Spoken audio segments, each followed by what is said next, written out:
don't know what's going on at the desk over there, man. जो Skip and placement नहीं Slowlord खेलते उनका are नाम नहीं doubters, dude. दिखाता I'm पुराना side-eyeing him right now. अकेला Like, world come title on, like, Mark Ebu and Future Bubble, that is like, does no one want to believe in the story anymore? Does no one have dreams anymore? This is the craziest story ever. And they're all just like, chat में कौन बोल देता भाई एक बार live that is क्यों देखूंगा wild. You know, I'm here to be in your corner. I see Future Bubble got the bandana around his forehead. I'm like, yeah, me too, brother. I'm giving him my spiritual bandana energy. When going up against And यार it's going to be a simple story. पीठ पीछे ना हमेशा तेरी मैंने वो करी कि भाई बढ़िया बंदा है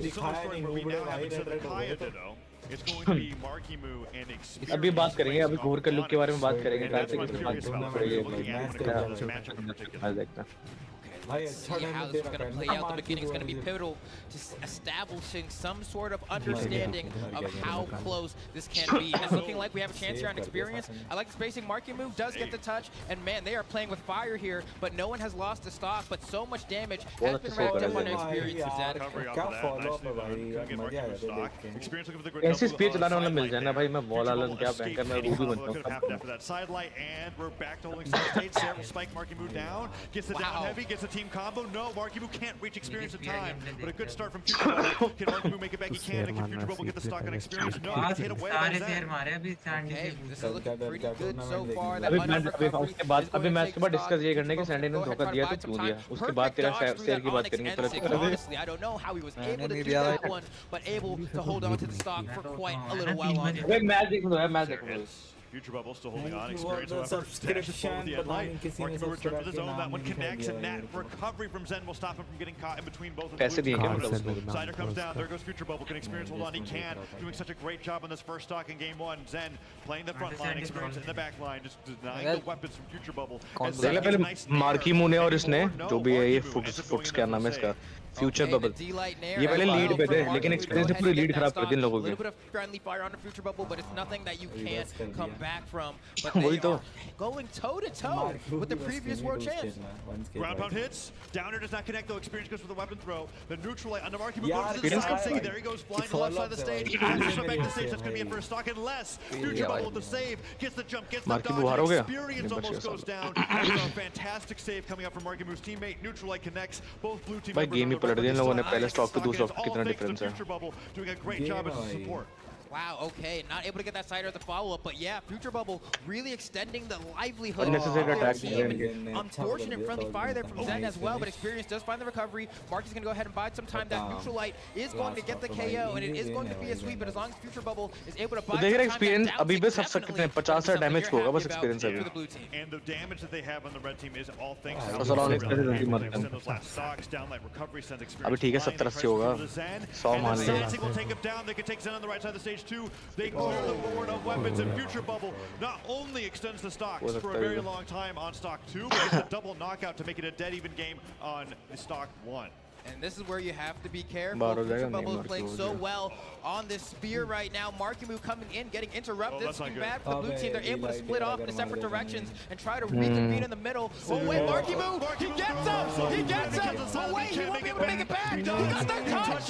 He got the touch! And now we get the 1v1 against Zen. Avoids the I think Marky wins these. Weapon throw. Marky Moo with a fantastic reversal. The Grand Vic the sidelight into Sarah was able to get the stock on Experience, and now he has to fight the 1v1. Zen, however, holding his ground. One sidelight hits. Sarah puts him off stage. Chase dodges all the way out there. Can he get the end? The cannon recovery, but that's not looking good for Marky Moo.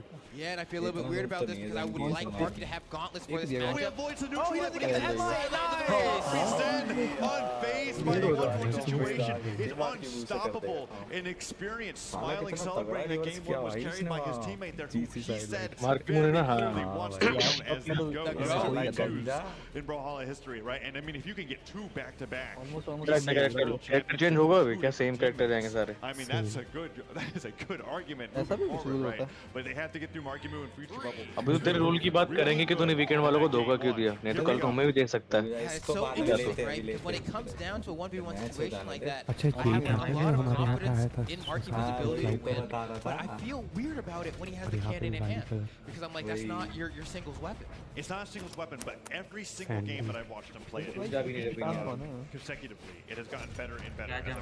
That reversal where he did the gravity cancel sidelight into Sarah to make that recovery, that's one of the most impressive things that I've seen a Cannon player do.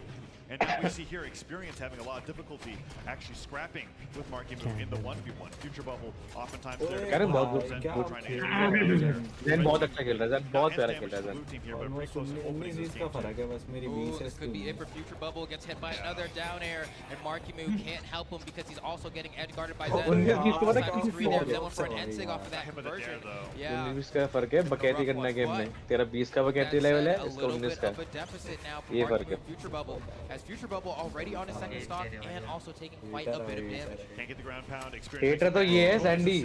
Weekend वालों का. And he can get the dive. Experience goes down. So Experience risks going to the outguard on Markimu there. Future Bubble not only saves him, but they take Experience to stock 2 and the lead here again. And I get it, and that's the thing you have to be worried about for Experience, because he will take those risks, especially if he's ahead. He really is so strong at snowballing a game and taking those calculated risks. Now granted, despite all of that, didn't quite work out in that situation. Got hit so much while Markimu lost that first stock, but Markimu, no, tries to go for the finisher onto Experience there. Does he have anything left? The side air gets hit. No, Future Bubble doesn't get the save, and Markimu goes down to 1 stock. Future Bubble doesn't have the jump tap to the save, and just like that, it's 4 stocks to 1.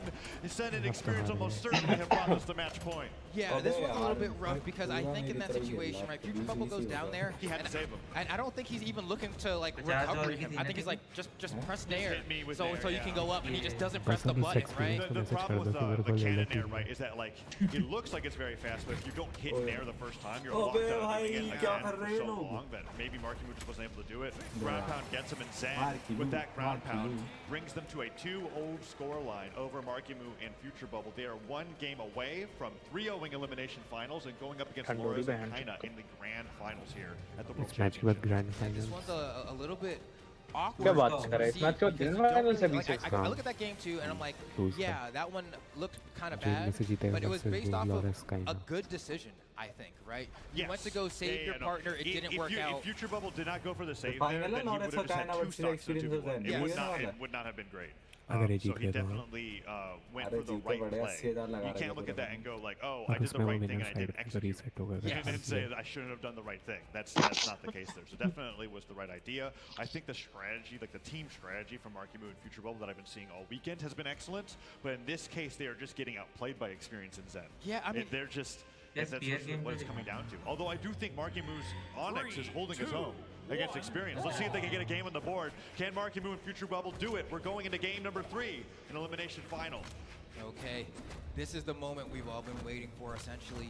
Can this comeback happen? Is it going to be a 3-0 and a handshake, and we hop right into Kaina Lores versus Experience and Zen? Or does Markimu and Future Bubble manage to pull through and make this go all the way to a game 5? Only time will tell here, but so far, Future Bubble has taken quite a bit of damage, and Markimu also kind of following suit.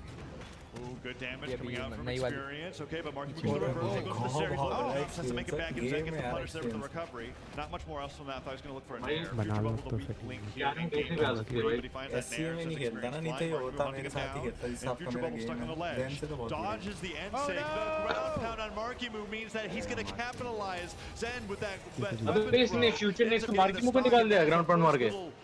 ये तो मुझे तो alone vibes आ रही है ये तो. Okay, hopefully they're able to come back from that pretty quickly here. Markimu's already taking a decent amount of damage.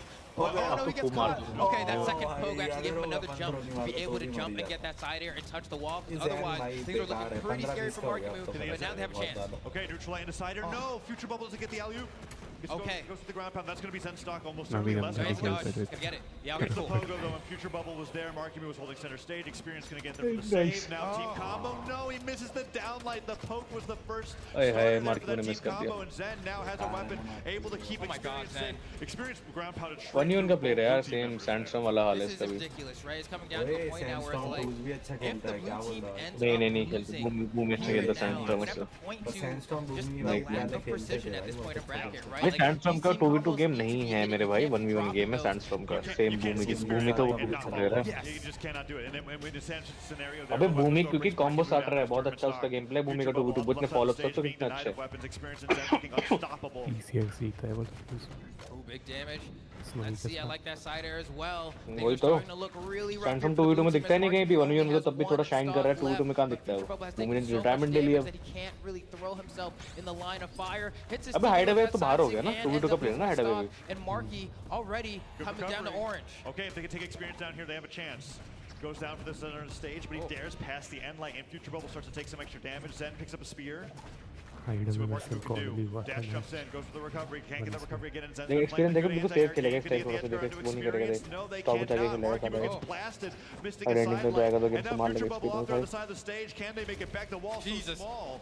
Yeah, you just see Wushang and Onyx is throwing signatures Onyx over the तो corner. कितने अच्छे हैं यार Wait, this could be very bad for Future Bubble. He gets hit, but the save, but Marky was gonna go down, and Future Bubble will not be able to stop the onslaught that is Zen and Experience as they punch their ticket into the grand finals elimination side. Yeah, Zen and Experience looking like on another level there. Yeah. Going up against Kai and Loras and Grand Snap. What a fantastic showing from them. Marky Moo and Future Bubble. No one expected them to be up here in this top plus 50 mil रहा है इसको this far, going from into winners finals. What a fantastic performance coming from them. But they are now out at third, and Zen and Experience have a chance to not only win it for North America, but to make Zen the two-time world champion in doubles. He is one set away from being able to have that title for himself. Nah, I get it, man. You said you want to go down as the GOAT. I respect it. I respect it. पैसा मिल गया मेरे को मेरा भाई Kinda and Laura's kind of a little too clean earlier, but if there's a team that can do it, I think this is the team. 1 lakh रुपए loss कर काइना और उसमें किस पे लगा प्रेडिक्शन तो has not happened today. काइना भी obviously We saw what happened with Kaina and Loras going up against Marky Moo and Future Bubble. It did not look close. They were trying to. It got closest towards the end, so it was a 3-0 at the end of the day. That's true. We've got the highlights here from the very end. There's Future Bubble going down and Marky Moo being put in that 1v2. Yeah, just so rough go, and honestly, just a bit of a lack of precision on some key moments that really ended up costing Marky Moo and Future Bubble a lot over the course of the set. You know, you kind of make yourself a little bit more pinpoint, a little bit more punctual, then you're going to be able to find yourself getting much bigger conversions. And I feel like in comparison to how they were playing even towards the end of the day yesterday, you know, look at that. That's funny, right? Like, hey, you experience it like, yeah, give me some love, brother. Come on, give me that down, bro. Even the moment where like both people are like trying to switch between the fist bump and the handshake, they're like, no, they were sick of their game plan. We've got the crowd here at BCX. इतनी तो जनता नहीं तो है ही नहीं 22 के लोग देख रहे हैं और जो यहाँ पे सिर्फ वो कर रहे हैं ना you know, really just kind of, I feel like looking forward to the grand finals. इसका मतलब समझ रहे हो कितनी ऑडियंस है बस इस गेम की ready to celebrate. It said we still गिनती की ऑडियंस है इस गेम की बस ये है कि बंदे 3 अकाउंट 4 अकाउंट 10 अकाउंट ऐसे अकाउंट आगे देख रहे हैं कोड्स के लिए I'm still pretty happy to hear that much of a response from Zen in the interview. I'm used to the one words, right? And then he ends up getting that question. He goes like, "Oh no, yeah, I want to be the GOAT, 100%." And then it's so interesting to see. And he's now one set away. I'm counting the grand final reset as that one set, right? वो सब ठीक है लेकिन वो सब तो ठीक है नहीं है जनता समझ गया लोग तेरी बात तो ये बता कि सैंडी ने धोखा क्यों दिया check in with the desk to see how they're feeling about that last match while we wait for our players to get ready. Sheepy, what's going on? Well, we're back at the desk here. I still got Skiff, I still got Slow-Mo, who just came back from the audience as well. 5,000 रुपए लगा रहा है छी भाई 5,000 रुपए लगाए इसने Boy, tell me, break it down to me what happened here. Yes, Skiff? Brought to you by the end of the day.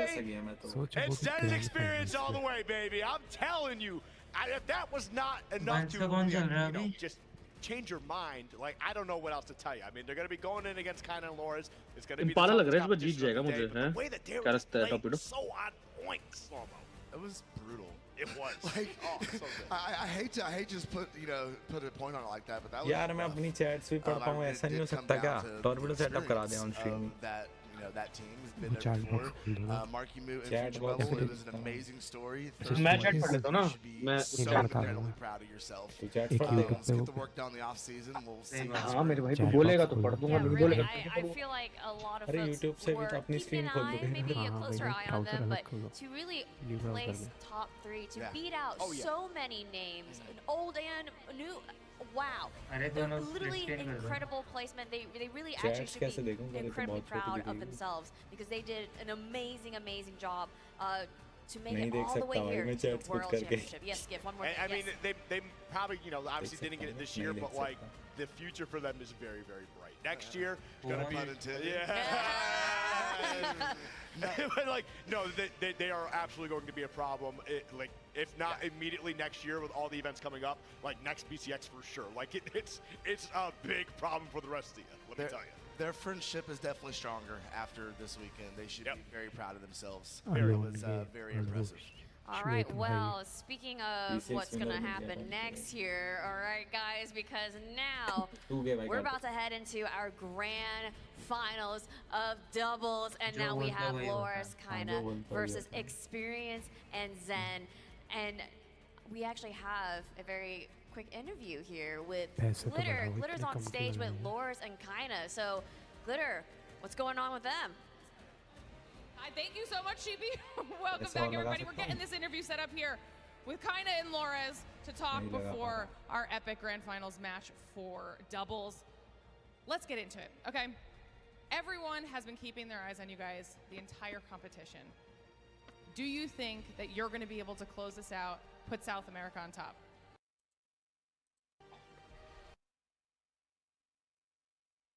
You can give if you want to give a longer answer in Portuguese and then have the translator do that, you have that option too. I don't need to. अरे भाई ये तो शाय है. All right, we're keeping it short and sweet up here on stage, okay? Now, obviously, going up against Experience and Zen is going to be a difficult task. They've had a really strong run here in the competition. So, tell me your thoughts on your opponents. Live chat on कर दूँ जरा मैं. कौन है ये बंदा? कौन सा? यही जो बोला कुछ तो बोला भी. लॉर्ड्स होगा. They're an excellent team. I'm just excited. और ये कौन है जिसको आंखों में देख रहा है ऐसे ये गे है क्या बंदा ये चेन वाला लग रहा है गे. Final question for both of you. Obviously, we're up here on the main stage. I think the audience is really excited to see how this grand finals is going to go. Are you nervous at all? मैं तो late के देखूं पूरा tournament अब. Nervous? Yes, for sure. खाने के बाद हो जाता तो. Even with all of your भाई मुझे विन वाले इमोट वाला दे देना भाई वो कोड प्लीज रिक्वेस्ट कर. That's what I've been training for the past month. So yeah, I wanna do it. That's all. इससे तो बातचीत करनी है ना पहली. You as well? Yes. फिर बाद में बोल देंगे कोड मांगते हैं. He's really nervous. We've got a little bit of nerves, but also क्या I कह रहे? think some quiet confidence going on up here on stage. I'm excited to see this matchup. It's going to be an absolutely competition. You guys can go get yourselves set up and ready to play. Thank you so much for jumping up here and chatting. Let's get into it. कपड़े उपड़े पहन के सोएगा ना सही से. ठंड बहुत है आजकल. नहीं मैं उसलिए नहीं कह रहा कि बस तो समझ आ कि ठंड बहुत है कपड़े पहन के सोएगा. ठीक है. बेटे जिसमें की गर्मी को देखे चल जाएगा बुरा हो जाएगा तो सब तेरी चाल खराब हो जाएगी समझाएगा. बड़ी तुम्हारा आज कोई लौंडा मजे में आ रहा था मतलब नॉम पर्दे भाई इसको मेरा नहीं है वो नॉम को तो मरते भाई गाली वाली दे दो. भाई वो साहिल भाई वो ऐसे रहता है वो उसको ना वो उसको दिक्कत है. वॉइस में वॉइस कॉल पे मॉलस कैसे कर रहा है और भी से पूछो भाई वो बहुत ज्यादा बोलता मैं उसके साथ वीसी पे नहीं रह पाता भाई. कह रहा है मैं मेडिकल का स्टूडेंट हूँ. मैंने कहा बोले खुद का चेकअप कर. 6 games. I mean, predictions. The one like, who real is quick. in Oh, 3 and 10. What did you say? Yeah. Get out of here, man. Slow-mo. I have to go with my South American boys. All right. I would love to see NA raise that trophy. I really would, but I think South America is going to do work right now. It's going to be tough. We literally have South America versus North America. These two teams, वैसे well known, alone एक बात well बता. deserved. This is why it's always so heartbreaking. सबसे ज़्यादा You know what? मतलब क्या बोलते हैं ड्रॉन कैरेक्टर कौन सा मतलब सबसे ज़्यादा सही लिखा मतलब सबसे ज़्यादा मतलब सबसे सही कैरेक्टर कौन सा लगता है कि हाँ this is like the perfect character. So you know what? मतलब obviously yaar Wusheng hai yaar. All right, we're ready to hop into the grand finals for everyone out there I feel like watching it's along with Bordwar. us. If you want Kaina and Lores to win, make some noise. मुझे बॉर्डवर लगता है. Okay, not and bad. If you want Zen and Experience to win both the grand finals and the ये grand suit finals, पहन के आए ये बिल्कुल proper दिखा रखा है.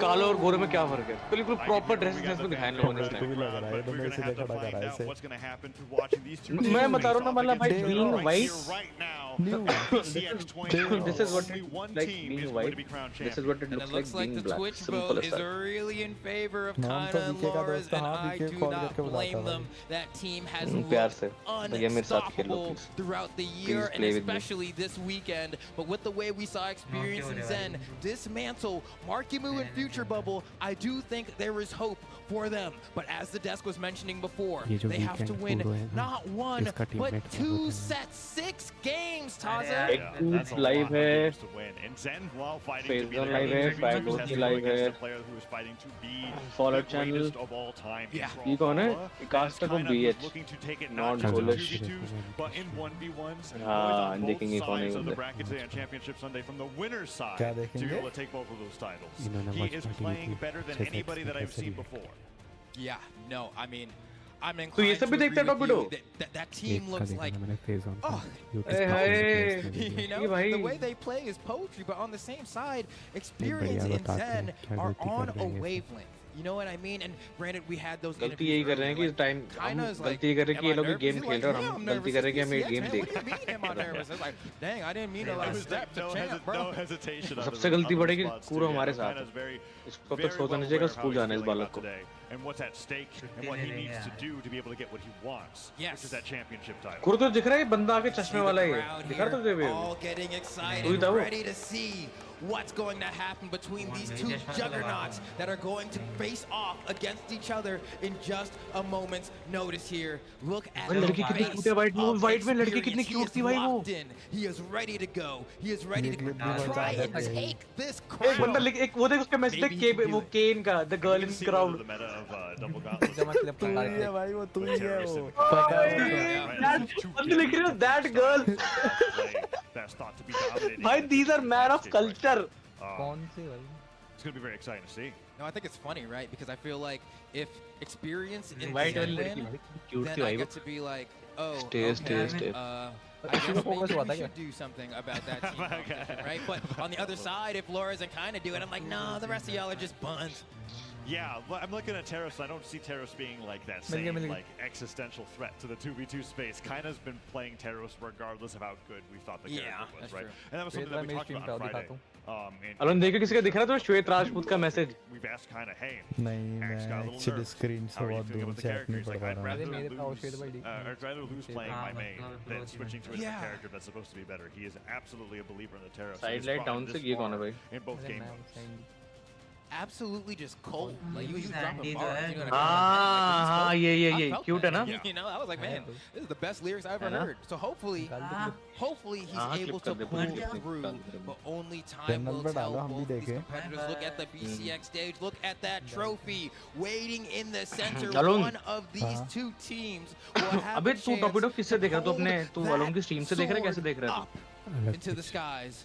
But we will तो find तू out चैट in just तू a चैट देख रहा है moment. लाइव चैट जो आ रही Brawlhalla At की? this point, right, you're trying to lock in for grand finals. देख, I मैसेज आएगा, can't देख अभी have एक। my keyboard have a sticky key. देख I gotta ध्यान make से। sure my बोलेगा, ये bindings भी are लड़का set है। perfectly. I'm not trying to just like get my brain डर space लग in the गया right भाई। spot आ गया? and then realize the बड़ा मैसेज moment I देखी? hop into game one that something's आ off गया and I तूने? have to run off the edge. No, we're not trying to do that. हाँ So get it right the first time. I get it. अरे I तो like कर that गया the viewer करने votes पता been चलेगा active this मुझे भाई। entire time. I know. It's like move. Ready रहियो ठीक है रेडी रहियो। जब मैं बोलूँगा तब देखना स्टार्ट कर दे। स्टार्ट कर दे देखना। It's like we convinced like two A people. little bit more, yeah, convincing towards Experience and Zen. Actually, I know it's going back to Loras and Kaina. Looks like it's locked in though. Kartik लिख रहा है We're औरत going to be दिख having गया this मेरे को यहाँ grand से बहुत final in दूर just से a he. little bit. I can't wait, man. This is gonna be. I mean, this is it, right? Like this is और what कुछ it's नहीं दिख रहा all मेरे को। about. This is what the lead up of this entire year, right? 2 seasonal royales, कुछ spam mid-season करके डालो ना ऐसे championship. Alone Don't alone is forget right he to दिखा मेरे को। hydrate. You know किसने डाला वो what? साले? I'm gonna take a torpedo swig. दिख गया। Honorary. कुछ spam You कर know दो my यार, voice alone is is gonna right need it in the with how hype chat this is ऐसे gonna कुछ be. डाल दो That's यार। right. There's तो BCX Experience होगा कोई locked in, नहीं ready to go. खुदा हुआ है भाई देख। You know, nice and refreshing, man. That's like, you know, my Thanks voice, for the reminder. my throat has been wetted. I'm ready to scream, bro, because I know it's about to be crazy. Well, what do you think Loras is pointing at? That's a great question. You know, When you play on the screen, find out a little bit. Oh, Look at those switches, man. W's in chat. The trophy. The trophy's so sick. I know we keep talking about the trophy, but like after like, the comparison to like BCX's past, like sure those were like cool trophies, but like this one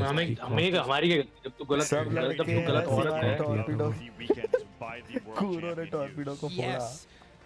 Genuinely Blessed by you, just giving it a nice little Simba moment, you know. Could have sworn I heard the song and everything. Oh, this is it. Yeah, the lights are dim. We're hopping in. And you guys, you're going to have to help me out here with this one. If you hop into a 3-2-1 brawl, it's about to happen here. Bro. Yeah, here we go. Grand Finals BCX 2024. It's Lores and Kaina from South America going up against Experience and Zen in North America. Zen fighting to become the two-time world champion, and Lores and Kaina fighting to become. Skin body kar. Okay, and Experience gets a ground pound on the Lores. Lores can't make it back. Kaina gets it back down here. He's gone. Explosive now. The red team, 2 stocks in 20 seconds. It is a great start from NH Heroes. They can take another one in just a few seconds if Lores can't make it back.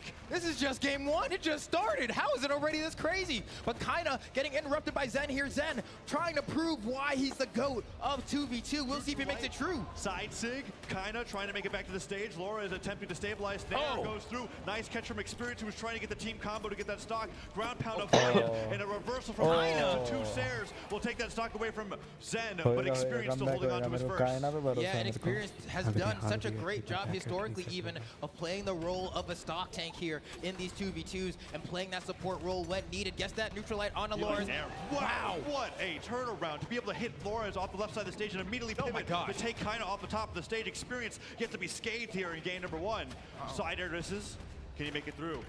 Look at this. Oh my gosh, and Lores accidentally hits Kaina off of that as well. Beautiful exchange for the red team here as they are very convincingly beating on the blue team right now. South America has not been able to gain their bearings. Oh, Experience might make it through this entire game 1 without losing a stock. Kaina trying to make it out of reality. Finally goes down. That Sair, the friendly fire from Zen will take it down there. So technically the blue team's yet to take Experience out. Yeah, which is ridiculous, right? And Experience is going ham, and there goes Lores. Lores is gone. Experience single-handedly dismantling Kaina and Lores with Zen just there to support the carnage. Look at him go. Recovery off the top. He is ready to take it all. Skiff is like, I told you so. I mean, he is. His confidence is being rewarded right now. What a bruh.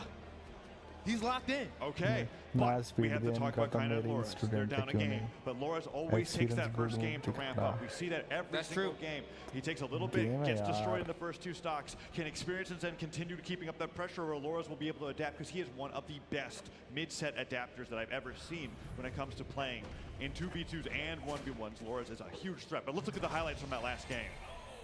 Oh man, I mean, just the edge guards from Experience onto Lores, right? Like, yes, that yoink right here, that Nair at the very end was after like 3 siders had connected, and he caught the stuff recovery effects. It was amazing. Here we go. Bro. Game 2. Back to Apocalypse here. Hopefully it's a little bit better for Kaina and Lores, because they looked like they were struggling in that game 1. Experience keeps just getting the stocks. That was in less than 10 seconds. That was a 10-second stock. How is Lores going to warm up if he can't play the game? You have to let him touch the ground. Experience says, I want to get straight to the grand final reset right away. Let's not even mess around with this first set. Look at him go. He's continuing to destroy Lores. Down air goes for the neutral light. Zen, on the other hand, trying to hold his own against Kaina, and that's fine as long as Experience is allowed to cook. Right now, Experience is a stampede. That's the only way I can describe him, the way he is trampling through his opponents. And they're just trying to find a moment to get anything going. Finally, a bit of a team combo there, but neither of these legends have fallen toward the blast zone. There we go. Survive. Goes to the save, the weapon throw is there in the way. Experience manages to make it back despite that, but Lores, what a great job with that edge guard. Experience of bonking Kaina on the head, but Experience still holding on with 3 stocks. Experience marta nahi hai Team combo into Zen. They end up getting 3 good neutral lights. Gravity cancel sidelight does not combo into Cider, but Experience still holding on to 3 stocks. Trying to fight for his life. Oh my god. Takes him off the top. And Experience in this position, and it's going to fall to that neutral light. That was getting a little bit scary because you know he's going to take those risky plays knowing he's up a stock. And so finally now able to get some sort of equilibrium here as kind of still has to stop. Spot damage now playing the same role that Experience did last game, but Laura's down to 1. The side air will spike. We'll get the recovery. It's 4 stocks to 3, and Laura's opens up on this rush, getting hit by Experience's cannon. Loras needs to be careful here. Your life is going to matter to determine how this is going to go down. Experience just keeps hunting him down. Thank you, buddy. And he keeps attacking with no resources, Taza. The savior, however, gets in underneath Experience. 3 recoveries. The 4th recovery misses. And Experience gets the reversal of down and go through. That's the point. ओए गलती कर दी इसने खत्म होता है Experience यार पूरा. Takes Experience down, and Loras destroys Zen on the left side of the stage. If they brought this back, Flambeau. They could have taken out Zen right there. They might still have a chance. And that side air from Loras gives them another opportunity to reset. Kind of gets the sidelights there, and that's going to take out Zen. The clutch from Team South America, the team combo is going ballistic, and they've somehow brought it all the way back. This is going to be 1-1, Taza. There's no doubt in my mind.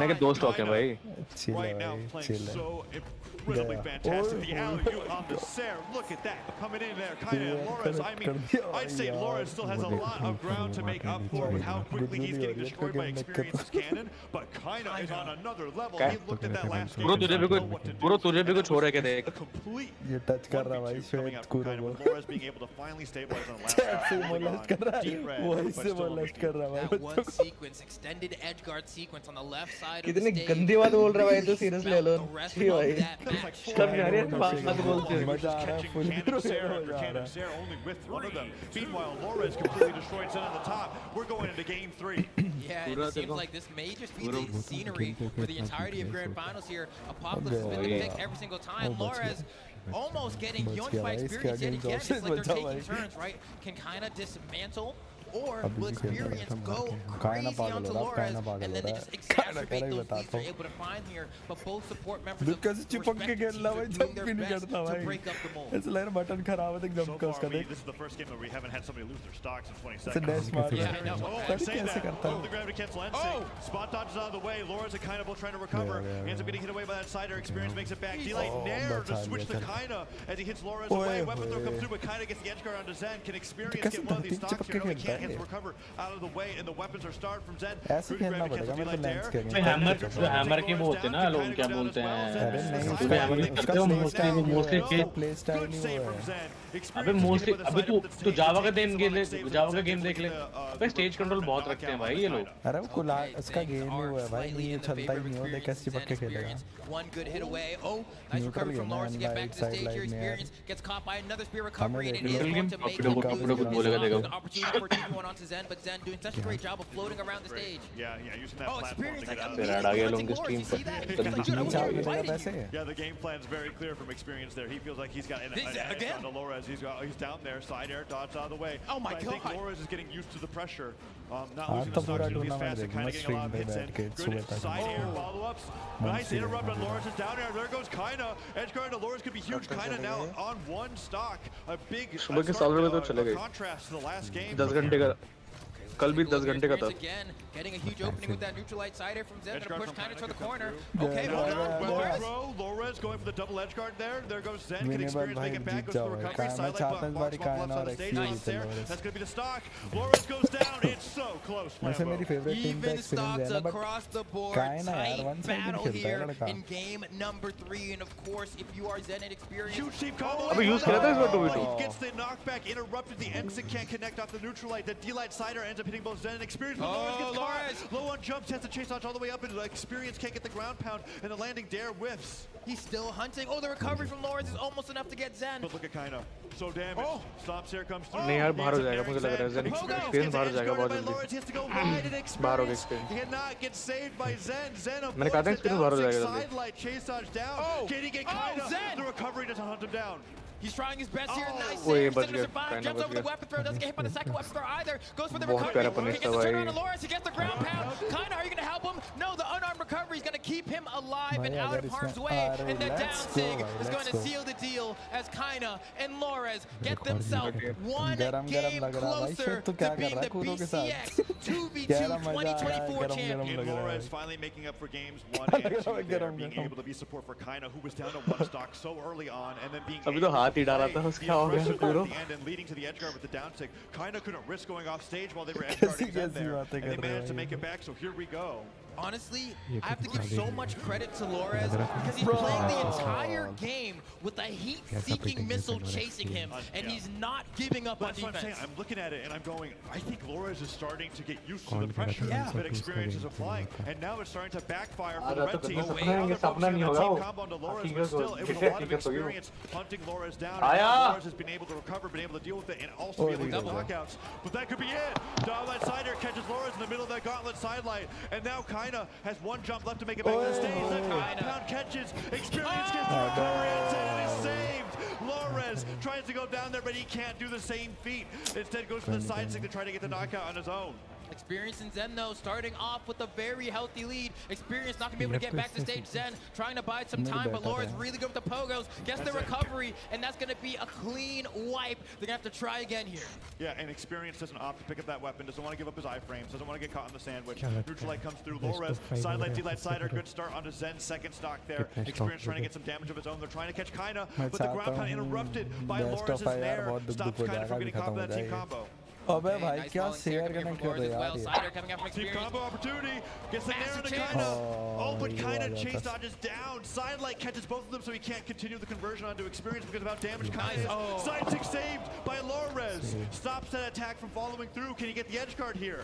The chase down the nair, not going to be enough. Experience gets the follow-up, and then a Sair onto Lores. Okay, this is a huge opportunity for Experience and Zen. Lores has so much damage racked up. The recovery's going to see the stock fall, and now it's final stocks for both members of the blue team. Kaina and Lores are going to try their best to bring this back to have both members of Team North America in the red.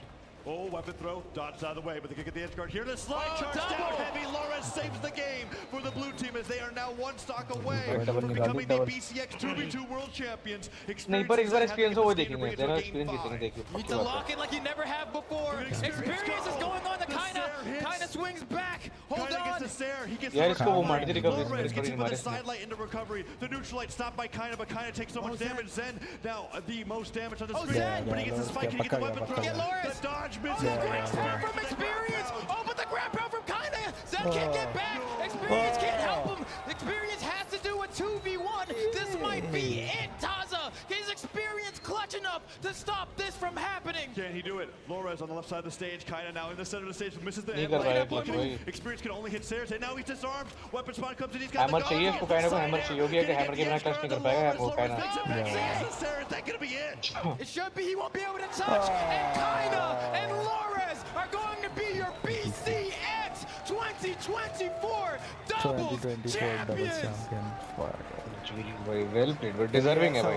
Beautiful. 2020. Beautiful. Look at that hug. Alone That's isLive. brothership. Champion. That's your homie.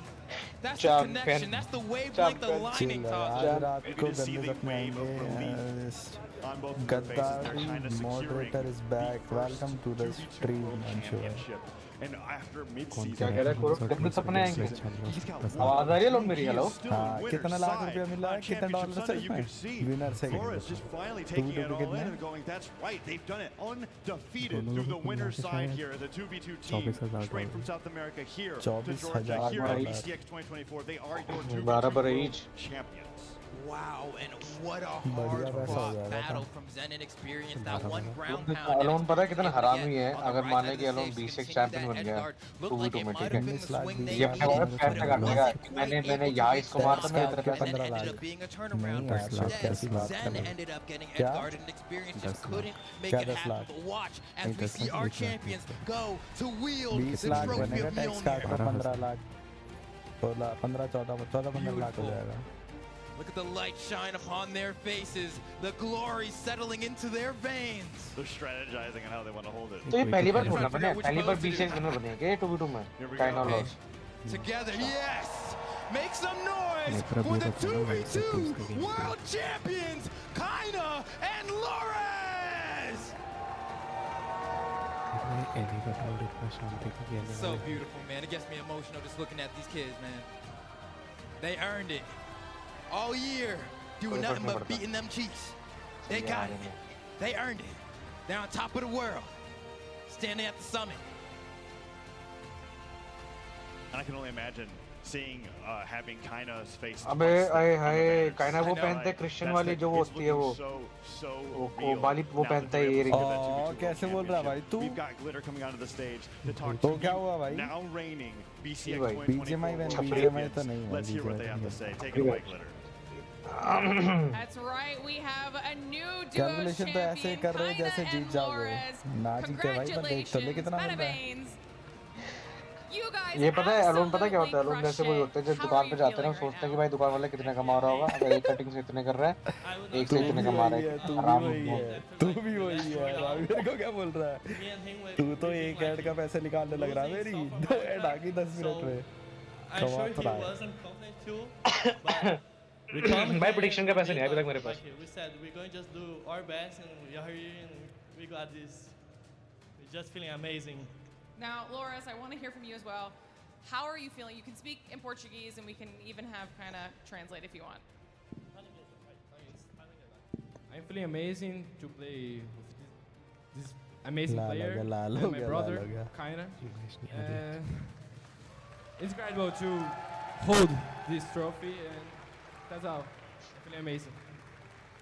And what does it mean for you guys to be able to represent South America and now be the best in the world? Can you ask again? What does it mean to be representing South America and be the best in the world? Like I have no words. I'm not good in expression my feelings, but I just can say I'm extremely happy by doing this, and I just want to say thank all my family and my girlfriend who always support me doing this. My girlfriend, no. I think that's all. Well, if you have any words for thank you your fans, you guys want to say while you enjoy your win, you're welcome to do that in whatever language you want. You can say thank you to everybody. Thank you. I know I don't use social media, so usually people think I don't care about fans, but I'm really happy when I see some people calling good about me. So I love you guys, and that's all.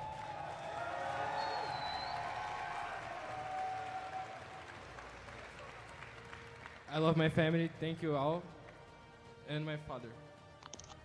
Here. Thank you. Te amo, pai. Te amo, mãe. Te amo, irmão. All right, everybody, give it up one more time for your 2024 BCX Doubles Champions.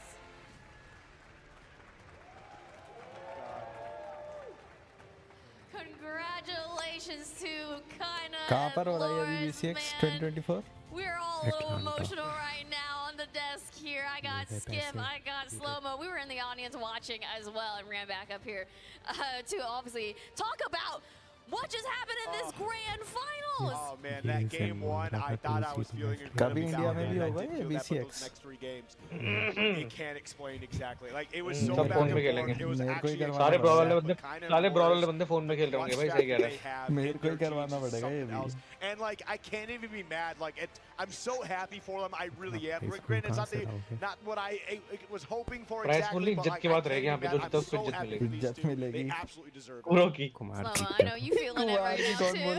You know, I'm usually the one who really gets emotional. It's a little early in the night for me to already start crying. But I am so proud of those boys taking the trophy home to South America. And we love Brawlhalla parents so much. Seeing अबे north America वालों में बहुत attitude winner speech नहीं दी जा रही I think तू दे देगा पर विनर कौन बनेगा taking that back home to South America. I really was with Skip. We were over there getting hyped. Number 1, it looked like okay, we were looking at each other. We're like 5 more, bro. 5 more. and then they just eigen की speech क्या देगा eigen क्या देगा सोच एक बार started to go further and further and further away South America. We had some really hype moments and we saw Zen being so clutch, Experience being so clutch. South America being able to make that adaptation time and time and time Due to that, I won the tournament. You can subscribe to my YT channel. I think you said it so well there. Is the adaptation in mid-set, right? Incredible. Because literally, I swear that first match, that first game, I would like to looked away. Oh, I would like to start the game Pokemon. Already stopped, gone. And I was in shock. I was like, maybe this is it. Let's go, North America. But I think you said it. I think Taza even said it. Just Loras and kind of too. Their adaptation as the game progresses, as they go to each and every next game, it gets better and better, and they just shut it down. And we can see some of the game highlights here as well. If you guys want to talk about it. Oh, it was such an exciting set. Me and Skiff were over there getting it. Oh, every time we were just seeing some of these crazy combos, we were just losing our minds over here. Those first two stocks in the very first game, eliminating in like 20 seconds. I was like, that's it, wrap it up. But I mean, you got to hand it to Kaina and Loras. They're world-class talents for a reason. They're able, like you said, mid-set, made great. That's the thing, is like, it's not even like it was a 3-1, but it's not even like one team got absolutely destroyed. I would like to thank my parents, my boyfriend. Turns clipping each other. Every single stock in here is a clip pretty much. Like, actually, it was incredible. Yes, slow-mo. The support especially. You know, I think about it now as I reflect on the set. The support that Experience and Zen did show for each other. मैं तो एक चीज बता रहा हूँ, हमारे India में चलता है इमोशन. यहाँ जो भी जीतेगा वो जाएगा रोना स्टार्ट कर देगा. मैं बहुत गरीब था, मेरे पास खेलने के पैसे नहीं थे. मैं पड़ोस वाले अंकल को बोलता था वाईफाई ऑन कर दो Brawlhalla के. We saw at the end of the highlight the two of them literally together lifting up the BCX trophy. I don't know. Every time I see that game, I get pretty emotional because well deserved. My question now is, we think back to CEO in Daytona and तब तक game ही बंद हो जाएगा. both of those जब तुम पहुंचेगा ना वहाँ on his खेलने. shoulders. गेम कहाँ है? जब गेम बंद हो जाएगा तब पहुंच सकता है इधर खेलने के लिए. इतना तो मुझे पता है. टिकट के पैसे नहीं है. टिकट के पैसे नहीं थे. मैंने भीख मांग मांग के पैसे करे. मोबाइल के भी पैसे नहीं थे. इन लोगों को नहीं पता क्या क्या किया है पैसों के लिए. That's literally history in the making. Literally right now. And आज भी बहुत दर्द में. Slow-mo. अभी तो गरम लग रहा था इसे थोड़ी देर पहले. मेरे मुंह का टेस्ट खराब हो चुका है. Guys, बात याद आती है. we have our doubles champion. Of course, congratulations to Loras and Kaina. They fought long and hard. They battled it out all year long, and not to mention all weekend. Of course, working their way through 650 competitors, and in the end, they come out victorious, claiming the title of champions. So once again, immense congratulations to Kaina and Loras on their victory and being crowned the BCX 2024 doubles champion. Woo! Wow! Vamos, President. Oh my goodness. Oh my goodness, what a crazy set. Seriously, what a crazy series. Couldn't have asked for a better end to our doubles competition this weekend, but not to worry, we're just getting started, because after the break, we kick things off for our singles world championship top 8 run. Stick with us, we're just getting started.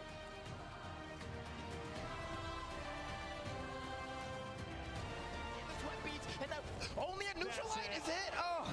The sciencing coming through, that down sig in the finisher, and Kurt's hitting him over the sidelines. This might be too little too late, Flambeau. Yo, this is probably it right here. Kaina and Loras.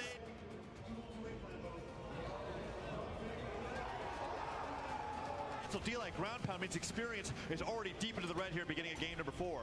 And Zen with the D-Light nail, the recovery on the top. Very close to deep. Looking at Zen right now. West gets blasted by the Nair.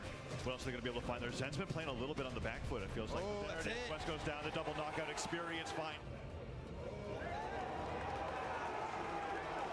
Shang and Onyx is throwing signatures over the corner, and you're like, wait, this could be very bad for Future Bubble. He gets hit, but the save, but Marking was gonna go down, and Future Bubble will not be able to. Guru call me ready. और कैसी बात चल रही है? अंधेरी रात में दिया है. करो भाई, इसको तो मजा आ रहा है. कितने टॉक्सिक लोग हैं.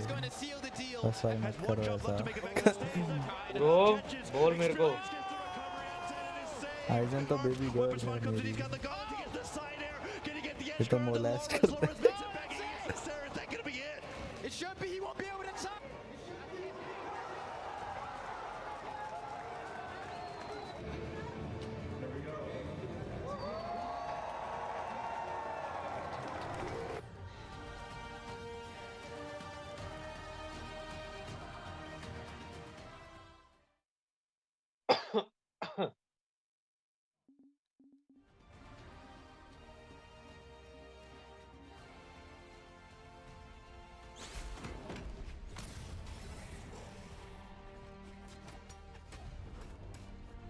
ये तो था यार तगड़ा फॉलो अप भाई।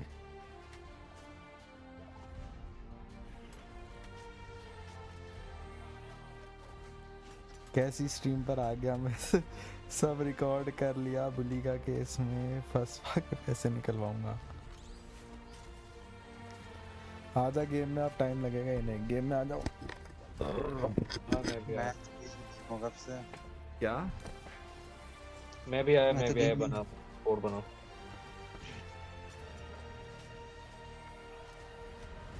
अरे भाई साहब डेस्कटॉप पे खेलना। वैसे डेस्कटॉप पे क्या खेलना भाई, अगर दो लैपटॉप प्लेयर हो उन्हें भी तो ऐसे ही खेलना पड़ता होगा। कम्बल के तो बाहर ही खेलते हो तुम लोग भी, क्या ही फायदा। मुझे नहीं पता भाई, मेरे को ये चीज के बारे में नहीं पता। तू तो खेल सकता है कम्बल के अंदर भी, कंट्रोलर है तेरा, वायरलेस होगा। यार मेरी आंखें खराब है मेरे भाई, दूर को दिखता नहीं ज्यादा। अबे तब इतना भी दूर है क्या तेरा बेड? बूढ़े आदमी बोल दिया ले। तो तुझे पसंद है तो बड़े लोग हो गया भाई ठीक। तू पूरा जो बोलेगा उसका रिप्लाई मिलेगा तुझे आज। गलती हो गई, 12 बजे के बाद नहीं झुकूंगा आज से। 12 बजे के बाद नहीं झुकूंगा। जगूंगा भाई जगूंगा। जगूंगा बोल रहा है, ठीक है। कह रहा नहीं झुकूंगा। तुझे क्या लग रहा है 11 बजे छोड़ देंगे तुझे? कैसी कैसी बातें कर रहा भाई। मैं भैया सारे दारू पी रखे इन्होंने। कुरो पैसे निकलवाएगा BCX जाने के लिए। चलते फिरते कोकेन। कोड बताइए, कोड बना लो। तेरी भाई साहब वीकेंड वाले तो आजा भाई। टॉर्पिडो श्वेत भाई मार रहा है ना, आजा। 882337 स्लो है कैरी को। ओनिक्स में था ना भाई तू तो। अरे कहाँ डर जाओगे भाई। नेट स्लो है, कैरी करियो। नेट कुरो स्लो कबड्डी तेरा। कुरो कबाड़ी। इसको कबाड़ी की स्पेलिंग नहीं आती डबल क्या? ए कर दे भाई से। कबाड़ी। कुरो तुझे कबड्डी खेलनी है क्या? ओए मेरे को नीला उसको लाल कर दे जीनन को। कुरो तुझे कबड्डी खेलनी है क्या? खेल ले कबड्डी। आप झुकोगे लेकिन कोई बात नहीं, झुक लेंगे। कुछ काया टेरोस वेयर, काया टेरोस ना भाई ना, हम तो यही खेलते हैं। टेरोस ले ले कुरो। ओह तेरा भी नाम ले लिया भाई, ले लिया। टॉर्पिडो के बोलते ही लिया है, पहले नहीं ले रखा था। ये टॉर्पिडो सबसे प्यारा कुरो को। तेरी ये आ गया वेप वॉरियर। वेपन बंद है, वेपन वो बंद कर, गैजेट बंद कर। टूर्नामेंट बन जाने वाले मैप लगा। शाबाश। ओ तेरी खतरनाक लोग आ गए भाई साहब। टूर्नामेंट 2v2 ऑनलाइन कर दे। ऑनलाइन नाम भी चेंज कर देते भाई। हाँ एक कायन रख लो, एक लॉरेंस रख लो। ओहो बढ़िया लग रहा है मेरे को तो। बैनर बहुत बढ़िया लगा मुझे। मैंने तो नहीं देखा कल का, सो गया था मैं तो। बढ़िया 3, 2, 1 brawl.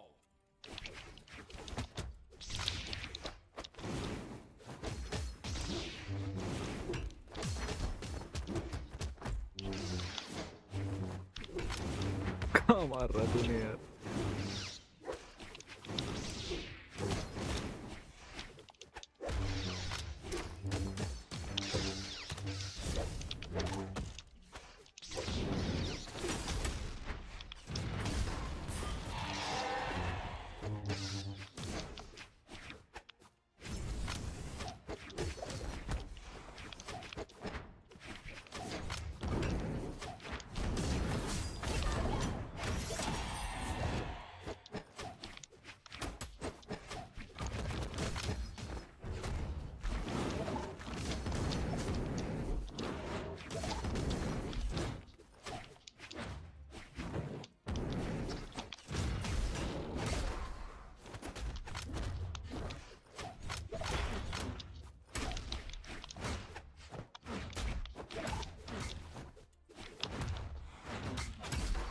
अच्छा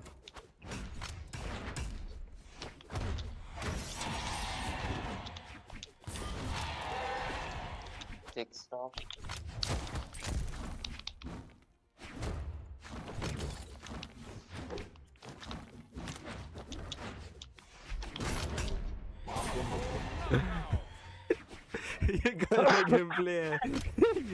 ये चोर बाजार का कहना है भाई। लाइन आओ भाई। ये लाइन है वो तेरी। मैं अभी हैमर खेल नहीं रहा, इधर जाओगे। ले जा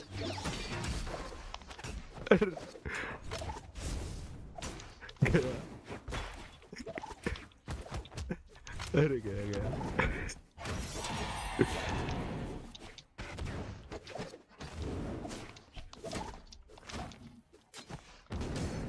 पकड़।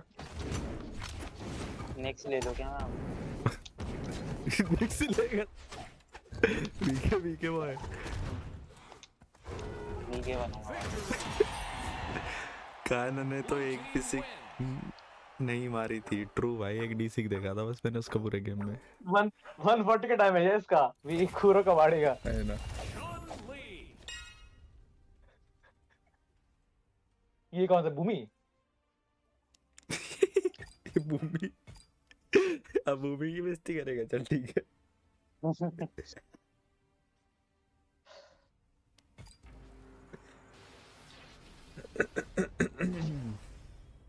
वन अभी भी के वो है जो 250 ग्राम भी खेल ले भी का हो जाएगा। एक भी फॉलो कर दिया ना साइड से। नाम को बुला अपने टीममेट को। अरे यार वो छोड़ो भाई, 15 टीममेट है भाई उसके और सबके साथ अलग कैरेक्टर।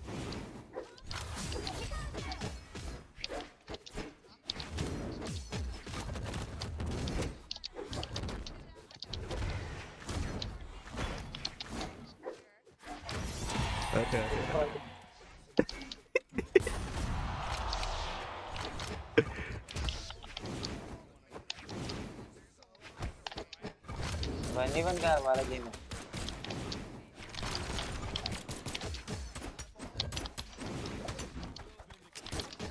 चल डिलाइट से हमारे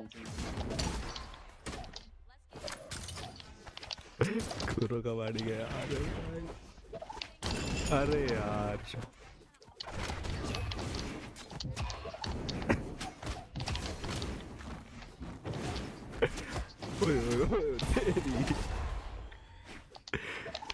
ऐसी बात कुरो ने खुद बताई थी। कुरो नॉम से पिटता है बहुत और नॉम से कैसे पिटता भाई? अरे वो मेरे को ही मार।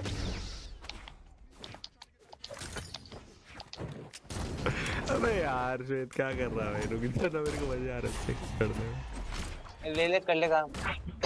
ले कर ले। ठीक है कर दिया। पूरा टीम कॉम वेट करना है। हीरो टू डेथ था भाई पूरा। देयर था भाई इसके, सीज गाइस देयर। अरे डरते नहीं है यार।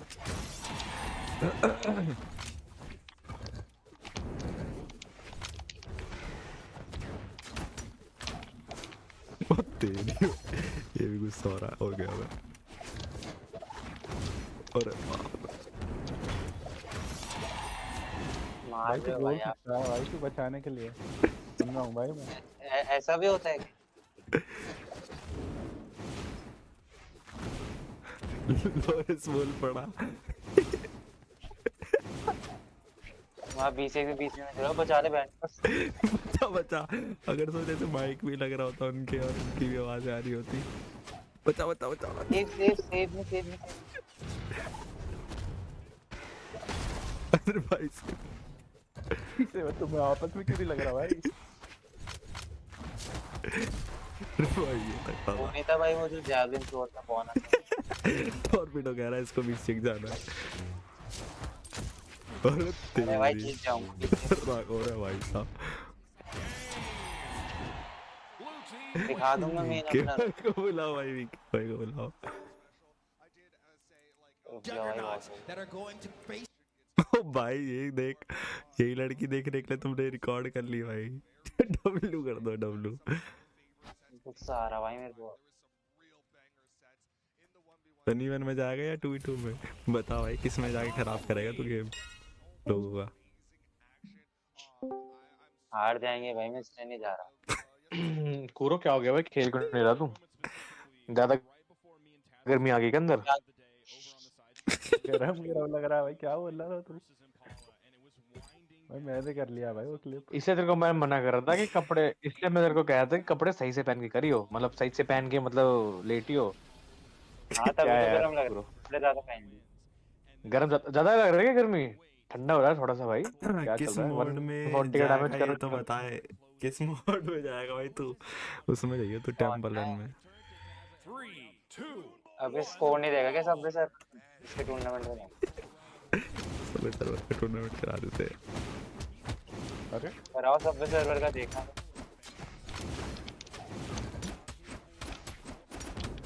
क्या कर रहा है? अरे भाई ट्रू है। मेरी तरह मत बन भाई। तू क्या मार रहा था भाई उससे? वो भाई ये तो भाई ऐसे करेगा भाई, ऐसे करेगा, मारेगा दिक्का मारा उसने। सीडी लाइट ईयर में है भाई का। मेरा वेपन नहीं था भाई, टाप कर दिया। ओ तेरी एक्सपीरियंस पूरी करनी तो है। एक डॉज रीड आता भाई, वही वाला कर लेना बस। पत्थरों कर रहा भाई तो साइड लाइन देर के बाद। और आयन तो है, पकड़। अरे यार लग जाता है कि अच्छा होता। वेट में 200 कैसे मारे? इसी टैग की बात कर रहा था क्या तू?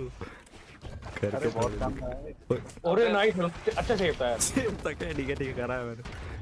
मुझे मार रहा था भाई। मैं बैठा मरा नहीं था अभी तक। मैं छोड़ दे बस, साइड हो जा। छोड़ दे बस, हो गया। मैं भी साइड हो जाता कर दे, बढ़िया बात है। अरे हरामी वो किसी गया भाई, साइड हो गया वो। खेल वो ही नहीं आया भाई, वो खुद ही मरा क्या?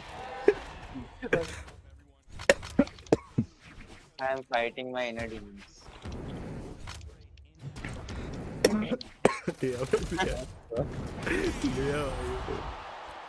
मैं खुद का नाश खुद ही कर लेता। नहीं बेटर है। कुरो का इस बार 200 से ऊपर का डैमेज था, कुरो बेल पे गया। ये वीकेंड वालों को क्या हो गया, नशे हो रहे भाई। उसी सर्वर पे ले जाके खेलना पड़ेगा इनके अगेंस्ट, वही खेलना पड़ेगा। फिर आ जाएगा सैंडी, फिर सैंडी लेके अपनी आईडिया आ जाएगा वीकेंड वाले चिनार। इसके इनको तो बताना पड़ेगा इनकी वहाँ पर वो भी है गौरव, वो सही बताता रहता है। डैमेज बिल्ड कर, अब बैक करके ये मार। अच्छा नाम है वो उस चैनल का नाम है भाई वो। ट्रू भाई ट्रू। अरे भाई मैं कुछ नहीं कहता। जो तू कहेगा ना तेरे अगेंस्ट यूज किया जाएगा, पता है? ये ट्विच की स्ट्रीम पर लाइक नहीं होती क्या? अब जो मैच स्टार्ट होता है ना 1v1 का बता दियो भाई। मैं देख रहा हूँ। प्रेडिक्शन करो किसका मैच है करना। प्रेडिक्ट रेडिस और कायना भाई, कायना नहीं अभी अबे रेडिस ने हराया पिछले और उसको 10,000 लगा दिया। रेडिस का इंटरव्यू नहीं देखा क्या भाई तुमने? क्या बोला उसने? बहुत कुछ बोला उसने तो। कर दो क्या? अरे अच्छा मेरे आगे क्या बोल रहा? सॉरी भाई, बोलियो कुछ कह रहा था क्या? मैं तो खा रहा था। क्या कर रहे भाई तुम दोनों, क्या कर रहे हो? नाराज हो क्या? नहीं चल रहा भाई आज गेम। अटक रहा भाई। तेरी डांस में ना मेरी तो येलो पिंग आ रही।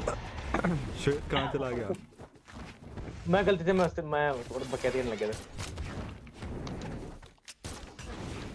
किससे लड़ रहा भाई? फिर क्यों नहीं आया तू? फिर क्यों नहीं बना भाई? ऊपर नहीं आ पा रहा, पता नहीं क्यों, नेट चला जा रहा उसके नीचे जाते। फिर मारा मार रहा भाई, ये तो ये नहीं देख रहा भाई। मैं नहीं बचाऊंगा भाई। अरे भाई बोलो ले रहा है। मैंने तो अपने हिस्से का मारा भाई, तुम ही नहीं मार पाया उसे आगे। हिस्से का मार रहे भाई तो बड़े। अरे मार ही कर दिया भाई मैंने तो। अरे तू जिंदा भाई, तू कहाँ जा रहा है? एक्टिंग कर रहा है, एक्टिंग कर रहा है, एक्टिंग करता है। अरे आजा आजा, एक्टिंग कर रहा है। अब ये वापिस ही नहीं आ पाया। अरे आजा आजा आजा दे यार उसे। अरे आजा आजा, अरे यार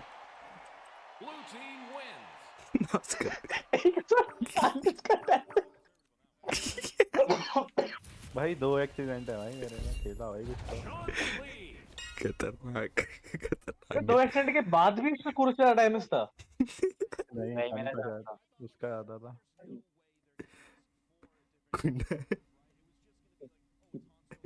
रुक जाओ भाई, दिखाना पड़ेगा। अब दिखाएगा गेम, अब दिखाएगा डीसी। वंस में तो आता हूँ भाई, मैं कूरो से डर लगता है, इससे सिंह मार देगा ये कहीं भी। नहीं भाई, रीड लेता पूरी कटार। कद्दू की रीड लेता है एक भी।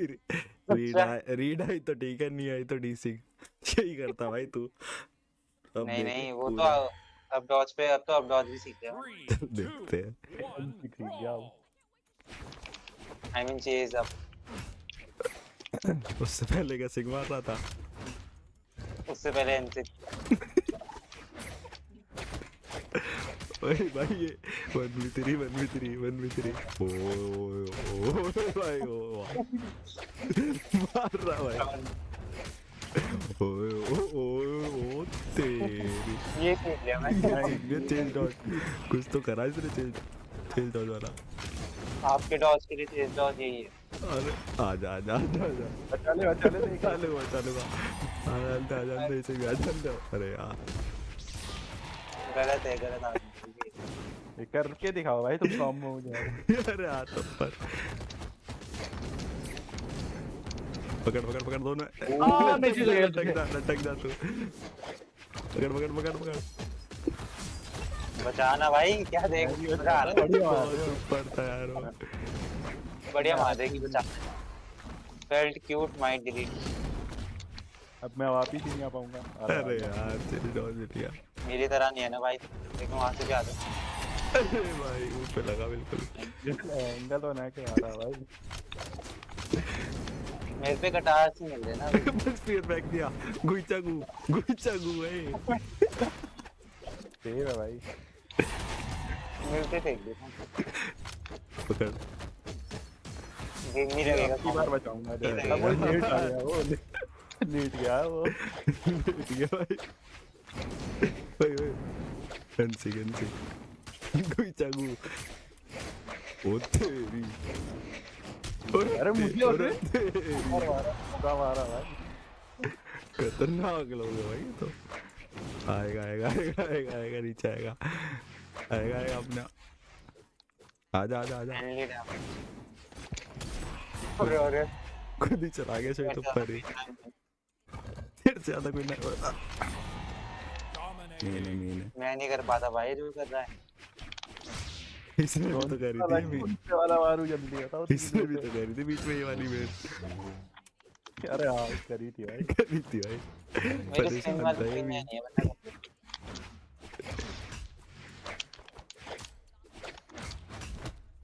सोना भी था भाई।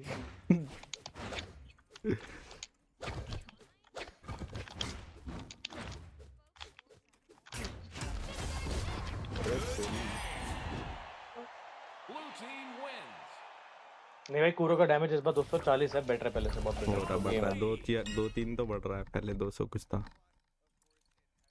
रुक जाओ, कलर लगाने दो। कलर तो लगा। कलर तो 5 और बढ़ जाएगा। कलर तो लाल नीला ही रहता पर इसमें भाई। स्किन चेंज कर लेना। ओ तेरी स्किन। अरे भाई अब जीत जाएगा।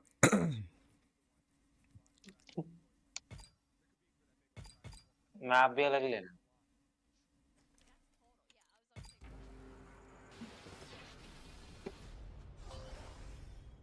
भाई तुमने एस ग्रेप का मैच नहीं देखा भाई, क्या खेले थे वो। क्या खेले थे वो, इतनी respect. Oh my God, torpedo भी स्ट्रीम पे है, सुन लिया होगा अब तो उसने। दो लोग थे भाई, 2 लोग थे।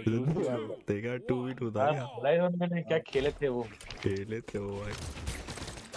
मैंने तो ये देखे थे भाई 2v जो थे भाई, वो पैकमैन जो भी मैंने, वो पोकोमैन।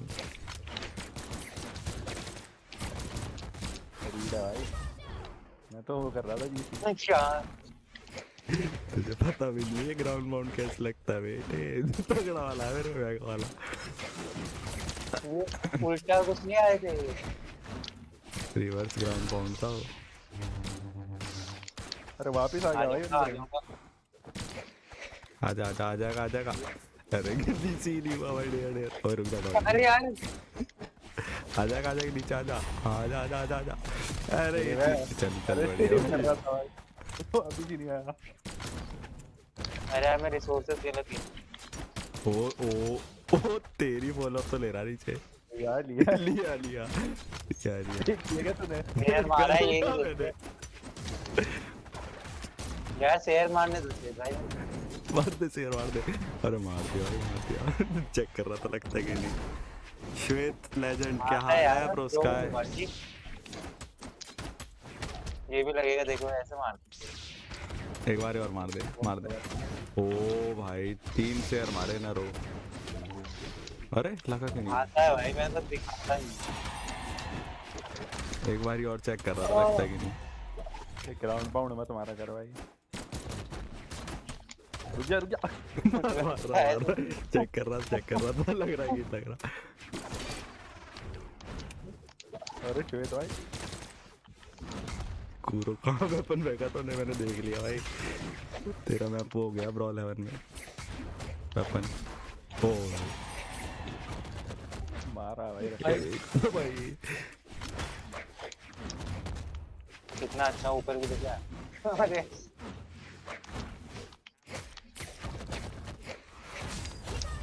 मरने वालों में लास्ट थोड़ी है तू, लास्ट में आजा। करते नाश करते हम। एक से तो लास्ट सही में लास्ट है तू तो। और मर गया पूरा। मैं आजा ऊपर आ जा। कॉम्बो है भाई, वीके पूरा आ जा जल्दी। इससे नहीं होगा भाई, अच्छा तेरा इससे ही होगा, कर लिया भाई। मारना भाई उसे। तू कुछ कर रहा था, तू कर देगा, देख फंसेगा ये।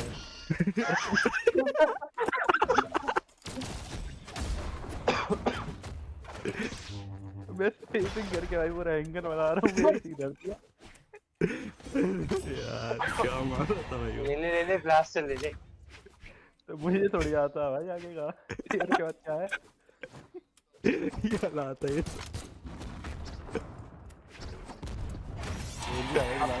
ओ तेरी पूरा कटार्स में डर लग रहा, भागना दूर रह मेरे से। अरे एनलाइट मारा कर वहाँ पे एज पे। स्टेज और डाउन एयर वो भी लग गया इसको भाई। लग गया क्या? रीड था वो। रीड तो अच्छा मारा तूने यार। लगाता वो जल्दी से मारा था। अरे रीड थी भाई, नकली चाइनीज रीड थी वो, गुईचागू की। ये देख रीड। अरे यार वेपन स्टार्ट तो मैं वेपन थ्रो तो मैं बिल्कुल वो वाले करता हूँ, सेंसरॉम वाले। ठीक है तो पहले ये चीज तेरे को आती नहीं थी। हाँ खत्म करना, फटाफट खत्म करो। इतना क्लोज नहीं था भाई। वेट कर रहा था मैं, देखा कितना, मतलब मैं वो कर लेता हूँ अब, वेपन थ्रो ऐसा स्टन कर देता हूँ बिल्कुल। साइडलाइट भाई, इसका स्फीयर तो है, कूरो का स्फीयर तो देखा 600 का डैमेज है उसकी। बहुत बेटर कूरो, बहुत बेटर, बहुत तगड़ा। क्या खेले थे वो। तो और वीडियो लिख रहा भाई बार ये भाई अर्जुन के जान किया भाई, अर्जुन खेलेगा भाई। ठीक सुनाओ अलोन भाई, सुना है वालान पहुंच गए। हाँ यार बिल्कुल भाई, बस आपकी कृपा से। अर्जुन तगड़ा। वो चैट भी नहीं देख सकता तेरी। हेलो कुछ लिख दिया तूने, हेलो क्या लिखा उसके बाद? अरे फिर तो गाली दे दी थी भाई जी नोटी भाई, क्यों गाली देनी थी भाई तेरे को? तू उसकी बात कर रहा था। टाइम पास भाई भाई चाह रहा है भाई, वो स्क्रीन देख रहा होगा बोलेगा। कौन सा अर्जुन उसे पता भी है? कौन सा तू जानता नहीं होगा, वो वाला अर्जुन होगा, वो पता नहीं किसी और को समझ के बोल रहा होगा। वो एक को कुमार के साथ जो रहता है वो अर्जुन है, कुमार का supporter. Supporter? What do you mean by supporter? Best friend भाई वो कुछ ही कर रहा है भाई तू। तू जा देख तो लू, कुछ कर रहा लगता कि लगता आजा बीमार हुआ यार, वो तो हम थ्रो कर रहे हैं वरना चीज लिया भाई मैंने। तू क्या कर रहा था भाई? मैं नहीं खेल रहा, मारे जा रहा है मैं, वो भी नहीं। पूरा एक स्टार्टिंग का स्टॉक तो ऐसे ही है इसका।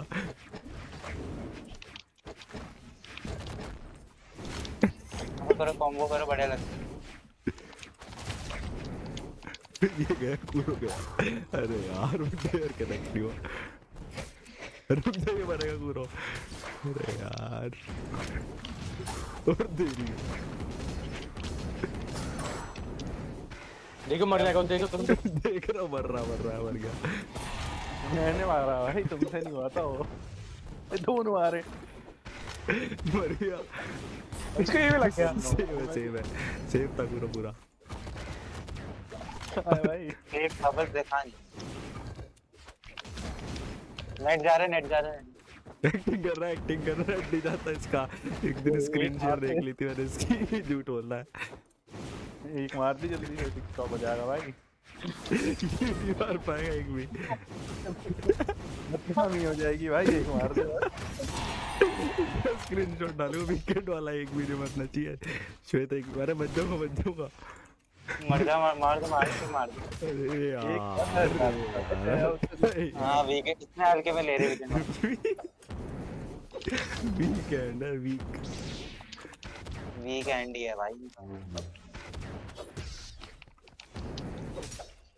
गौरव भाई तो जस्टिफिकेशन नहीं है। गौरव मैं क्या खेल रहा हूँ भाई? 90 कट मेरे 4 एक्सीडेंट कैसे हैं भाई? स्क्रीनशॉट ले लिया भाई तेरा मैंने, 90 का डैमेज। मेरे 4 एक्सीडेंट क्यों है? लेकिन ये क्या हुआ? ये कैसे हो रहा है भाई? तू भाग रहा था, 4 कैसे हुआ तेरा पर? 3 होना चाहिए भाई, 4 एक्सीडेंट हुए इसके। अरे मेरा भी तो खाया ना उन्होंने। अच्छा हाँ मेरा भी इसमें ऐड है। इसका एक्सीडेंट थोड़ी ऐड होना चाहिए। हो गया उसका भी, अब मैंने ही मारा ना उसे, इसलिए वो एक्सीडेंट में काउंट हुआ। तगड़ा। अरे जो भी है भाई दिमाग। कूरो गेमिंग, पूरा बस गेमिंग ही कर।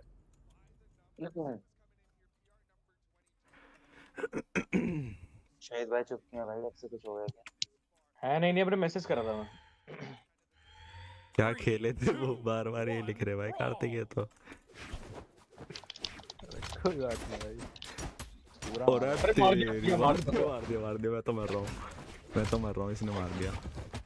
स्पीयर फेंक दी वो, शेयर मार के। शेयर मार रहा हूं मैं, एक शेयर नहीं छोड़ा मैंने इसका। थोड़ा सा स्पेसिंग इंप्रूवमेंट हुई है। अरे क्या मारा है भाई? दूसरे वाला अच्छा नहीं। बचाने आ गए, बचा लिया। देख रिकवरी से ही बचाते हैं ना, ये तो बच नहीं आता। ओ तेरी अभी कर दिया था ना तो का, आप देखो पूरा मर गया था, जीरो डेथ था वो तो। वो तो पैनिक कर गया मैं। अरे ये सब क्या कर रहा है भाई? तेज मारता हूँ तेज। इसको छोड़ना 2 मिनट या सूरी को।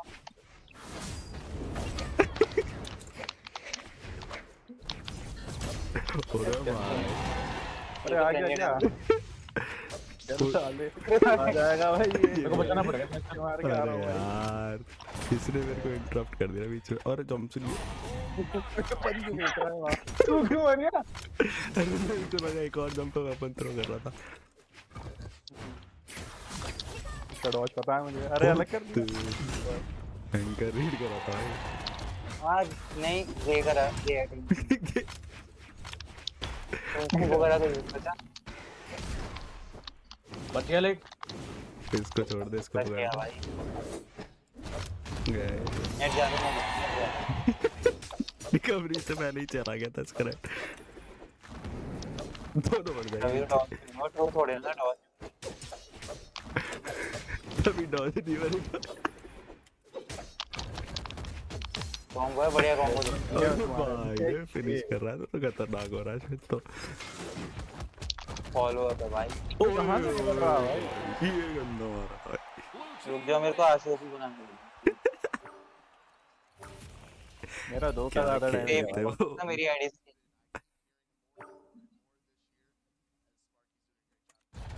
एसएस देखने के बाद पूरा मैच देखने आया ये मैच है भाई इसका वो ले ले ब्रेन ले ले ब्रेन बड़ी आयुष का रहता है कौन सा वाला आयुष की बात हो रही है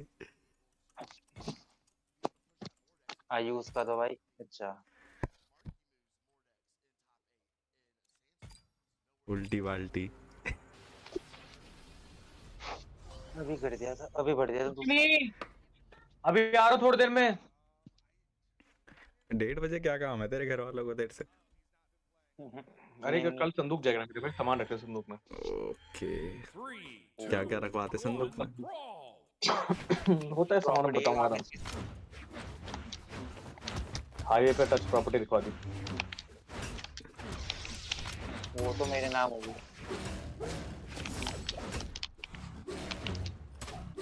भर जाओ एक मिनट एक मिनट गेम पॉज रखना आया इशू एक मिनट गेम पॉज कर एक मिनट गेम पॉज है भाई मार करो पॉज हो रही है भाई बताते जल्दी देते जा अरे मार दिया उधर को नहीं मारना था भाई अरे यार हाई नहीं चल रहा था मेरा दिख नहीं रहा इसका नाम ले देगा इसी ने मारा है हां एलोन में स्ट्रीम करता हूं भाई टॉन्ट रीड वाला रीड करते खत्म कर दे फिर टीम कॉम्बो कर दोगे टीम कॉम्बो तो मैं भर जाऊंगा ठीक है भाई एक टीम कॉम्बो कर दे तो बस वैसे खेलना ही नहीं यार आजा अरे मेरा टूल नहीं बताएगा तुझे कैसा है और तेरी खतरनाक हो रहा है अबे यार अभी कर दिया था डेर मान के 1v2 हो गया ना भाई अगर हम आते तो देख ले भाई फिर तू उसके 2 स्टॉक हैं सही से खेल ले तेरे पे 3 है भाई मेरी गलती मारा देख रहा था वही अरे तेरी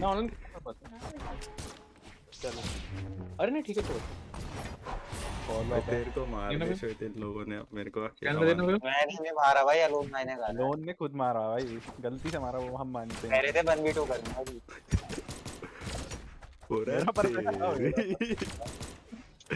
क्या करते भाई समझ नहीं आया तो चेंज टॉस करना पड़ता है कभी हां तू नीचे आ पहले मैं नीचे आ गया चल मालिक चले बहुत सिक मारता है देख ऐसे करके सिक मारता है ये ले अरे भाई एसएसबी ले लो मैं 2 मिनट में आ रहा हूं ये कब का 17 का डैमेज इसको तो ऐसे डैमेज काट दिया आलो वाला मन को रखी हो उसको डाल दियो यार चेक को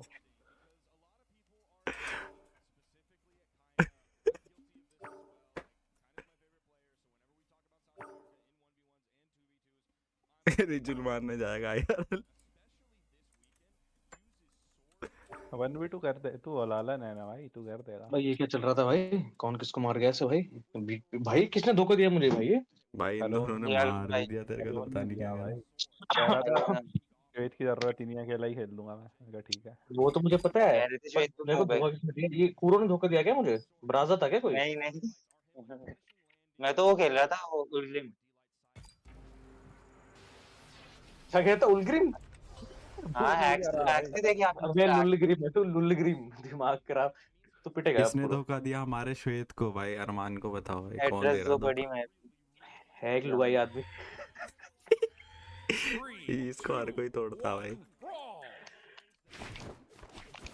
ये नाम चेंज करवाता काश मैं भी यार। अभी भी मेरे पे ऐसे हो। अबे भाई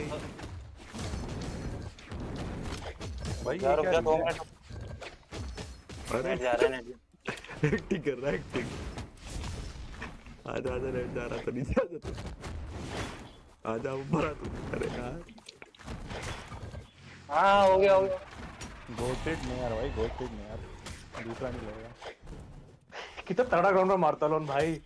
अबे जितना भाई मरता नहीं मैं नकली। अबे जो पर बस यही चाहिए था जब दी थी।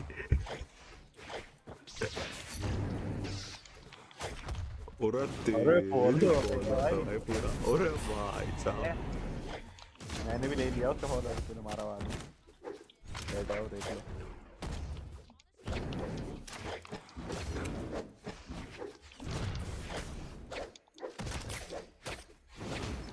अरे भाई मैं नहीं भाई, वही तो रीड है। यूट्यूबर भैया ने तो यही बताया था। मैंने वो किया शायद, पोस्ट किया हुआ। भाई बोला प्ले एक्टिंग कर रहा है। तो गया तो सोने का टाइम हो गया, मम्मी ने चप्पल मार दिया उसके। ओए ओ भाई साहब कितने नाराज है। सीख लिया क्या पूरा, सीख लिया अब तो।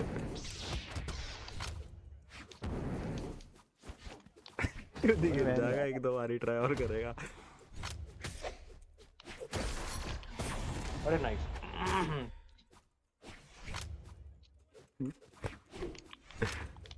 समझ गया मैं समझ गया। शेर भाई समझाऊंगा 1 सेकंड। रुक जा, ये पूरा एंगल बना रहा है शेर मारने में। समझ रहा हूँ मैं भी, समझ रहा हूँ।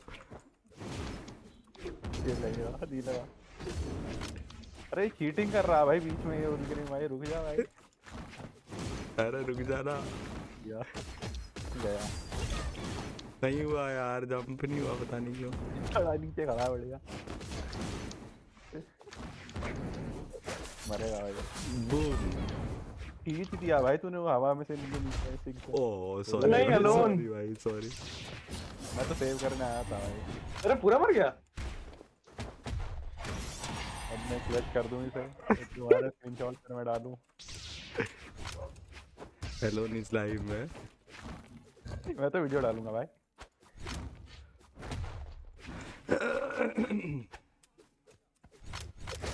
नाइस। पीलोपी का जो क्या हाल है सबके? बढ़िया भाई, क्या बिंदु बता।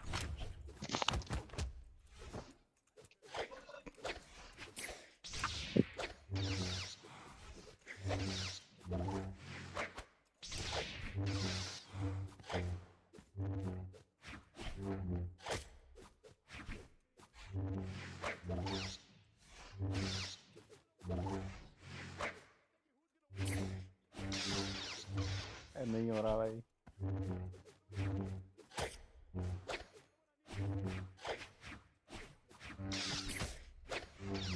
भाई वो ट्रू था भाई, मेरा डीलाइट साफ तो।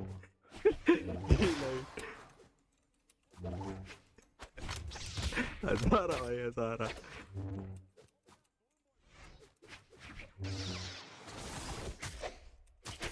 डॉज ही नहीं करा मैंने। अरे अरे ground pound, invisible ground pound मारेगा ना। हाँ मेरे को पता था इससे मारेगा।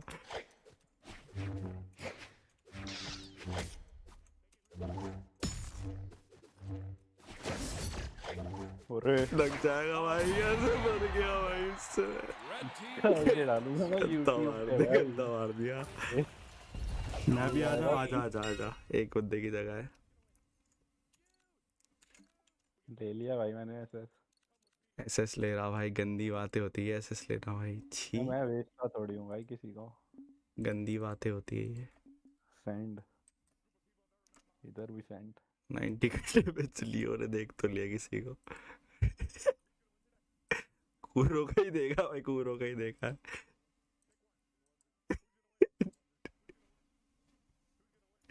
ताकतवर पावरफुल पीपल। मत करो भाई, मैं उसे डीएम में भेज दूंगा, कोई बात नहीं। डीएम में भेज दे भाई, डीएम में भेज दे, बढ़िया लग रहा है। डीएम में भेज दिया मैंने। डीएम नहीं है भाई ये।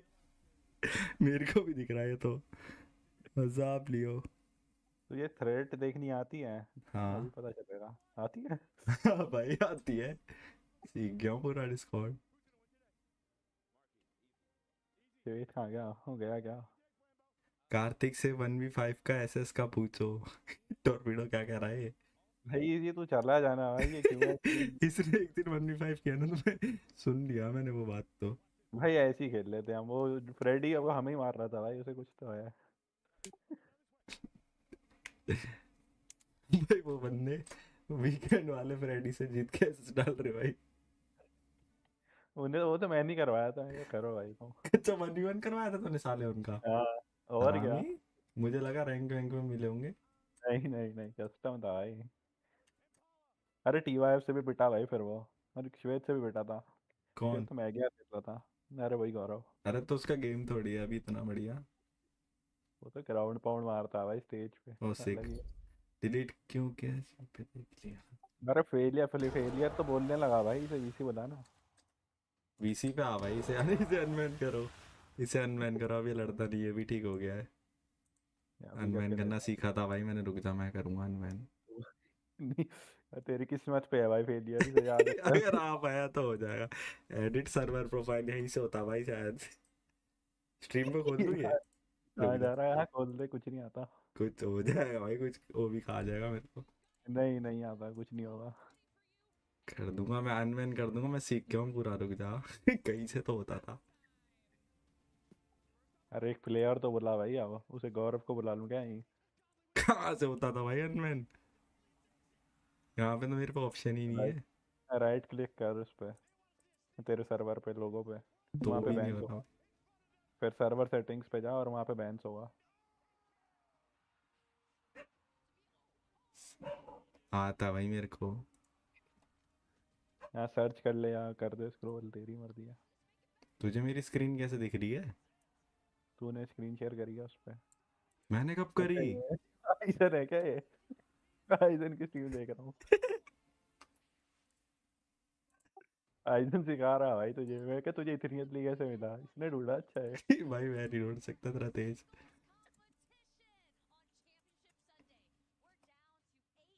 केविन सर्च करियो, आइजन केविन। कर तो दिया ना मैं, आके नहीं रहा ये। कर दिया मैंने उसे लिंक भेज देना। अच्छा अब सर्वर में नहीं है, लिंक भेजो भाई से। मैं भेज देता हूँ Kevin. Failure the goat has arrived. इसको बैन ही रहने दो, क्या ही याद रखेगा भाई। वो बोलने लगा तो आना चाहिए वीसी पे। आप वीसी डायरेक्ट बोल के गाली देगा ना भाई, चैट में नहीं देगा। मैं कह रहा था मेरा नेट नहीं चल रहा। चला जा कूरो। श्वेत रेडी कर। श्वेत नहीं है वीसी में, गया वो शायद।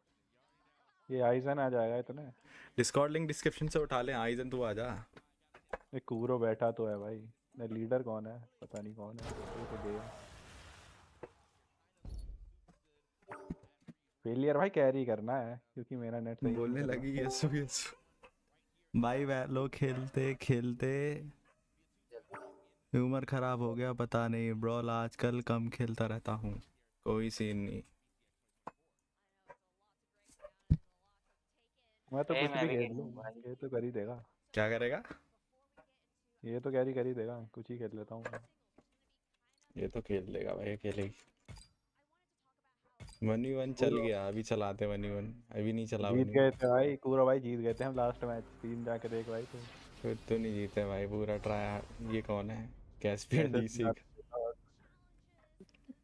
वो 2 डिफेंस है भाई इसका, वापस ले जाओ भाई। वो 2 ही सिक मारेगा भाई। मार दे सिक मार दियो। सिक मार दे, 2 ही मारी। 3 2 1 क्वीन 9 ले गया भाई। इतनी बता क्या तुम्हें मेरी? ये ले। ओ तेरी डायरेक्ट बहुत रीड कर रहा हूं भाई। नहीं मैं तो जा रहा हूं। ओए जंप्स नहीं है भाई। 0 to death भाई। जंप्स नहीं है भाई। 0 to death। 0 to death था पूरा। आओ नीचे। अरे बुली कर रहा है क्या ये? क्या गलती है? दिक्कत नहीं मुझे, थोड़ा रात हो रही है। इसका थोड़ी रात होती है, दिखता नहीं है रात। मोतिया बिंद है। अरे मोतिया बिंद है तो नाइट लाइन। हाँ भाई बिल्कुल भाई। देख इसे क्लिप करूँगा ये आएगा और नहीं आया कोई बात नहीं यार। बुरा नहीं मान। ये देख डीसी अरे यार। अरे सेव है भाई सेव है आ जाओ ऊपर। टच नहीं किया रुकता। अबे यार अरे साइड लाइट कर रहा था चल सही है नहीं करा। हट कर रहा है क्या भाई तू सेव है पूरी। जबरदस्ती बचा दिया भाई। मर जा मता। तूने कहा मैं इसलिए मारा हूँ मैं तो बचा हुआ था। तो मुझे लग ही रहा था बच जाएगा।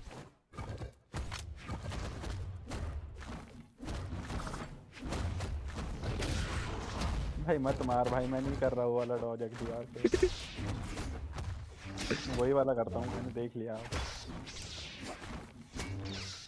अरे डॉज कर भाई आइजन। नहीं करेगा भाई उसे नया डॉज सिखाया डॉज ही नहीं करता वो। नहीं मर जा भाई कैरी करना है भाई तुझे मैंने स्टार्टिंग में बोला था।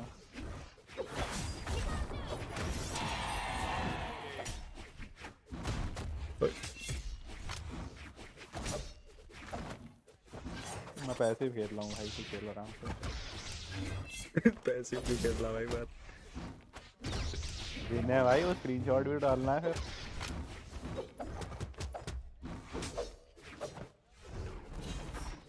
अरे गलत मैंने गलत बटन दबाया।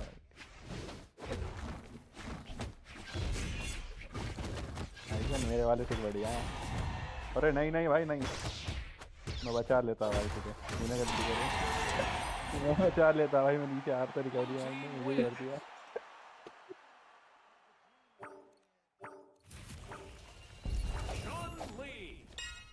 भाई केविन भाई वो कहाँ है भाई कैरी कहाँ है भाई।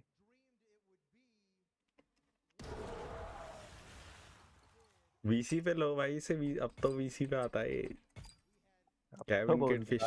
मुंह पे गाली देता है भाई अब तो नहीं भाई हमें तो नहीं देगा। डिलीट क्यों किया स्ट्रीम पे देख लिया। ये चैट भी डिलीट कर दो डिस्कॉर्ड पे से। बस देख तो लिया उसने हो गया। अरे लायंस मिल गई भाई कर दूंगा अब तो कुछ मैं। 3, 2, 1, brawl!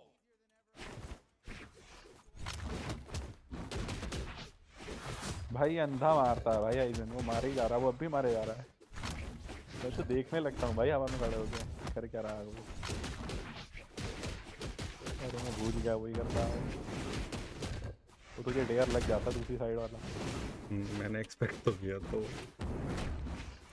अब तो डॉज कर लेते हैं अब नहीं मारता मैं।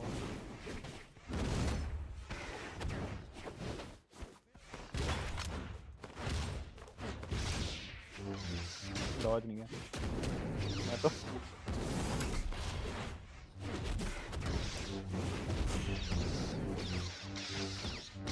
मैं भी फंस गई मैं बचा नहीं आ रहा था भाई। ओए कुछ ग्लिच के साथ हुआ भाई ये मेरी स्क्रीन में तो। वो ग्राउंडेड पकड़ता है बहुत कम एरिया पे तो मैं लकी था। Sorry darling. ओके हेल्प किया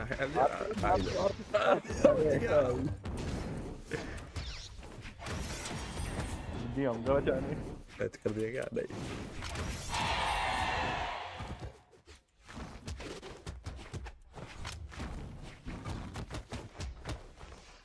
मारता भाई अरे मारा मैंने ट्राई किया भाई। अरे ये नहीं आता फेंकते वही देख रहा था कब फेंकेगा। भाई आइजन खेलता है जब वो खेलता है।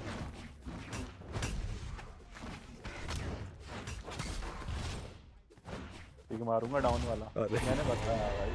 मैं इसे देख रहा था पीछे। मैं तो बता के मारने लगा भाई मैं देख तेज ही कर रहा था मारी रहा। बोलो अब तो फिर है।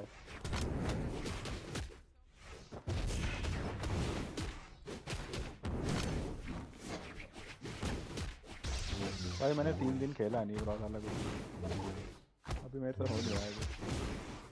तू नहीं खेला अरे सही में नहीं खेला मैं फोन पे था भाई मैं स्क्रीन पे इसलिए बन रहा था स्क्रीन पे इसलिए ले आ रहा पोकेमॉन खिला देगा ये वो तो फिर सच्चा ही है ये बहाने वाला भी तो होता है ना फिर बच गया अरे यही खाएगा नाइस Red team wins. अभी लेके आता हूँ एक जादुई चीज ये वो ले आएगा बोलने वाला था भाई खिलाड़ी खाता हूँ अभी कॉम्बो बताया ना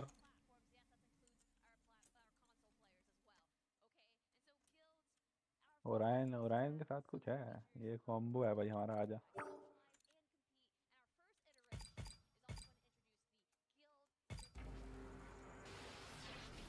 मैंने तो अल्ट में खेला ही नहीं भाई किस तो बढ़िया लग रही है उसे नहीं खेलूँ मैं कुछ भी अब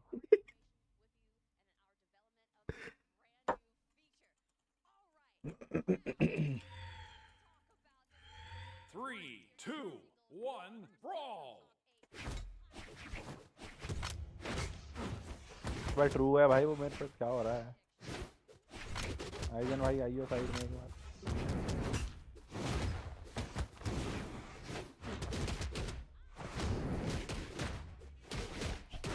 भाई वही डॉज कर रहा हूँ पीछे देख ले मैंने देखा था भाई मैंने देखा तेरी की तरफ आईजन बचाएगा नहीं छोड़ दे गलत साइड हो गया टच नहीं किया है मैंने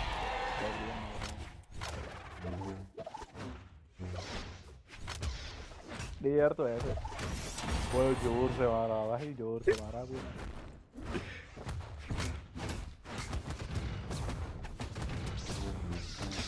देख दो नहीं मारेगा भाई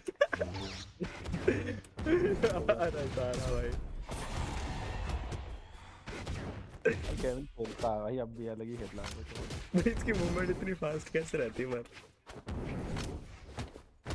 1v2 नहीं कर सकता फिर तो फायदा नहीं अरे तगड़ा रह दिया था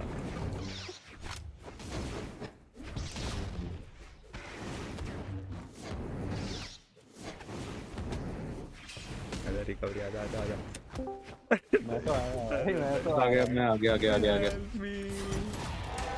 ये तो भाई चैलेंज में ना 1v1 कौन दे रहा है वो बताते नहीं है गेम में हो आप बीएस फेलियर दे रहा है क्या अच्छा देख लिया क्या एक बार करा लो कोई बात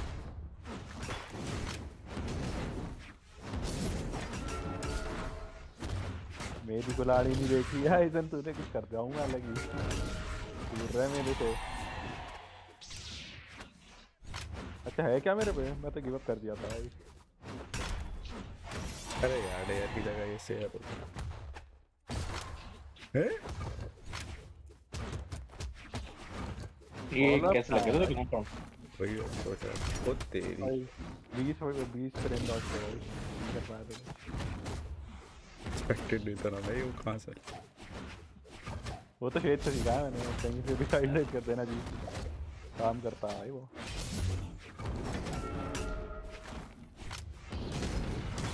करते तो रात को बोलता है तो रात को क्यों बोलता है दिन में क्यों नहीं बोलता दिन में आया कहाँ भाई रात ही को आया मैं पर नहीं लगेगा लग गया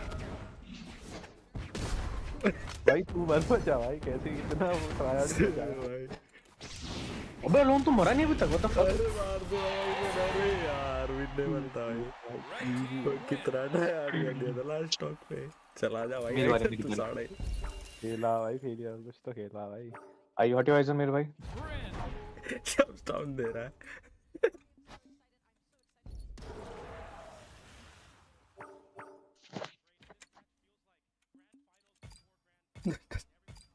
अबे बैक कर तू बोले ना भूषंगल भूषंगल ये तो पिटवाना चाह रहा कार्तिक तेरे को भाई डर लगता है भूषंगल से तो करता रहता है कुछ तो बिना सब सीख रहा है। 6-7 अटैक मारे भाई उसने, मैं था भी नहीं फिर भी मारे उसने। मैं होता तो मेरा क्या होता भाई? पहला स्टॉक चला ही गया भाई, दूर ही चला गया फिर। मैं नहीं आया भाई वापस फिर। 3, 2, 1, brawl. यही मारता है तू, देख लिया। भाई तू स्ट्रीम मत देख यार मेरी, तेरे को बैन करना पड़ेगा स्ट्रीम से। अरे अब तो तूने डॉज बदल दिया, देखना पड़ेगा। एक तो बताया मुझे ऑफ स्टेज वाला, ऑन स्टेज नहीं बता। और ऑफ स्टेज क्या बताइए? चेक करता हूँ।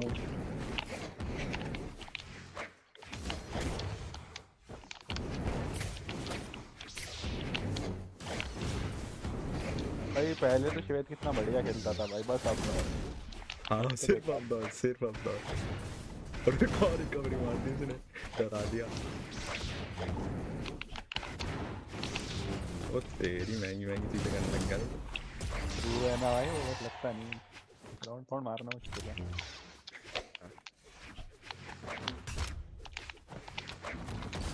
अरे भाई सांस लेने दे भाई, इधर से उधर। आज के तुम्हारी चीज है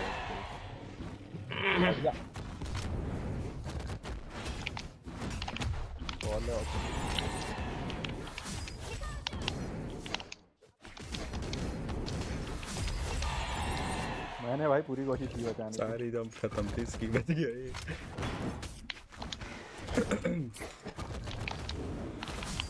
अरे जा भाई,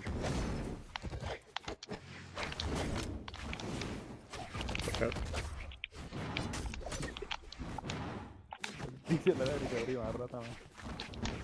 देखो ऊंचाई करती हो कैसे खेलना है। अब इसको नियर पकड़ लेता मैं शायद। ओ तेरी भाई खतरनाक कर रहा है तो दोस्तों करता है। भाई मैंने असूरी डायमंड गया हूँ भाई, मैं तो मुझे लगता है कतार नहीं आता मुझे। एंड सीजन गया हूँ वो बात अलग है, बस 2000 था और नाम का डायमंड। अरे नीचे आता है भाई पूरा, मैं कहाँ जाऊँ?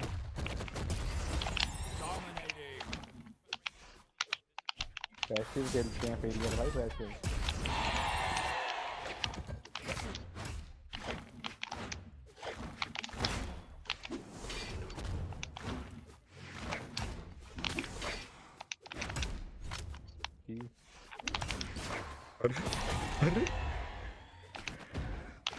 गलत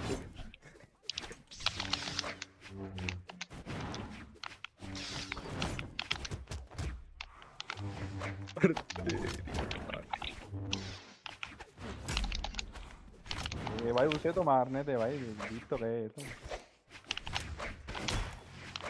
हैं? ये क्या वो तो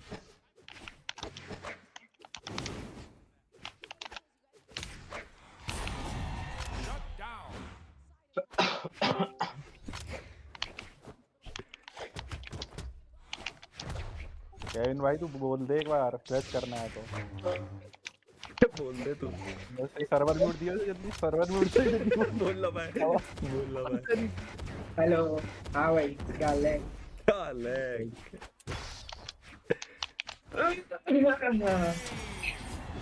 कैरी करना भाई, कैरी क्यों नहीं कर पा रहा भाई मुझे? कायना तो मार रहा है, कायना कुकिंग। बोल भाई बोल। ठंड लग रहा है भाई यहाँ पे, छत पे मरे पड़ रहा हूँ भाई, ठंड लग रहा है।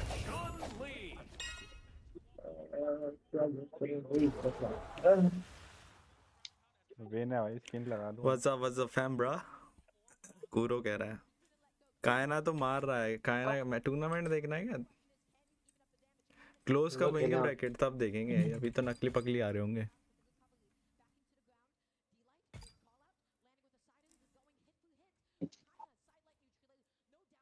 भाई अनेबल टू कनेक्ट बता रहा है व्यूअरशिप रिवॉर्ड। भाई टॉन्ट चाहिए मुझे मेरा। ओए मैं भी चेक कर लूं, सेमीफाइनल्स आ गए क्या? मेरे साथ भी हो रहा था, पता है 1 घंटे तक क्या मुझे सिर्फ एक मिला था, वो क्या बोलते हैं उसको। तेरे भाई का तो हो गया, बस लास्ट का रह रहा है अभी। टॉन्ट तो चाहिए, डब्लू करता रहूंगा फिर। 3, 2, 1, brawl. मैं नहीं रहा टॉन्ट रोड।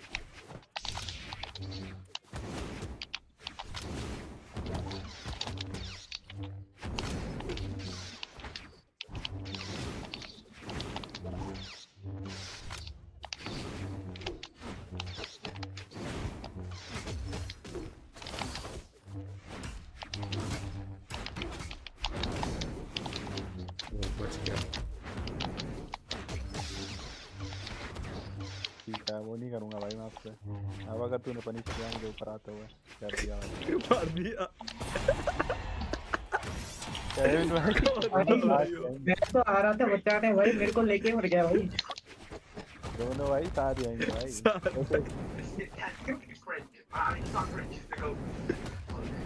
पकड़ इसे। चले आता ही नहीं आता भाई। ये आ गया। अरे यार मैंने रीड किया था भाई वो। अरे खत्म।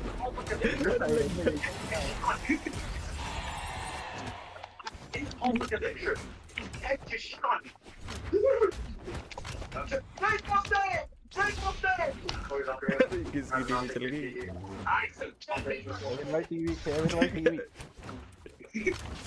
टीवी की आवाज आ रही। Get out of my way! Get out of my way! वो तेरी भाई ग्राउंड बाउंड वाला। ये साइड लाइट के बाद ग्राउंड बाउंड क्यों मार रहा है? हो रहा है भाई, हो रहा है, गुस्सा हो गया। डिस्कवरी कहाँ से भाई? नहीं भाई नहीं, मैं नहीं मानता। साइड हो जा। अरे किसने मारा भाई? आता है मुझे कॉम्बो आता है, तू भेज दे एक बार। ओह माय ग्राउंड बाउंड, डर गया मैं। बहुत करेगा ये कौन सा वाला करता है भाई? वो तो पहली बार ही कर रहा था मैं। अच्छा पूरा गलत है। अरे तू आया क्या? रुक जा।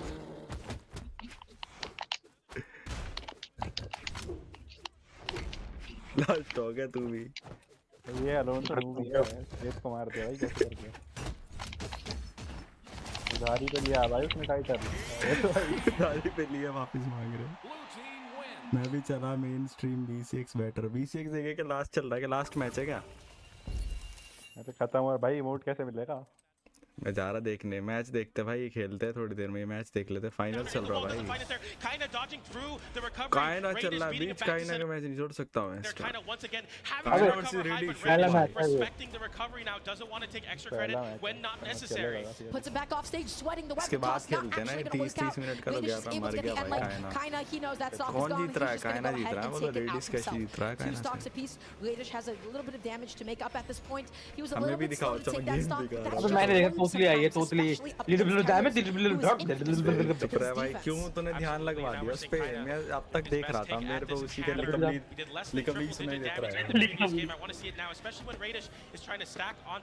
स्टार्ट कर रुक जा एक काम कर, वो कर दे लोन, तू बैक हो जा, फिर मैं और फेलर भाई खेल लेंगे। Well, that's why they're not swinging, right? Because look at what happens to Kaina अब when he leader तो does बना दे, Olive is मुझे the leader with बना दे। punish weapon. You got so much distance on that sideline. Oh my gosh, tried to go for the GCD light, not going to be able to find the follow-up. Alright, करियो। Okay, Cyril, Radish tries to go for it again, but oh my gosh, Kaina just slipping under. Radish went for a big edge guard. Kaina actually flips it. Radish didn't land back on the stage. GC downline. Ground pound taps it in. Kaina taking back all that momentum. Radish had Kaina in such a terrible spot off stage, but it didn't matter now, picking up an orb. But versus the hammer, Kaina letting the hammer be the dominating weapon right now. Olive on hand once again. Radish with a GC side sig, Kaina just going to be able to avoid that again, but Radish, that move is so difficult to punish sometimes. Okay, dash jumping. Again, we're playing neutral so patiently. Nobody whiffing too much. GC D-Light into the neutral lane. Down, not able to get another one. For the nair there, the anti-air is coming out from Kaina. Radish going for the DC side light, didn't fight it. The end light sends off stage, and Kaina throws the weapon away, is unable to pick it up. We see a nair unarmed. I'm sure that's not what he wanted. Radish getting the end light there. There's the weapon toss, and Radish forces last stock. What a snipe. Beautifully positioned. Last soccer piece once again, but it is Kaina who is in the lead. Sidelight kicking him off stage, picking up the axe now. But what a catch on that cross-up. No huge follow-up quite yet, though. Sweating. Radish not able to land back in time. Okay. Looking for the sidelight. Going to be looking for an opening, looking for the downing potentially. But Kaina has so much threat. He has so much aura. Catching that jump with the D-Light. Oh my gosh, the weapon toss was still active. Still active and is able to pick up a weapon for it. Loses the axe, picks up the hammer. Realizing Radish is trying to stack on top of him too much. Downlight in decider, sends off stage, doesn't find that weapon toss, is able to dodge through the reversal down air, and now one hit separates Radish with a 2-0 lead. Kaina able to continue the struggle, getting the neutral and light, stop and game. He is up 2-0. He is saying, hey, this entirely set history that Radish has against me, look how much more comfortable he looks. He is catching all of these jumps, especially with Axe D-Light. He is making Radish so uncomfortable. That is usually a matchup where Orb, hey, you know what? You get to be the one that jumps in. You have to threaten people with down air. But Kaina today, his spacing is looking immaculate. Yeah, absolutely. And we see how, Kaina was leaning into the axe. Radish starts stacking on top of Kaina. Kaina's realizing it's not even worth trying to swing when Radish is so close to me. Picks up a hammer, and immediately Radish says, okay, I'm going to try to stack again. Downlight Cider, able to snowball that into a game win. So crucial for Kaina to be able to rely on the hammer to deal with that strategy from Radish. I want to see Radish adapt now. It's possible to get the reverse 3-0, but it's going to be very hard versus Kaina. It's going to be a tough battle from here on out. Radish picking up the orb. He needs to win 3 consecutive games to put himself into one of these finals. That is a tough task for just about any competitor, especially up against somebody like Kaina. Trying to get that juggle with the D-Light neutral. Kaina finding a D-Light cell of his own. Radish with an amazing reversal. The GC and Light coming on out there, putting Kaina off stage for just a second. Stomp Sail, weapon toss. Oh my gosh, Axe. Wow. The coverage is so smart. Radish trying to cross up, go back to center stage. Maybe even find some reprieve on the soft platform. Kaina covering it with the Axe. Realizing Radish wants to jump a high. That's a big down air. Kaina suck off stage, but dodges, waits for the ground pound. Radish with a weapon toss can't convert it into a recovery. Now Kaina back in advantage. Radish fighting back though with the orb. Yeah, I can't believe that didn't connect. Radish, Orb on hand. The GC and Lane not going to be able to connect. The down is spacing him out. Orb sights it. You saw Kaina try to punish that, but again, there is no punishing that motorcycle. Hammer on hand once again. Cider going to be coming on out. Kaina, are you going to be able to land onto the stage safely? Yes, he will. He puts his foot onto the ground. He's able to convert into a Cider, and once again, nice yaar. Player बहुत बढ़िया है. The ending में तो मार ही गया. Incredible lead for Kaina to rely on here in the jungle. वो लग गया समझ में. Radish yet to pick up a weapon. Everyone's kind of groaning because you know how much these hits hurt. Radish picks up the weapon there, but man, you're gonna have to really work for it now. Kaina already putting Radish past the 100 damage mark. All of that because he got that one dodge read that he needed. Kaina's spacing, Kaina's juggling. I mean, there is nothing quite like it. The weapon toss, just to be able to get some distance. Landing with the Cider. Radish, how do you get this stock? The downer comes out. Is he able to get it? Yes, he will. Ground pound. What a beautifully executed edge guard. You saw the way that he faked it out, and he got just the last hit of downer as he was landing on the stage. Absolutely. Very, very smart to bait out the instant recovery from Kaina. Forcing his hand early, and Kaina fighting off stage. This is what South America is known for, having very strong unarmed, picking up the hammer here, looking to capitalize on the juggle. Didn't find the KO there, but so dominant, such a big lead. A downlight, a side air might be all it takes for Kaina to take this stock.